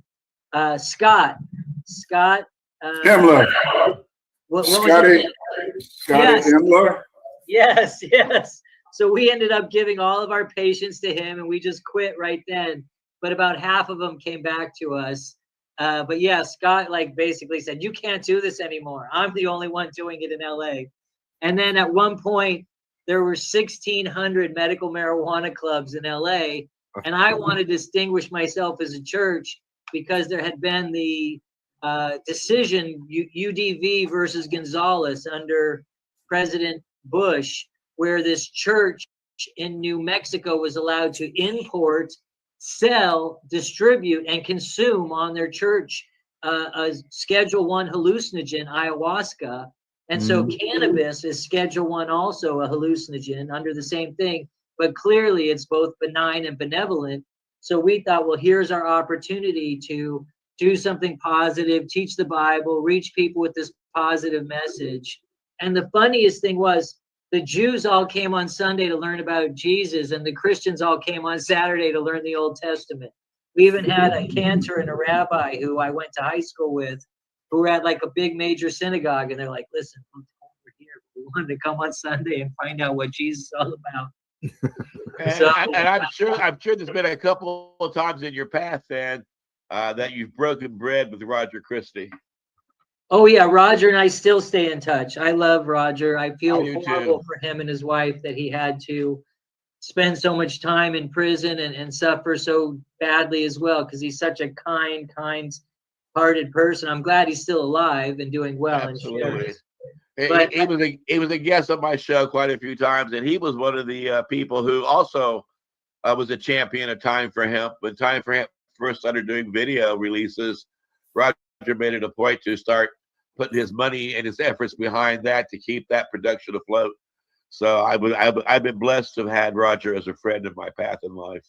Yeah, he's just a kind-hearted man. I really love him. And Bill Bridges, again, he's still with us, right? Tell Bill I have never forgot him, and I send him my love.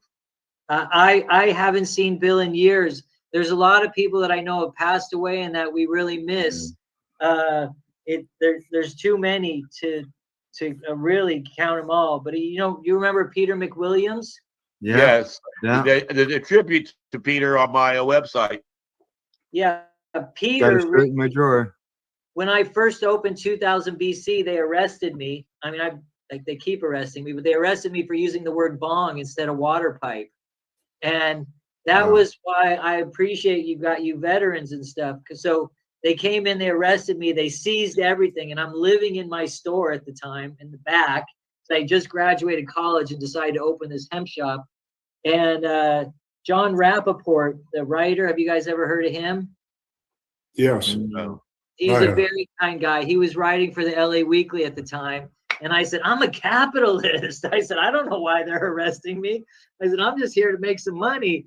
And I said, I believe in free speech. You know, I said, I can't believe they could arrest me for a bong instead of a water pipe, but I could sell a water pipe, no problem. I said, is this not America or what?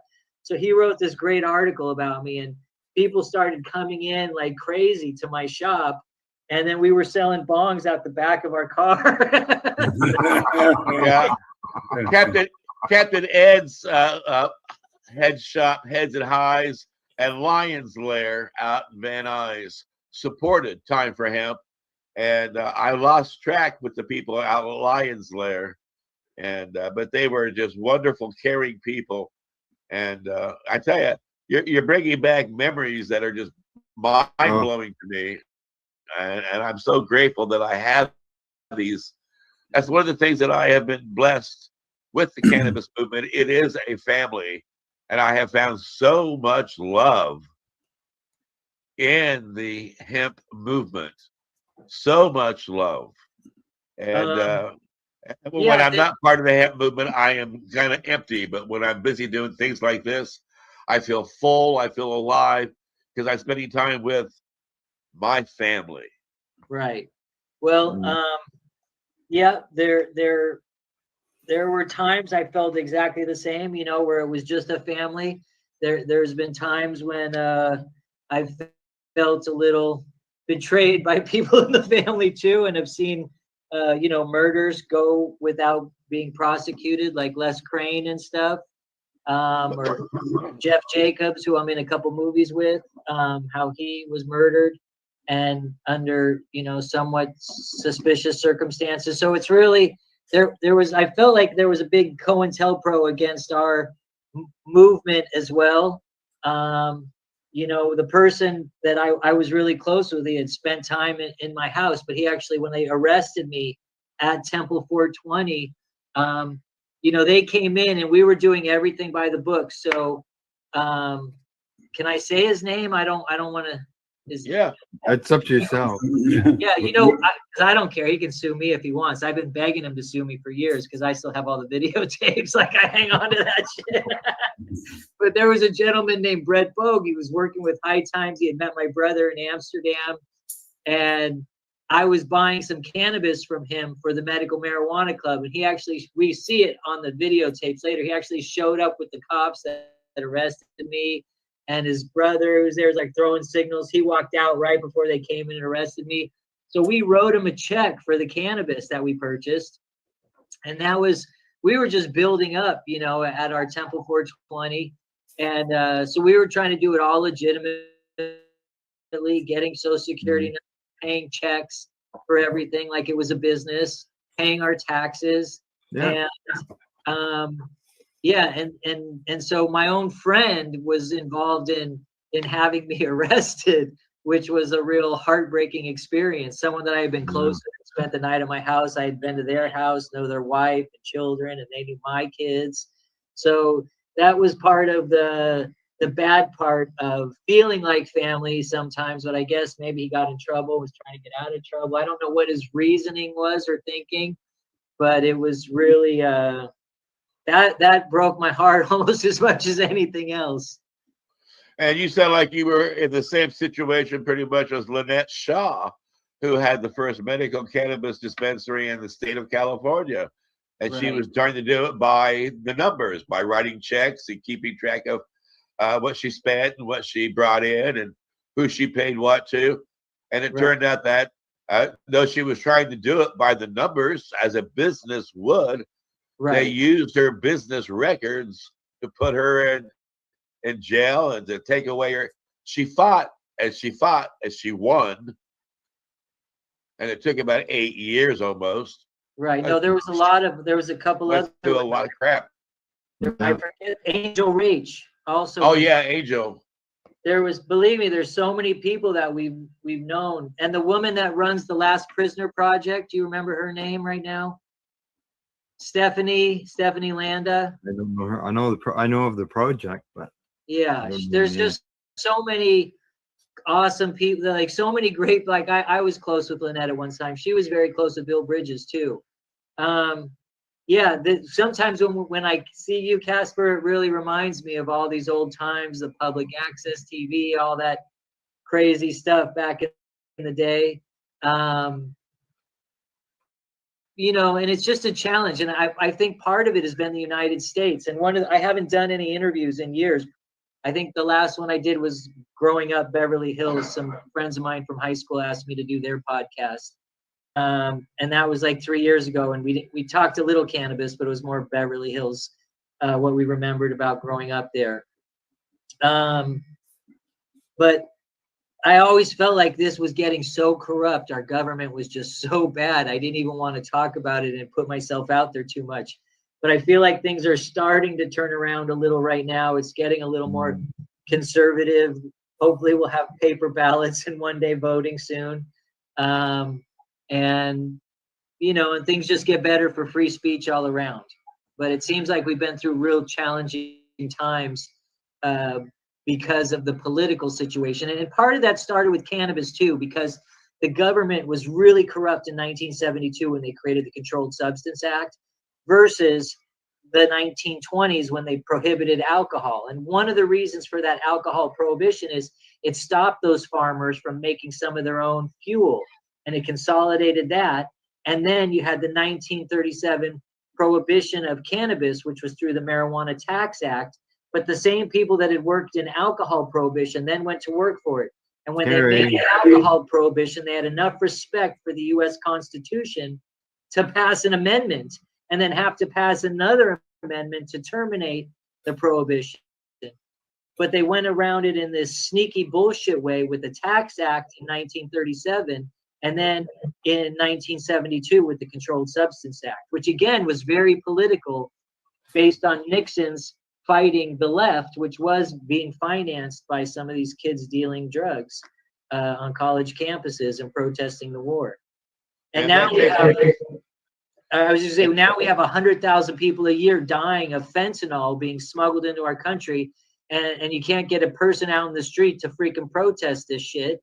And we had 58,000 people die over 15 years in Vietnam, and people were ready to have a revolution over that. Yep. So it's kind of like our country, you know, for a 3% stamp tax or T tax, we were ready to overthrow the British. And now we're slaves working for the government until September, October, you know, how much do they take between, you know, licensing and fees and taxes? It's like, and not only that, they print our money out of thin air. We don't even have gold and silver anymore since August 15th of 71 when we went off the gold standard.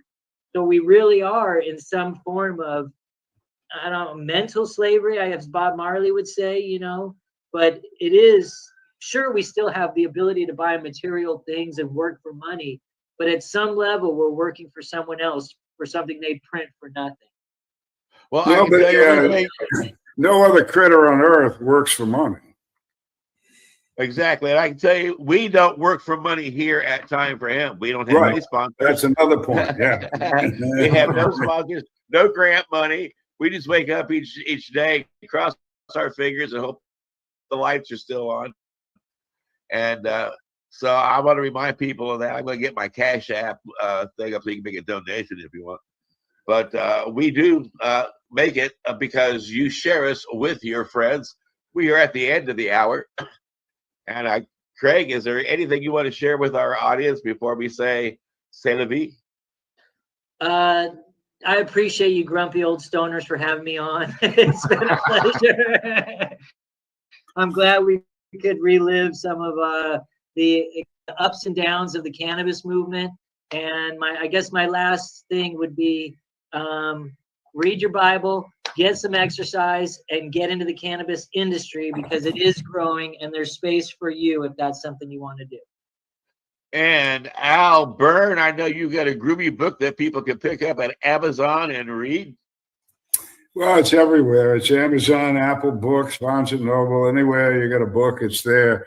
And curiously, as there's a couple of the book is a history book of how it went down, at least in my world, between 1985 and a couple of years ago. That includes another 20 years prior to 85, where I was in the Navy, and how the government, Navy, military interfaced with the cannabis plant at different times in those 20 years. It was strikingly different depending.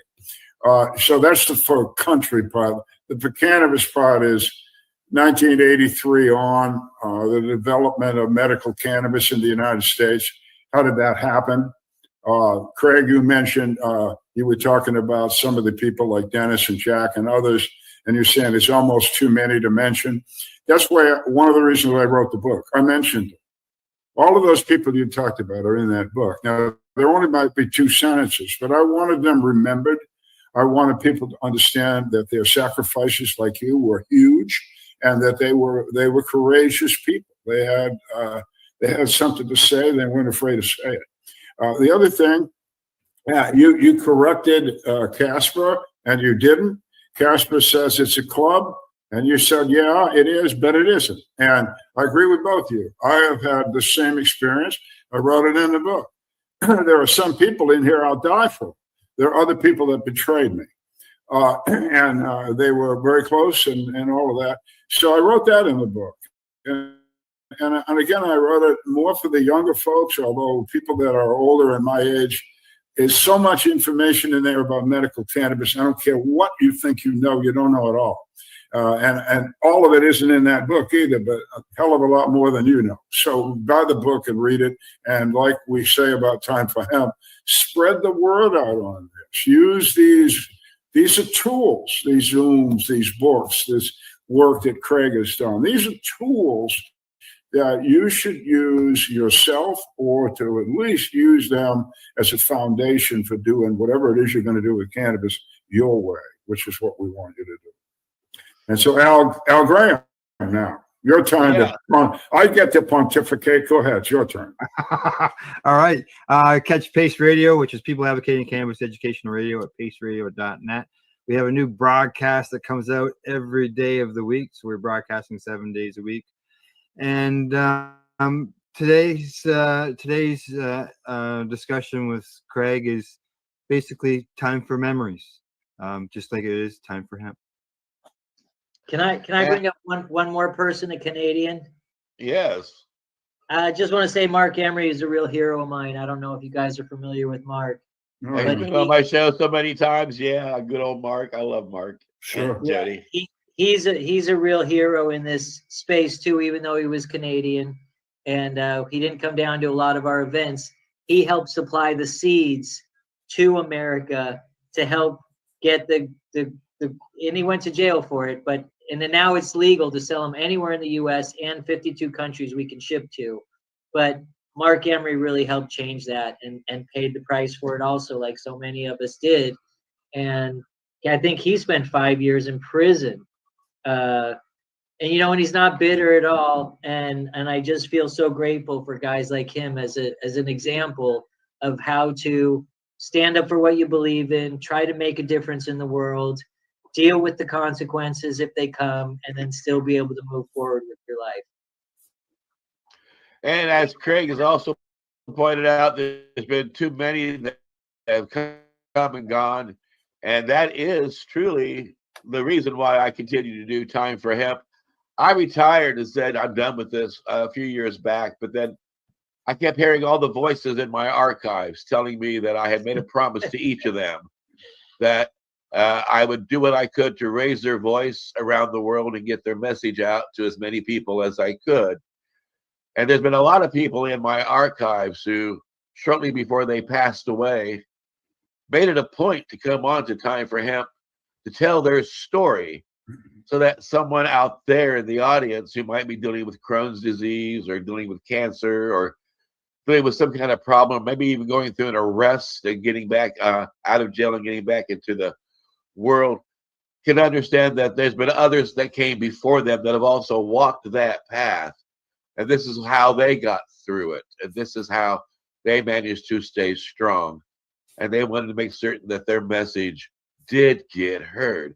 So when you come to timeforhemp.news, please make it a point to visit our archives and understand that is really the reason why all of us here make it a point to take time for hemp. Got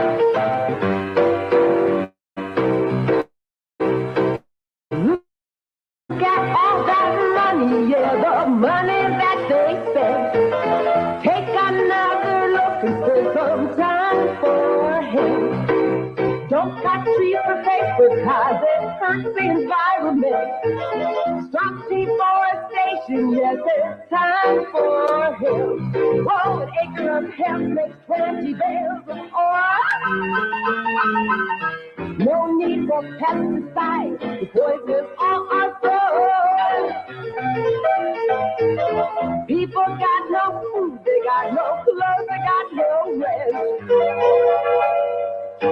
Well, time for help! Yeah. Time for Hemp is a Pace Radio Network content provider. You're listening to the Pace Radio Network here at paceradio.net. The opinions of the individuals during this broadcast are their own and may not be the opinions of their group or other organizations they may be involved with. All medical advice during our broadcast is not a medical opinion and should be checked with your medical physician.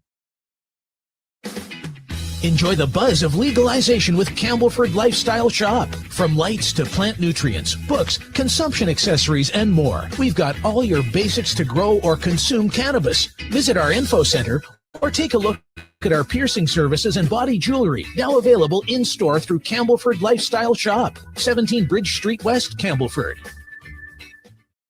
Limestone City Hydroponics is Kingston, Ontario's hydroponics shop. Take your growing to the next level and create the optimal environment with a tent kit or maximize your yield with an ebb and flow flood table kit. Either way, Limestone City Hydroponics has more sizes and options to fit your needs. Are you looking for the power of the sun that adapts to your budget? Then look no further, as they have professional grow lighting. They have indoor grow systems that are easy and cost effective with many options to fit your living space and lifestyle. Cultivate your growing potential. We have everything you need to succeed. And if you can't make it to the store, they offer local delivery to the greater Kingston area. Remember, when you're looking for experts to help you grow, then look no further than the locally owned Limestone City Hydroponics, 105 Sunderland Drive in Kingston, Ontario. Call them at 613-548-0420. We are people advocating cannabis education here at Pace Radio. You're watching the 420 Pace, found at 420pace.ca.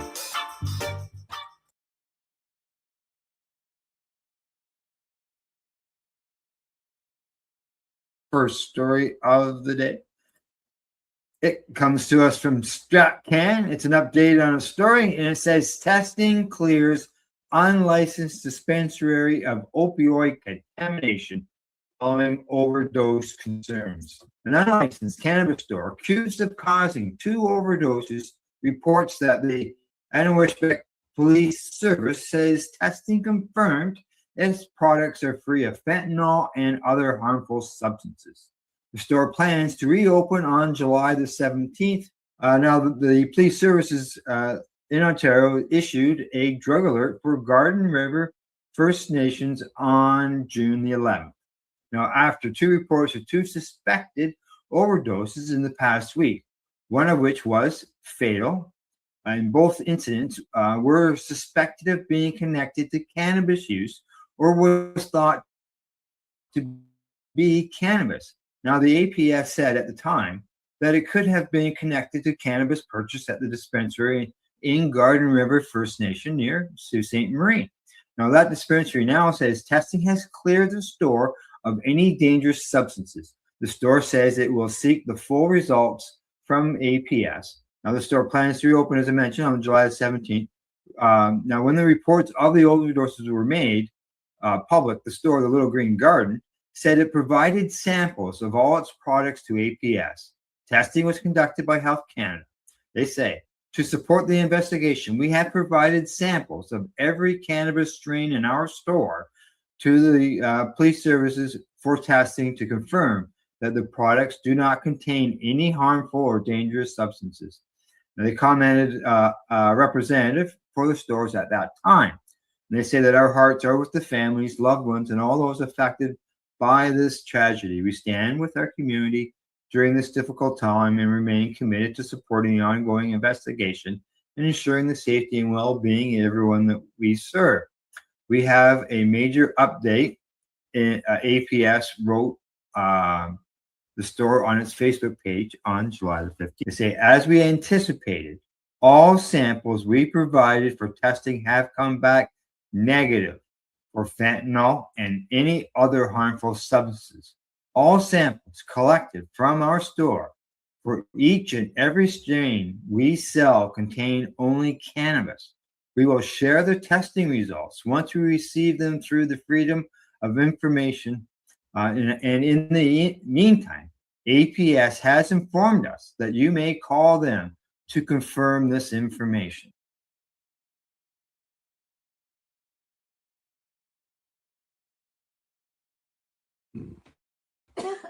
You're watching the 420 Pace Reroll Saturday.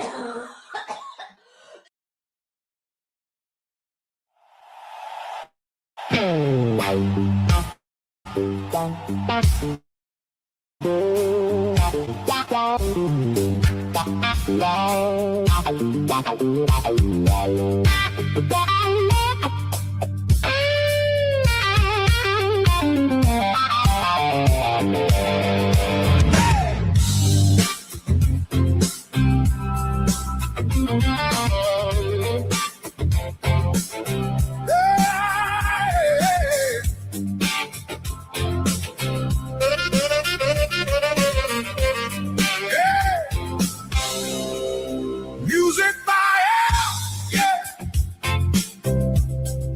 Music by eye.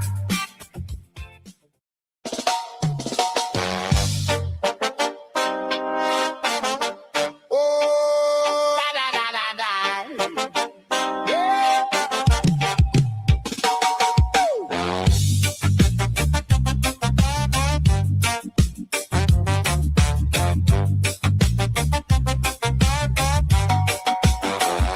I plant that seed in secret row. Moonlight blazing, watch that jungle glow. One puff and I forget my name. Purple haze rising, and I ride that wave. Got that shine on the leaf, sticky sweet on my sleeve. When we light, I swear, I know old cool leaves. I'm a gorilla grower, baby. I'm a gorilla grower, baby. Roots run deep so naturally. I'm a gorilla grower, baby. Every time it blooms that way, my mind just answers over. Hey. Got the lights up high, then dim by noon. Tents full of green and the funk so smooth. It call my name like a heavy tune, and I keep on soaring every afternoon. Oh, got that shine on the leaf, sticky sweet on my sleeve. When we light, I swear, the whole coolies. I'm a gorilla grower, baby. I'm a gorilla grower, baby. Roots running deep so naturally. I'm a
Circle date on the calendar. April haze in the afternoon. Backpacks, rolling papers, markers, plans laid out in the group chat. Boom. Surround a crowd on the front lawn. Posters inked on the kitchen floor. Legal doesn't mean it's over. Still some locked for what we're here for. April 420. We all rise from coast to coast. East to west, north to south. Let the whole world know. Hands up high, clouds roll low. From Canada to the USA. See the green hearts glow. April 420. Yeah, we all show where the love grows. Where the love grows. From the prairies out to the coast. Let the whole world know. Downtown Vancouver smell drifting over the bay. Niagara mist drifting over cardboard signs. Old heads, young parents. From Canada to the USA. Peterborough Park gets louder. Homemade signs, busking on a case. Passing hats for the bill tan. Till the cops just roll their eyes. See the green hearts glow. April 420. We all rise. From coast to coast. East to west. North to south. Let the whole world know. Hands up high. Clouds roll low. From Canada to the USA. See the green hearts glow. April 420. Yeah, we all show where the love grows. Where the love grows.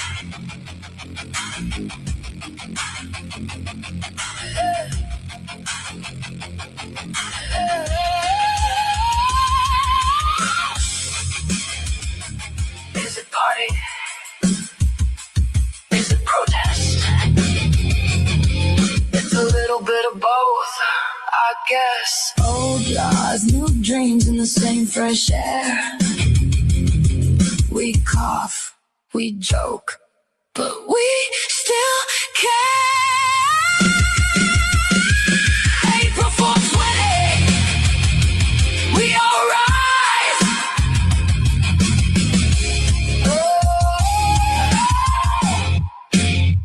From coast to coast.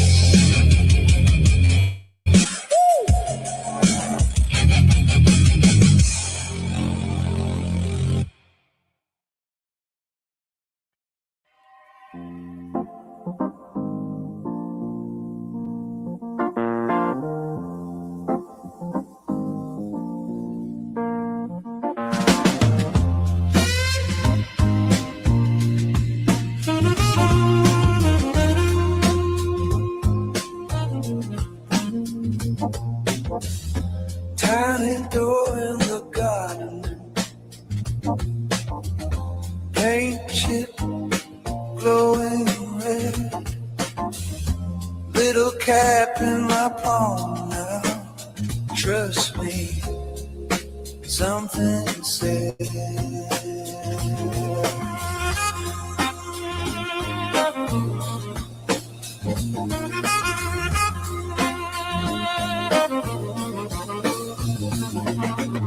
Chew the sun with my teeth.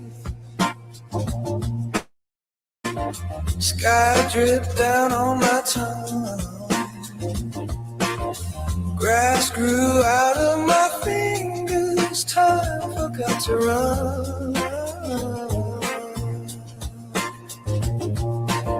Spiders turning cartwheels. shaped like my name.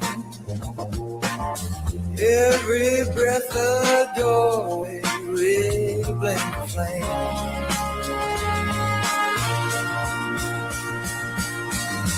Magic mushroom bend my room. Walls breathe in and out in bloom. Floor melts down into the moon. I won't be back by morning.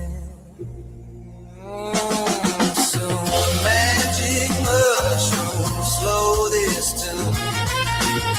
Rain pours color in my spoon. If I get lost inside this new, promise I'll return to you.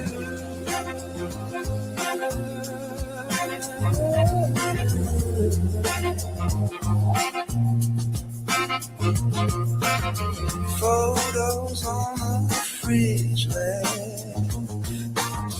Old ghost pulling up chairs.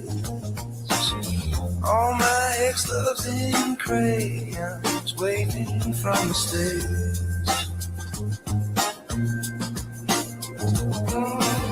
I shake hands with my shadow. It's man, you're alright.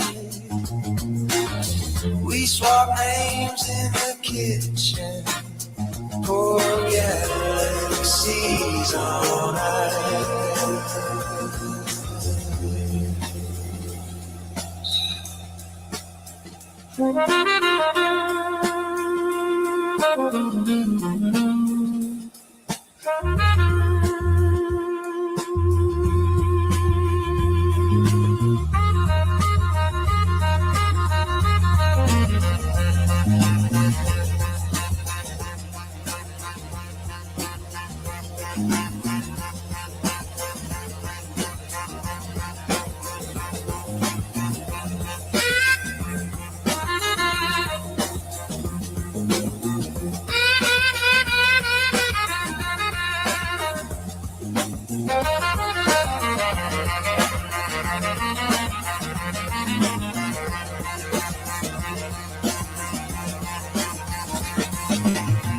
Who drew the lines on my body? Who wrote the rules on my skin? Every pattern unravels, every question grins.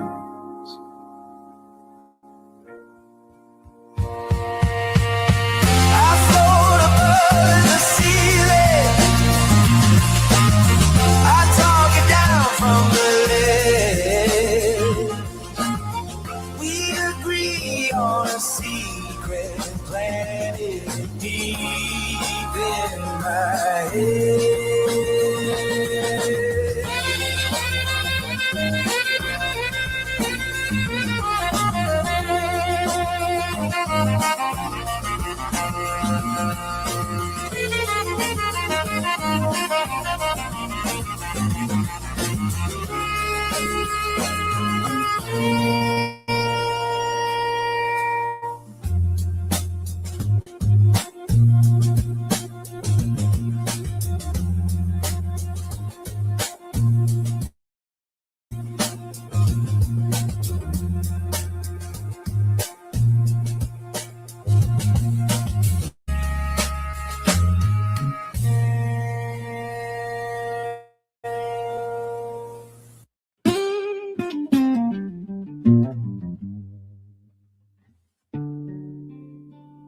Middle age, counting ceiling cracks. Cold plate, cooling on his lap. Clock says eat, but his body says pass. Fire in his gut, and the hours crawl past. We're talking louder lies for the ones who can't sleep, for the ones who can't swallow more pills this week. From the bed to the mic, He's carrying our names, turning quiet little stories into tidal wave change. In a tidal wave change. He found a leap that let him rest a while. First full meal, first real sleep, small smile, pages filled with the words we never said. Now a magazine on the table is a voice in our head. We're talking loud and loud for the ones who can't eat, for the ones riding shadows of a hospital seat. From the bed to the mic, he's carrying our names, turning quiet little stories in a tidal wave change. In a tidal wave change. Who speaks for the hurt and the hollow? Who rise down the road we should follow? He just hits record and lets the truth speak plain about sleep, about food, about living past pain.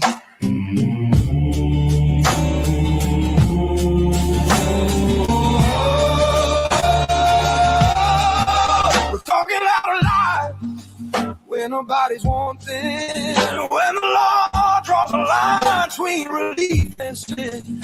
He's a pen, he's a voice, he's a late night flame, turning patience into people and a law into change. Oh, yeah, a law into change.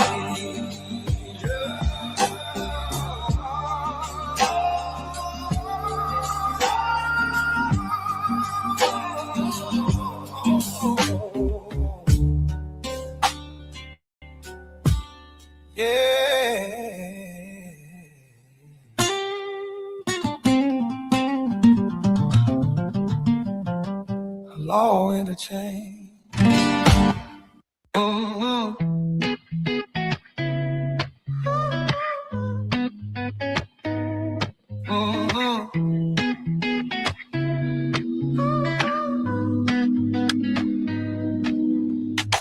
Tabs on the carpet, coffee on the page. Red pen, tiny arrows like a map out of this cage. Metronome on the counter, clicking faster than my heart. Finger burns, busted thumbnails, still I chase that perfect star. Every note I bend keeps slipping off the line. Got this riff in my head, but I can't get it to shine.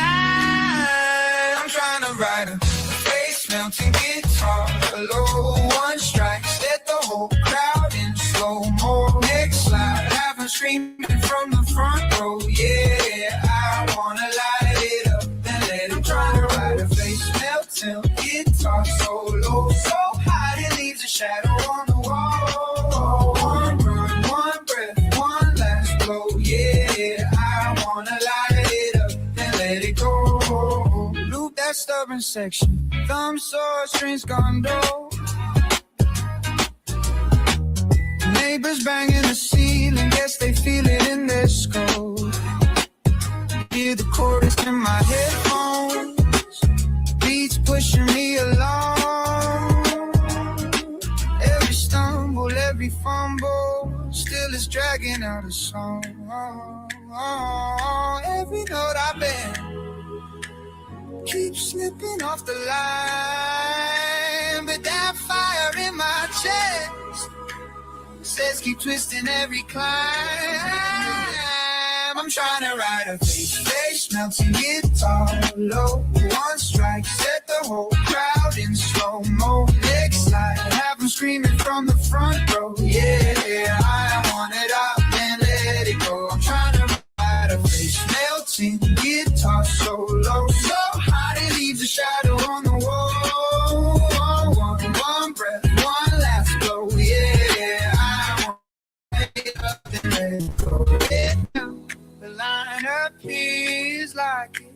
carved out of all my fears.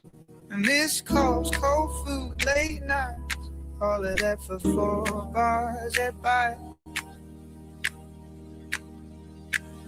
Now I'm playing that face melting guitar solo on strike. Got the whole room in slow-mo. Next slide, hear 'em roaring from the front row. Yeah, I finally lit it up, then let it go. I'm riding this face melting guitar solo, so hot it leaves a shadow on the wall.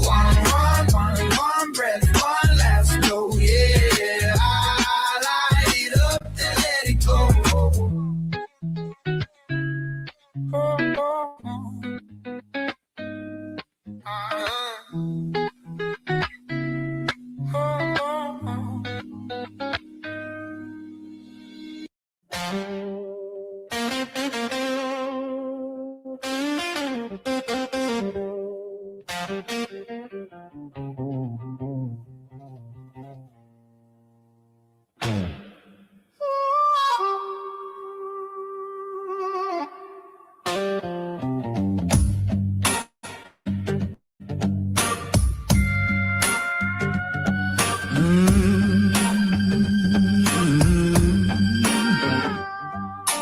Fields of green grow wild and free.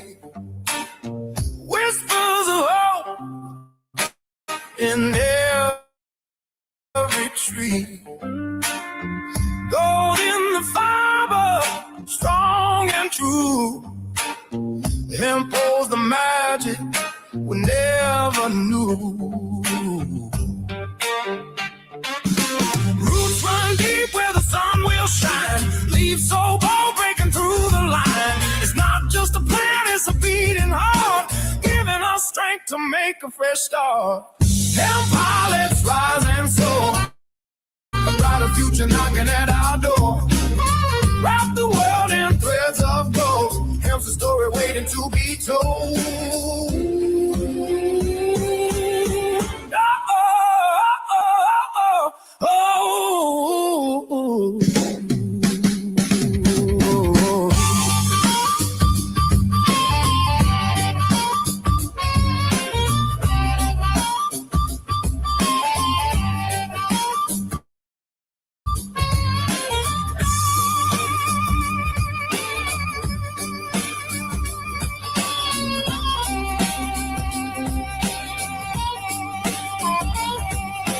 Making dreams from its endless strands, bricks and all shaped by human hands. It fuels our fire, gives power, heal.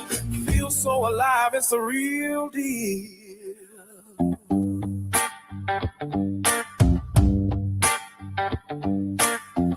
Here comes the wind, it's blowing our way. Hemp in the air, it's a brand new day. Up we climb on this endless road. Hemp keeps weaving a world full of hope. Hemp, let's rise and soar. A brighter future knocking at our door. Wrap the world in threads of gold. Hemp's a story waiting to be told.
The karma cup.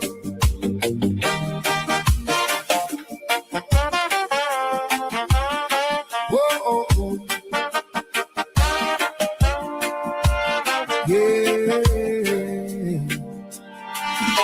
in 2014 down a hidden Toronto lane. A dream was born in a house with no fame. 80 judges gathered, word spread through the air. 79 entries, cannabis everywhere.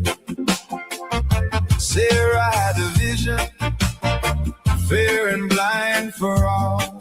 No labels, no favor, let the finest stand tall. From growers and creators, from the legacy scene, the Karma Cup was born to crown cannabis green. Raise a cup to the Karma Cup, from the underground roots to the legal sun. Toronto nights and championship lights, a story still being sung from hidden rooms to festival grounds. Through every twist they've come, raise a cup to the Karma Cup. The journey's just begun.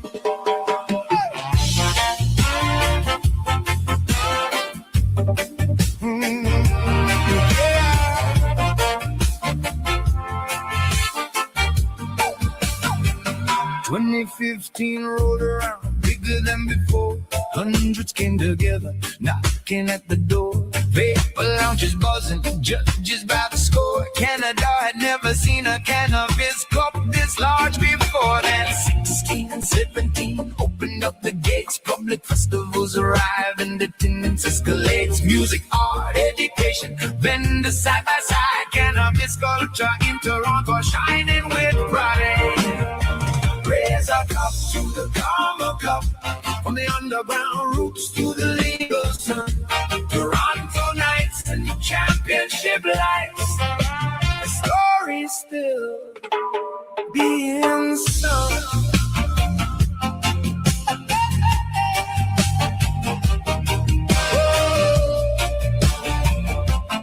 Oh, 2018 came blazing, 1 month before the law. The city felt electric, everybody stood in awe. Biggest festival yet, the movement growing strong. The legacy community knew they belong. The legalization changed the game. In 2019, licensed producers entered a brand new scene. Old school growers mingled with the legal crowd. The cannabis community standing proud. Then the world stood still. 2020 came around. Empty stages, quiet streets, silence all around. But Karma found a way through the digital haze. Virtual cups kept burning through the darkest days.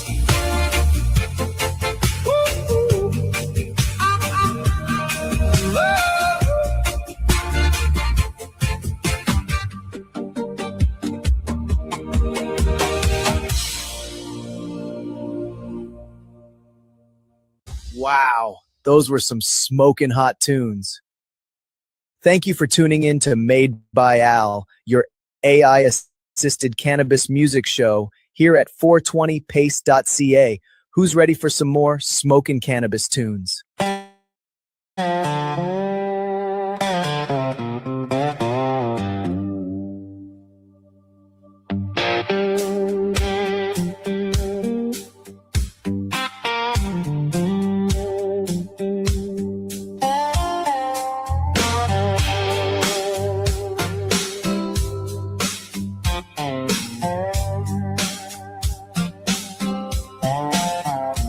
At the Grindhouse Cafe door, coffee steam on the glass, donuts in a paper boat, sandwiches going fast, gray heads and folding chairs, young ones in the back.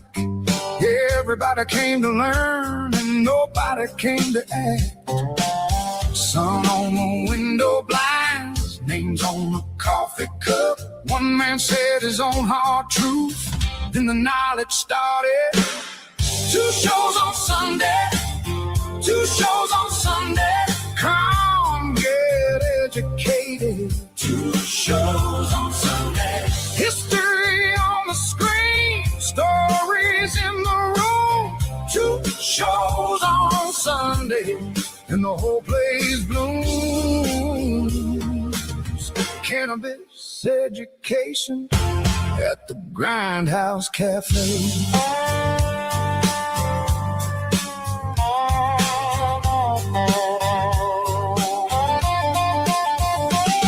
Science on the silver sheet, oh laws, oh fear, oh fights, patient voices, careful words, doctors, researchers explain without missing a beat.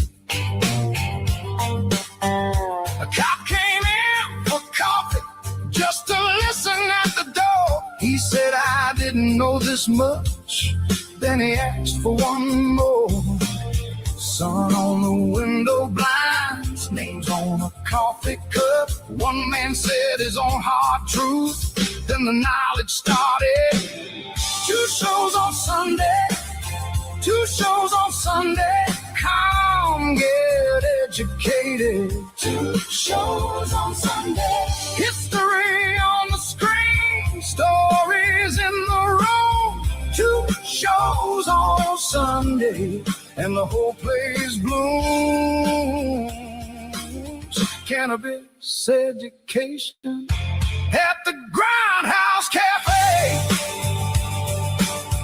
Oh yeah, not a rumor, not a joke, just the faces and the quotes. Pain turned plain, plain turned gray. Sunday after Sunday, they came in a way.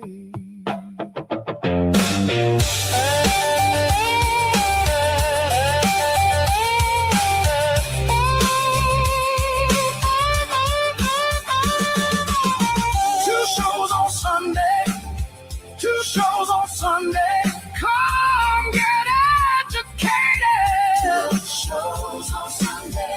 History on the screen, stories in the room.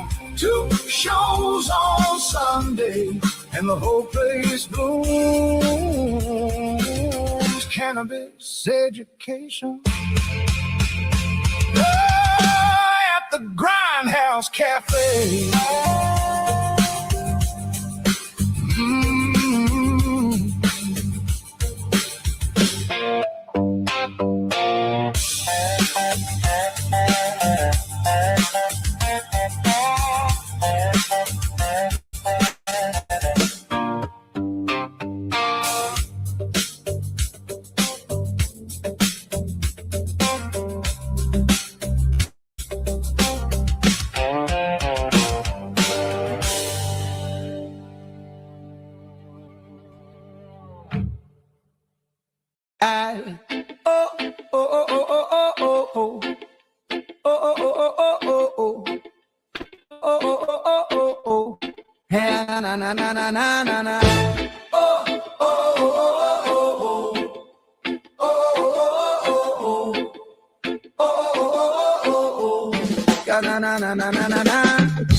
Passport stamp, green leaf planet, step off the bus, everybody laughing, market smells, sweet and earthy, old heads talking about the early morning magic. Welcome to the world of cannabis, slow down, bird off, can't rush this past that piece like we passed that split.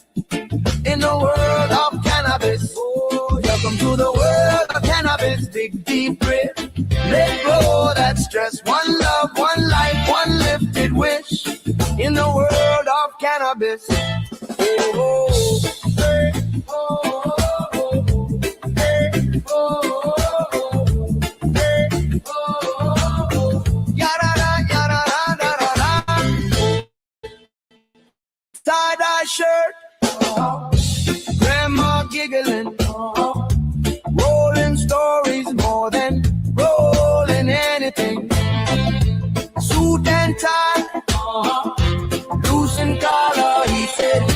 came for calm, left it all. Welcome to the world of cannabis. Slow down, brother. Can't rush this fast. That piece like we pass that split.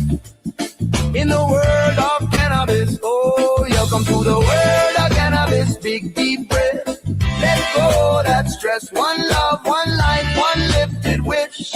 In the world of cannabis, from rooftop gardens to basement jams, we all different, still we hold hands. High or low, we share this air. Feel that care, feel that care.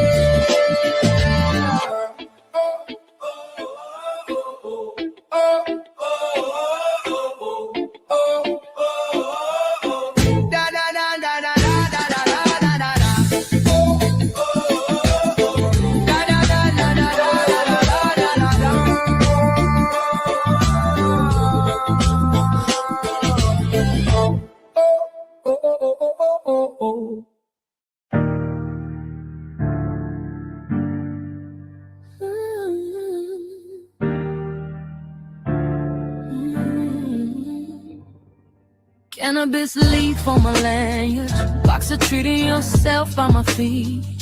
Fluorescent lights and patio sets, plastic palms, real green. Old man stops, says what you selling, I laugh. Just clearing my haze with treating yourself on the table, changing minds. Cannabis plants at the home and garden show. See pages in your hand, take it home. From roses to medicine, watch it grow. Yeah, we bring the truth where they never thought it would ever go. Cannabis plants in the home and garden show. Cannabis plants in the home and garden show. Pay say to taste a lab brochure, little links to bigger hope. Beside the grills and garden gnomes, we're talking tinctures, talking smoke. Kids walk by with cotton candy, moms slow down, dads leaning close. Is this legal? Is this helpful? Let me tell you what we know. Cannabis plants at the home and garden show. Tea bag into your hand, take it home. From roses to medicine, watch it grow. Yeah, we bring the truth where they never thought it would ever go. Cannabis plants in the home and garden show. Yeah, cannabis plants in the home and garden show. Yeah, yeah. Bright lights, TY mags on the table. Cannabis plants on display. They ask, can we touch it? Can we smell it? Someone chuckles, we tell them how it helps. We're not hiding in the corner, we're right here in the flow. Hand to hand, heart to heart. We're treating yourself magazine at the home and garden show. Cannabis plants at the home and garden show. Tea by pages in your hand, take it home. From roses to medicine, watch it grow. Yeah, we bring the truth where they never thought it would ever go. Cannabis plants in the home and garden show. Cannabis plants in the home and garden show.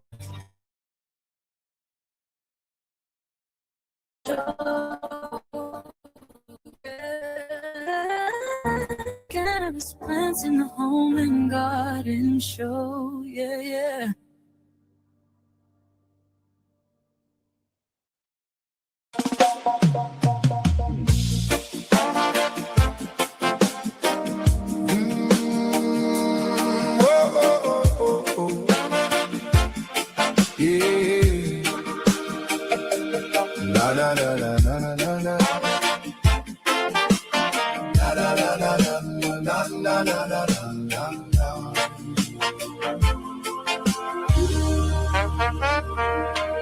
Now the bell a ring, old school. Say there's nothing on the textbook, you think I'm a fool.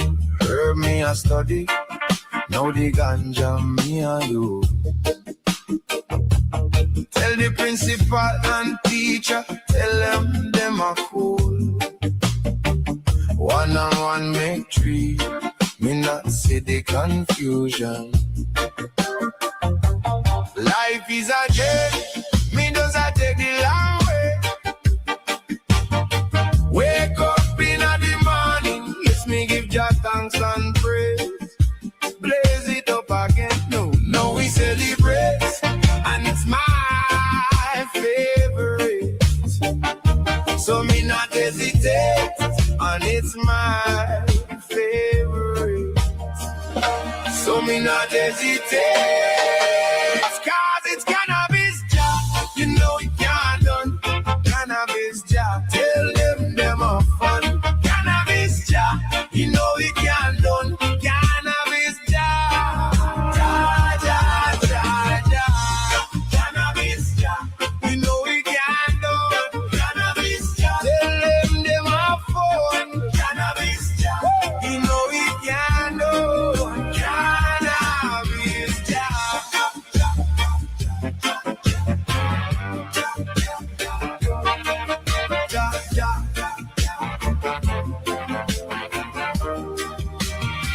So when the rain it a fall, make the ganja it grow. Cure it in the sunlight, it up, make it glow. Take it from the Rasta man, tell them what we know. High grade, good vibes, that's the only way we roll.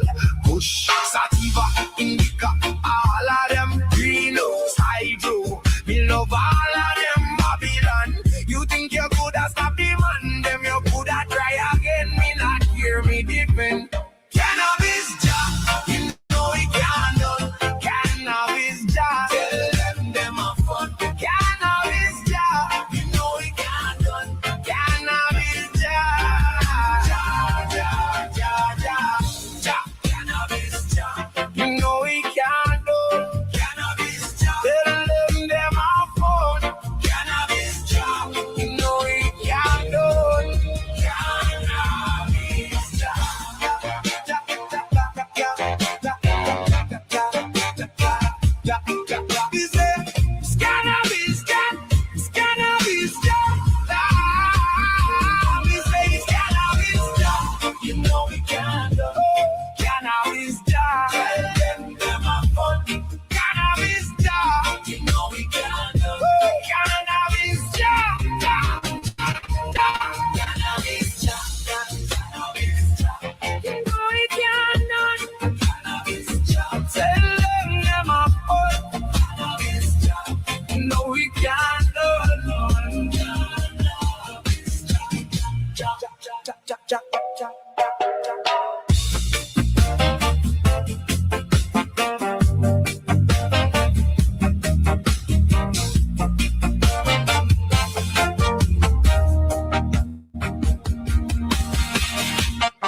You wake up wired, worn and tired, scrolling through the same old feed.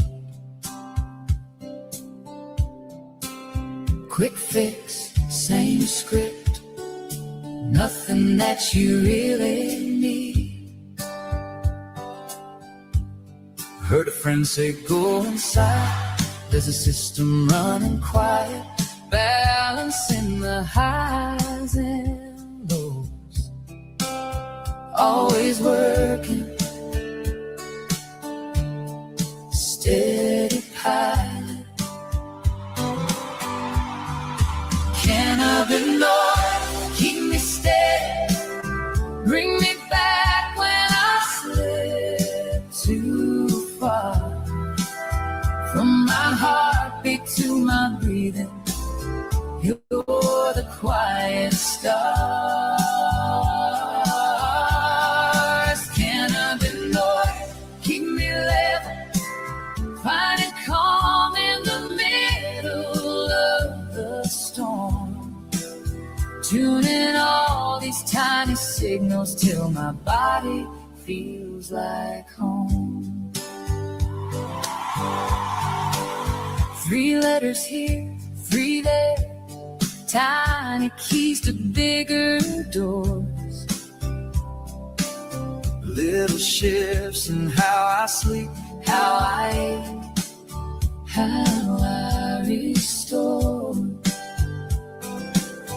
Not a magic, just a language that my deeper self can read.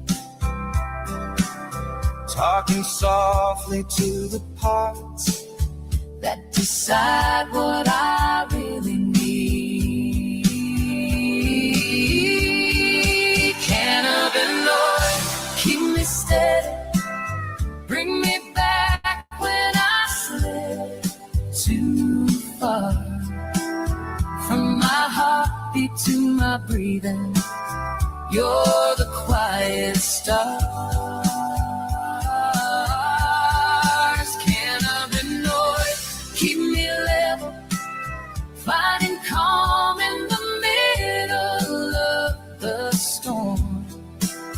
Tuning all these tiny signals till my body feels like home. All these hidden circuits coming from my thoughts down to my bones. Every rise and every falling, you're rewriting what I've known. Not about chasing a feeling, more about a deeper sign that my life can find its balance, one small message at a time. Yeah, cannabinoid, keep me steady, bring me back when I slip too far. From my heartbeat to my breathing, you're the quiet stars. Cannabinoid, keep me level, finding calm in the middle of the storm. Tuning all these tiny signals till my body feels like home.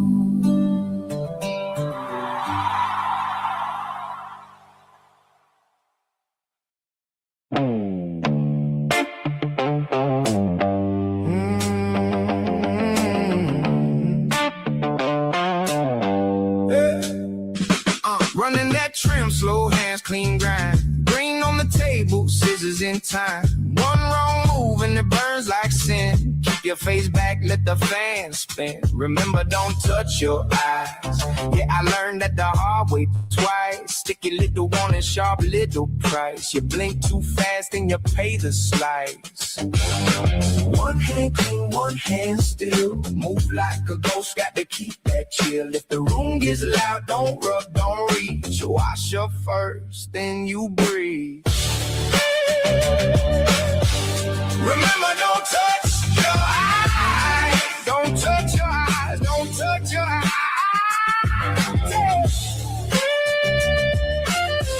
Remember, don't touch your eyes. Keep that fire off your face tonight. Keep it off, keep it off. Remember, don't touch your eyes.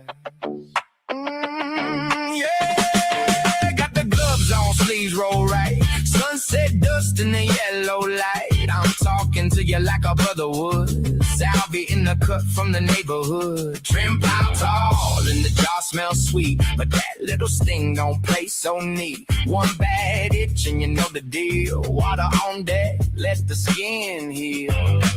One hand clean, one hand still. Move like a ghost, got to keep that chill. If the room gets loud, don't rub, don't reach. Wash up first, then you breathe.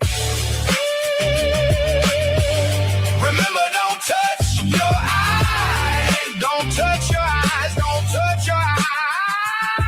Yeah. Remember, don't touch your eyes. Keep that fire off your face tonight. Keep it off, keep it off. Remember, don't touch your eyes. Yeah.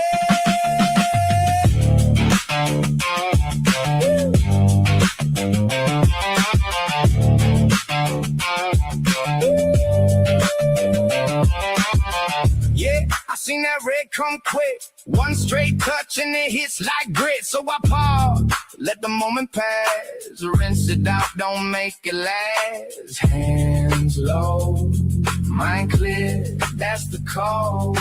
Take it slow on the tender road.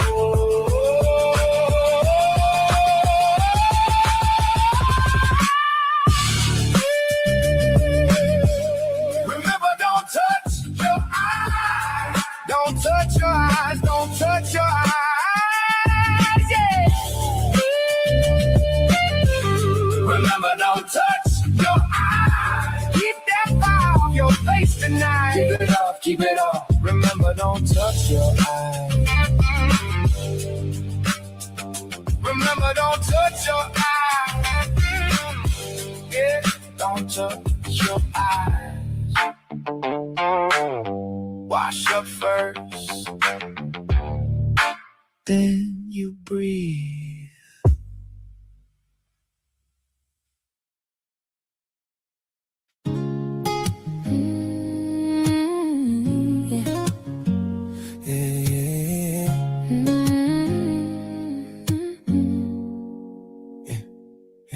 Doctor said, try this pill. Didn't ask how I really feel. Sleeping days, shaking nights, lost my taste for real life. Then a friend wrote truth in a paper. Little backyard old turntable. Coughed once, heart went calm for the first time.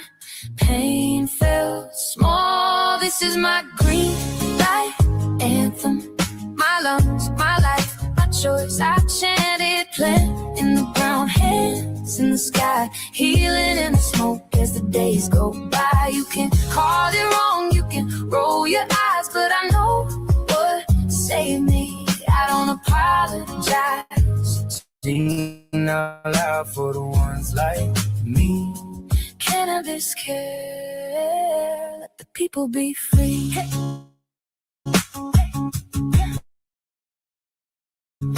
Grandma hiding drops in her tea. Says it helps to finally breathe. Vet down the street, can't sleep. No more ghosts in his dreams. Still they slap cuffs on a kid for the same thing that helped me live.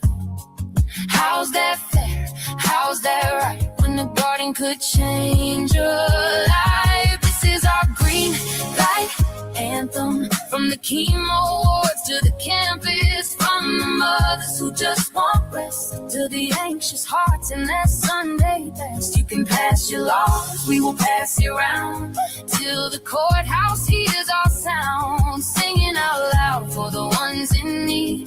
Cannabis care, let the people be free. Oh, oh, yeah. Spark one up for the patients waiting. Years go by, still debating while the pills get pushed, prescriptions stack, but a simple seed gets pushed back. We're not criminals, we're just hurting, fighting for a kind of version of relief, of dignity. Let the plant grow, let us breathe. This is the green light anthem.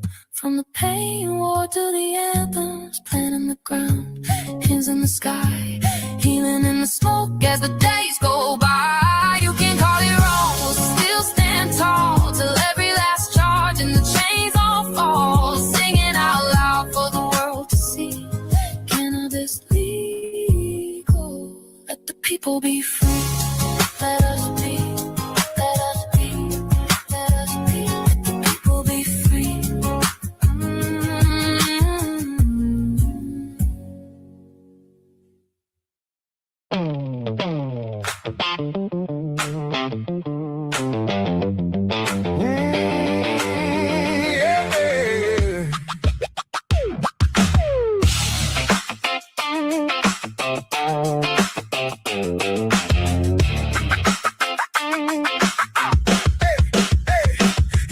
on the counter like he owns my name.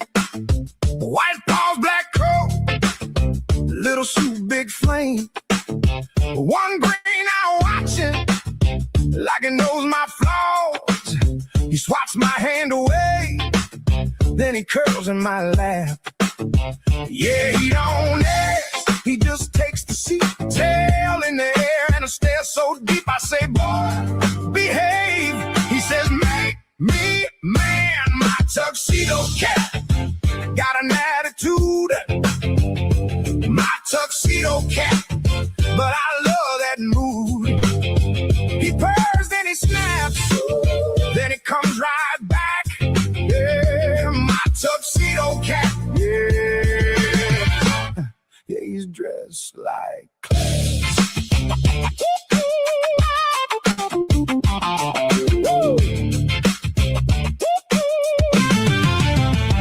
He bats at the blinds when the rain comes down, leaves wet prints all over town. He'll knock my keys just to hear them ring, then sleep on my chest like he's king of everything. Yeah, he don't beg, he just blinks once slow. If I move too fast, he won't let it go. I say, boy, behave. He says, make me man. My tuxedo cat got an attitude. My tuxedo cat, but I love that mood. He purrs, then he snaps, then he comes right back. Yeah, my tuxedo cat. Yeah, yeah, he's dressed like class.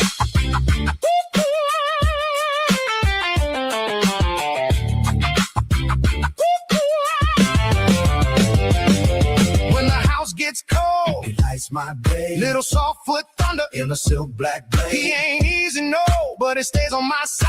Sharp little heart in a suit so wide. My tuxedo cat got an attitude. My tuxedo cat, but I love that mood. He purrs and he snaps, then he comes right back. Yeah, my tuxedo cat. Yeah, yeah, he's dressed like class. My tuxedo cat. Yeah, he's all I got. My tuxedo cat. And I love him a lot.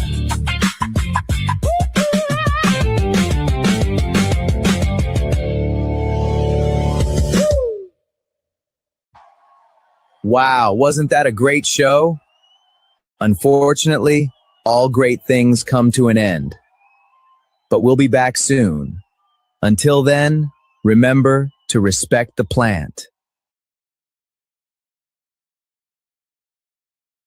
Rerolled Saturdays. Check it out. Nothing. You're watching the 420 Pace, found at 420pace.ca.